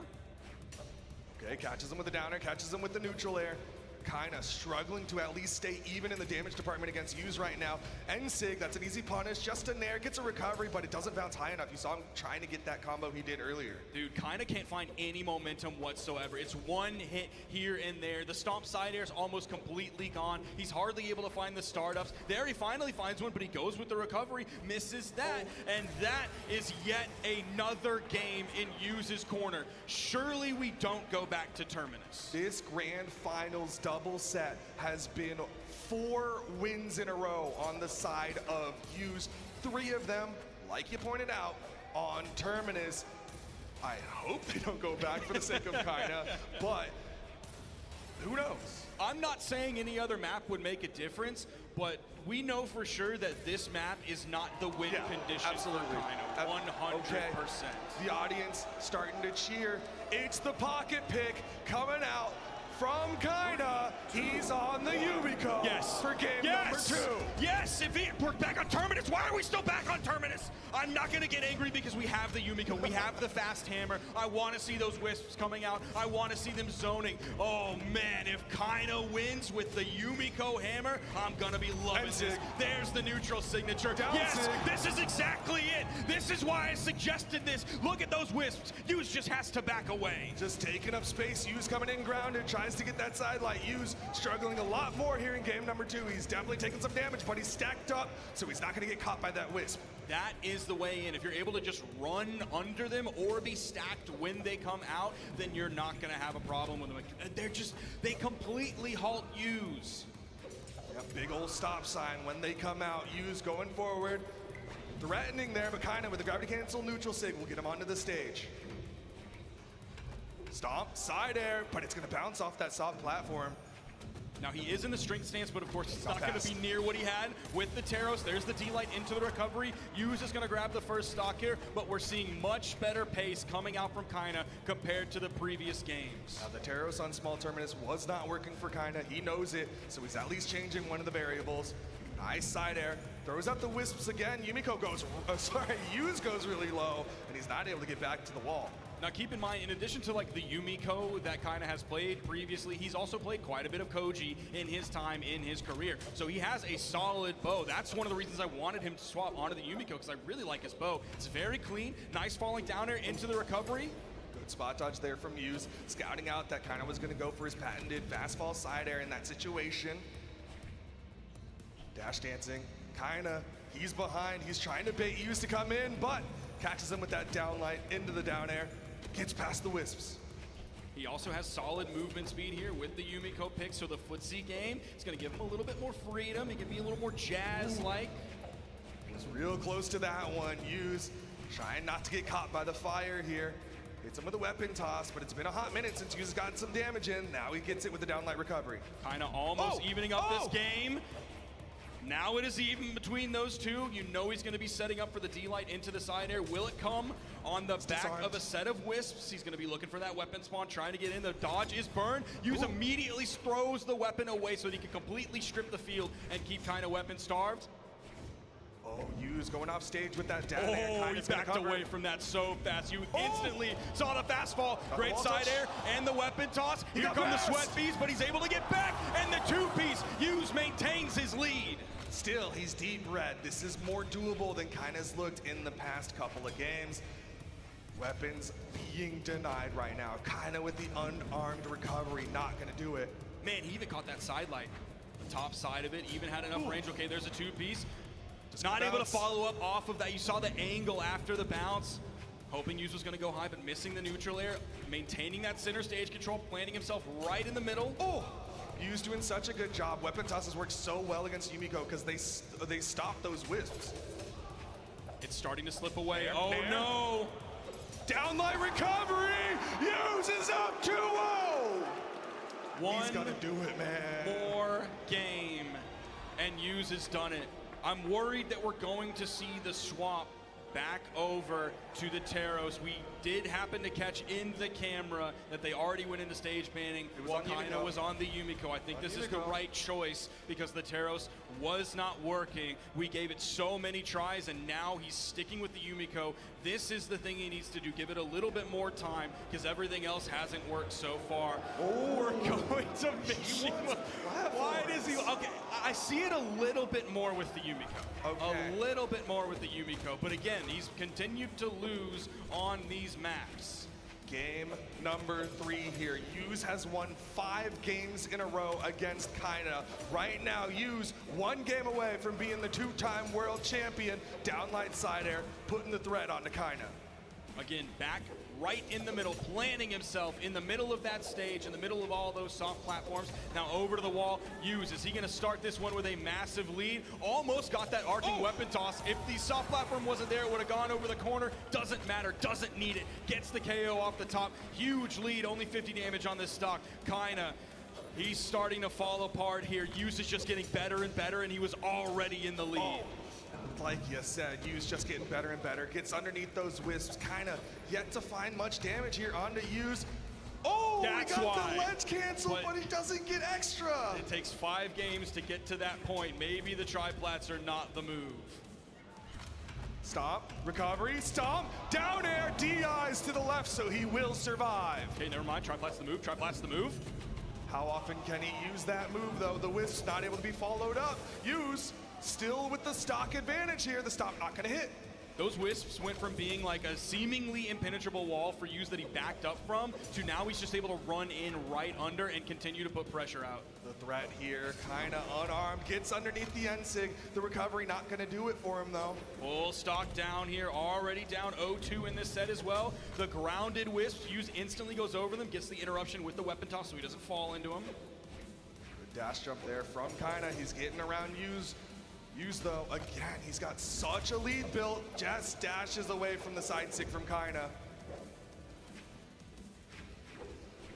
Dude, kinda has no way in. He can't find any initiation whatsoever. Chasing into the air with the recovery. The spot dodges, dual spot dodges coming out from both of them at the same time. Now back over to the hammer. There's the D-Light recovery. He's gonna have to pick up another weapon. He's gonna get nothing off that hammer. It's Hughes with a 2-stock lead here, already having a 2-game lead. If he 6-0s Kaina, he's gonna shut down all the non-believers.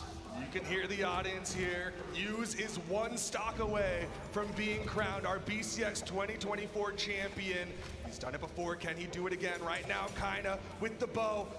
He needs to find the right hit. He's not getting it. The side air is still not going to do it. Wisp there catching like the medium-high recovery. Oh! He goes for the D-Light into the neutral air and doesn't get the neutral air out in time before the dodge comes out. That neutral air is going to KO. We talked about needing to play flawless Brawlhalla just a few moments ago, and this time it's going to have to be Kaina.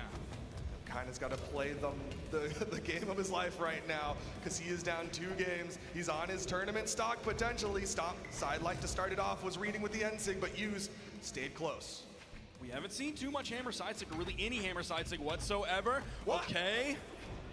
Goes for the second reset there. He got the stomp on the ledge cancel, and then he went in an extra one, hoping that Hughes was going to dodge there, but didn't get the hit. Hughes gets in, downlight recovery, kind of running out of health here. Oh, the neutral air, the backside of it's not making connections with Hughes like Kaina can almost find all the time. Hughes' movement is too good. He's up on that soft platform. Okay, Kaina can't find anything after that recovery. No side air, no KO options. Does get the side light, but Hughes still in the orange. There's the GC side sig. It's instantly punished from Hughes, and he is your 2-time back-to-back 2023-2024 Brawlhalla 1v1 World Champion. He got knocked down to the elimination side, and so many people were like, Kaina's gonna take it, but Hughes shutting them all down. 6 games in a row to be crowned your BCX champion. He did it with Great Sword last year. He knew he couldn't just rely on that weapon this year, the way everyone has played against so much more Great Sword, and they have so much more experience against it. So he leveled up his sword, stuck with the J-Yun, went to the lab, and now he's hoisting that trophy over his head, the undisputed 1v1 World Champion. He is so proud of himself right now. You saw him take a moment, needed to kneel down and really take in this moment, because this is not the first time he's felt this glitter, but this one feels a little bit different. Incredible work coming out from young Hughes here. Yet another trophy for not only the South Americans, not only the Brazilians, but Hughes himself. You can see him nodding to himself. This has been a reaffirmation. So many people came into this looking at Kaina as the South American PR #1, but Hughes has proven it all wrong. He has proven himself here and now, 2-time BCX champion. I think BMG needs to start like a logistics company in Brazil. Okay. Because I think they're going to be mailing a lot of trophies down to South America. They've already done that so far, but man, this region is just, it gets better and better every single year, because the other regions are also getting better and better themselves, and yet nobody seems to be able to shut down these players whatsoever. Hughes has done it yet again. I think you hit the nail on the head. The competition this year has been intense. So many fantastic players, so many people leveling up, but Hughes still managing to filter to the top and beat out every competition. There you're seeing the crowd. The crowd is stoked for this. A lot of people love Kaina out there, but a lot of people also love Hughes. Either way, this grand finals win, it was a good timeline for all the fans out there. But who we really want to hear from right now is Hughes. Take it away, Glitter. The back-to-back champion. You had to play through the reset to claim the trophy and the title. How does it feel to know that you'll have 2 banners now up in the BCX Hall of Fame? 2 vezes seguidas você fez, cara. Você teve que jogar o reset para conseguir o título. Como que você está sentindo agora que você tem 2 cartazes ali na parede? é aquilo, né? O momento aqui, a adrenalina tá no máximo. Tô feliz demais, graças a Deus eu pude vencer. E na questão de ter 2 banners meus ali, eu nem sei como vai ser, se dá pra ter 2 junto, mas é incrível, né? Se tiver 2 fotos minha ali ainda, isso é louco, é uma honra gigantesca. My adrenaline is at max level. It is so incredible to be able to do it again. And about the banners, I'm not sure if that's even allowed. I'm gonna have 2 pictures over there. How is even that possible? I'm just so happy. Now you have been really enjoyable to follow for the last 2 years. Do you have any advice for people who want to come in and try to be a pro like you in Brawlhalla? Você tem muitos fãs e muitos seguidores que você acumulou nesses últimos anos. Você tem algum conselho, alguma dica que você quer falar para quem quer seguir os mesmos caminhos que você e competir em Brawlhalla? Então, acredito que isso é algo que você leva para a vida toda, né? Que é, se você tem um foco, você tem uma meta, algo que você quer fazer, um sonho a ser seguido, o primeiro passo é não desistir quando vir as adversidades. Vai ter momento difícil, momento de dor, que tu vai pensar, querer parar, desanimar, mas é ali que você vai encontrar a resposta para aquilo que você precisa, sabe? É nesse momento que tu vai entender o que falta para você ser um jogador melhor, ou em qualquer coisa que tu faz na sua vida, você ser uma pessoa melhor, sabe?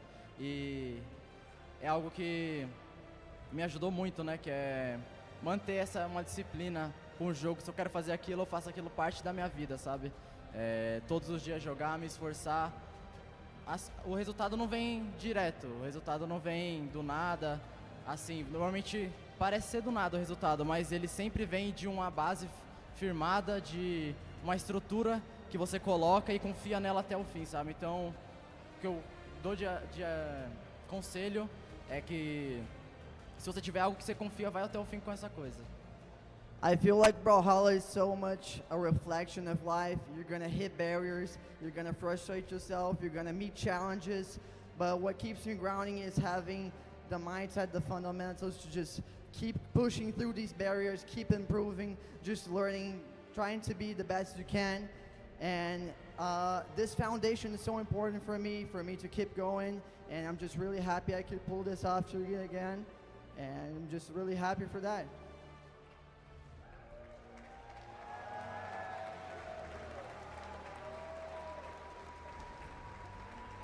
Now, I asked you to do this last year as well, but I know that there are probably a lot of people you would like to thank who have helped you get to where you are here today, who have supported you on your journey. So I want to give you an opportunity to kind of thank the fans, your family, whoever you want to say thank you to.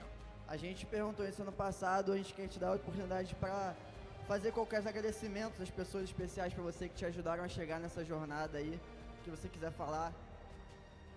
Então, primeiramente, agradeço muito a Deus por tudo isso, que se não fosse por Ele eu não estaria aqui. Momentos horríveis da minha vida, Ele foi a minha salvação para conseguir pensar bem nas coisas, ter pensamentos positivos e de estar aqui mais uma vez, sabe? E além disso, eu quero agradecer a todo mundo que me apoiou nessa jornada, do início ao fim, confiou em mim, as pessoas que se inspiram em mim. Vocês não imaginam o quanto isso é importante para mim, é uma honra poder saber que eu inspiro alguém, sabe? Isso é algo que nem todo mundo vai sentir, ou nem todo mundo vai saber. E eu posso ter as duas coisas, que eu sei e eu sinto isso, que é recíproco da comunidade. Eu fico muito feliz, muito honrado por isso.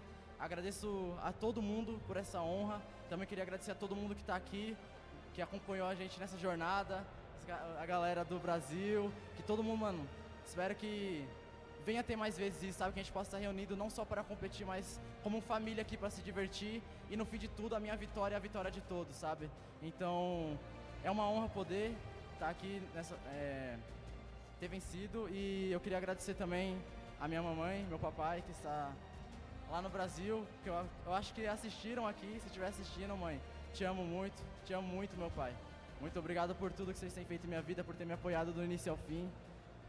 É uma honra ter vocês como pai, e aos meus irmãos também, porque foi muitas pessoas que oraram pelo meu bem, que desejaram o meu bem, sabe? Meus irmãos, Jefferson, meu irmão Thiago, minhas sobrinhas, a todos. Se eu for falar todo mundo aqui não vai dar pra falar, mas eu agradeço a todo mundo por tudo, e muito obrigado, Brawlhalla, por mais essa oportunidade de ter conseguido continuar um sonho da minha vida, de poder mais uma vez ter essa vitória.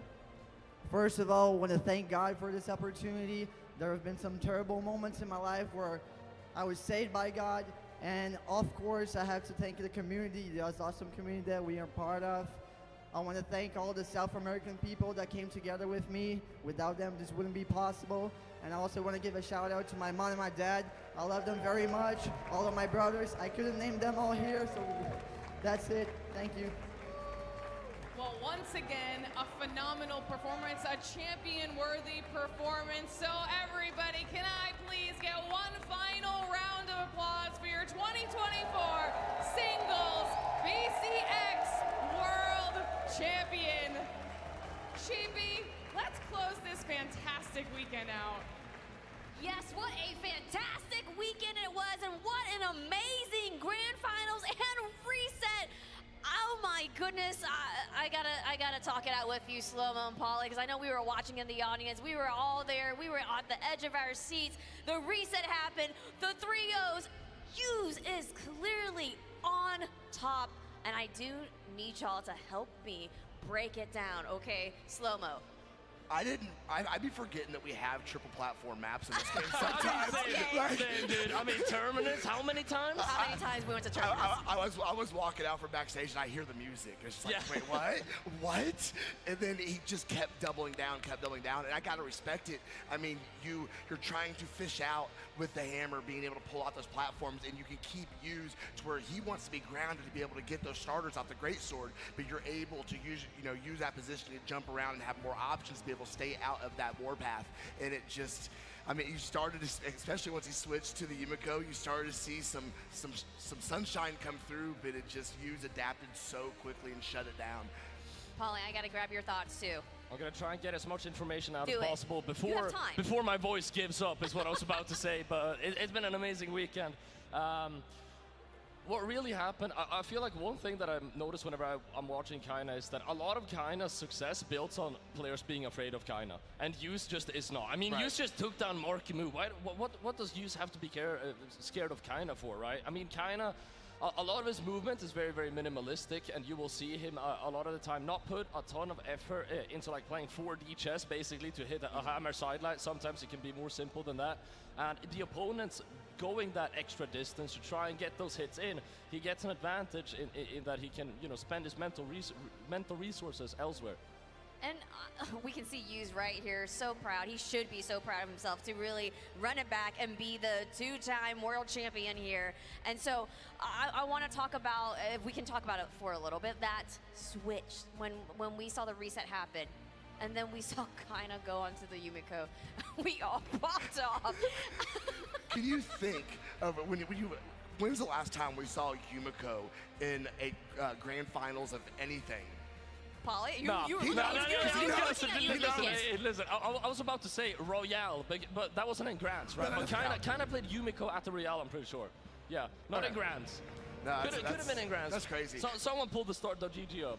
We can find this out. The way he came in the game plan when he switched that Yumiko, okay, I'm going to exploit the speed, I'm going to exploit the signature kit, and just throwing down the signatures, throwing them down, blocking that wall off to where Hughes was literally, you saw the stat, definitely favored the regular sword so much more because he was using that D-light to slide underneath of those wisps and be able to shut that down, and literally took away the whole game plan that kind of came in with once he switched to that Yumiko. Now, I don't remember which player told me this, but God bless them. There was an SA player that told me the reason that Kaina swaps over to Yumiko is that it makes the opponent forget their muscle memory of fighting Teros for a little while. You spam signatures, and you really just throw them off guard, go back onto the Teros, and you're basically, it's a palate cleanser. Okay. And you're messing with them a little bit, right? Which is why it was also surprising to me that we never saw the swap back. Like, we saw that Yumiko come out. The Yumiko was kind of close, but we never saw the swap back. But we also saw a point where, I can't remember exactly what game it was, where, he still probably had an option to get back over, and it was just like, no, just SD, go next. Yeah. Like, I really think just having Hughes come out and just steamroll into that reset just kind of took a lot of the wind out of Kaina's sails, and it was just a latch-stitch effort, just a desperation pick to go over to that Yumiko and hopefully make something shake loose, but it just did not work out for him. That was one of the first times in my life that I've seen an unconfident Kaina. Yeah, and there's one player alive that can do that, and it's Hughes. You could see it in his gameplay. You could see it in his movement. He was just running out of steam. but you gotta still give it up to Kaina for going the distance. Okay, going the distance. He's 2v2 champion. Yeah, he's the doubles champion. He's also second place. Come on, he's going the distance. It's just Yus just happens to be going a little bit further. It's on top. Was able to read those wisps to be able to go over them or just right through them. Yeah, that is why he is the champion. And honestly, that Brazilian group, that South American group, they're family. If one wins, they all win. Of course, they all win. If one wins, they all win. And they took some trophies home this weekend. Now let's actually take a look at the bracket just one more time. The journey that was taken to finally get all the way here to become the champion. And let's remind folks at home that Yus was... He was in winner side for quite a while. Yes, he was in the winner finals and then got knocked down by Kaina. Yeah. Okay? Got knocked down, ran through the elimination. Well, we had to watch the elimination bracket go and then took it down Markimu to go back into Grands, do the run back, and play sets in a row. Didn't drop a game. Did not drop a game, kept the momentum up, kept going back to Terminus and things like that. So weird. And became the world champion once again.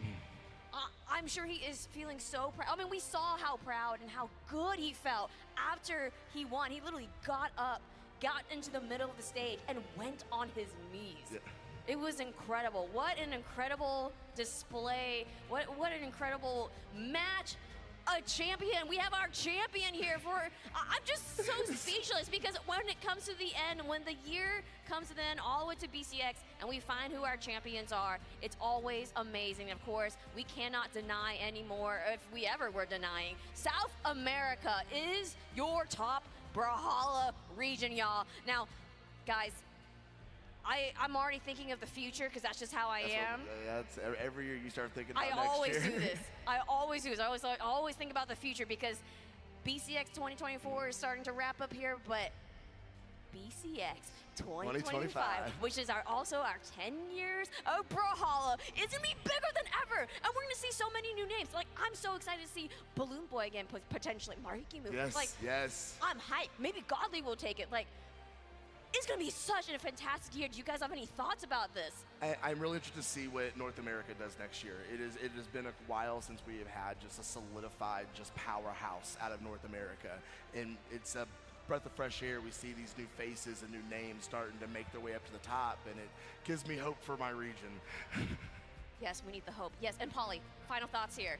If you live in the European region, please play Brawlhalla. Please practice Brawlhalla. We can do it, okay? Hope is not lost. Hope is never lost. We can do this, all right? If we work hard. Yeah, that's about it. Poor Polly. Look, hope is not lost. There's another year coming on, and like I said, it's going to be bigger and better than ever because it's 10 years of Brawlhalla and to BCX 2025. So we're already looking ahead, and we're already excited. So, y'all, of course, I gotta give congratulations again. Congratulations to Yus for being our singles champion, to be our world champion, and of course, Kaina Loris for our doubles champion. Now, I gotta bring some amazing folks out here, so I'm gonna pull them over. I'm gonna grab them because so much work gets put into this. Come on out. I need everybody to come on out here. Yes. You just kissed my bald head. As he should. Wow. I mean, seriously, what? Oh, I love you guys. Come in here. Everybody, come on. We got everybody. Okay. Y'all, seriously, what literally is there left to say? Okay? This year has been insane, and we couldn't want it any other way. We couldn't have asked for a better year of Brawlhalla esports, and that is all due to this amazing community. All of you guys standing literally right in front of me, all of you folks at home too. This amazing community that travels, watch online, and keeps supporting us literally through everything. We love y'all so much, our community. We can't thank y'all enough. Once again, congratulations to Kaina and Loris, our doubles champion, and of course, Yus, our BCX 2024 singles champion. 650 plus competitors showed up, but ultimately there could only be 2 winners, and those 2 two have officially claimed their titles and are walking away victorious. Actually, 3 winners, excuse me, 3 winners. We want to thank you all for tuning in this weekend. It's been incredible, and we can't wait to literally do it again next year, bigger than ever, and celebrate 10 years of Brawlhalla. From everyone at Brawlhalla, our partners out at Skillshot Media, on behalf of the literally entire talent team here, the folks standing in front of me, those behind the scenes, the community. Yeah! Thank you. Thank you so much for an amazing year 9 of Brawlhalla. We leave you with the final sights and sounds of 2024 Brawlhalla World Championship. And until next time, good night, everyone!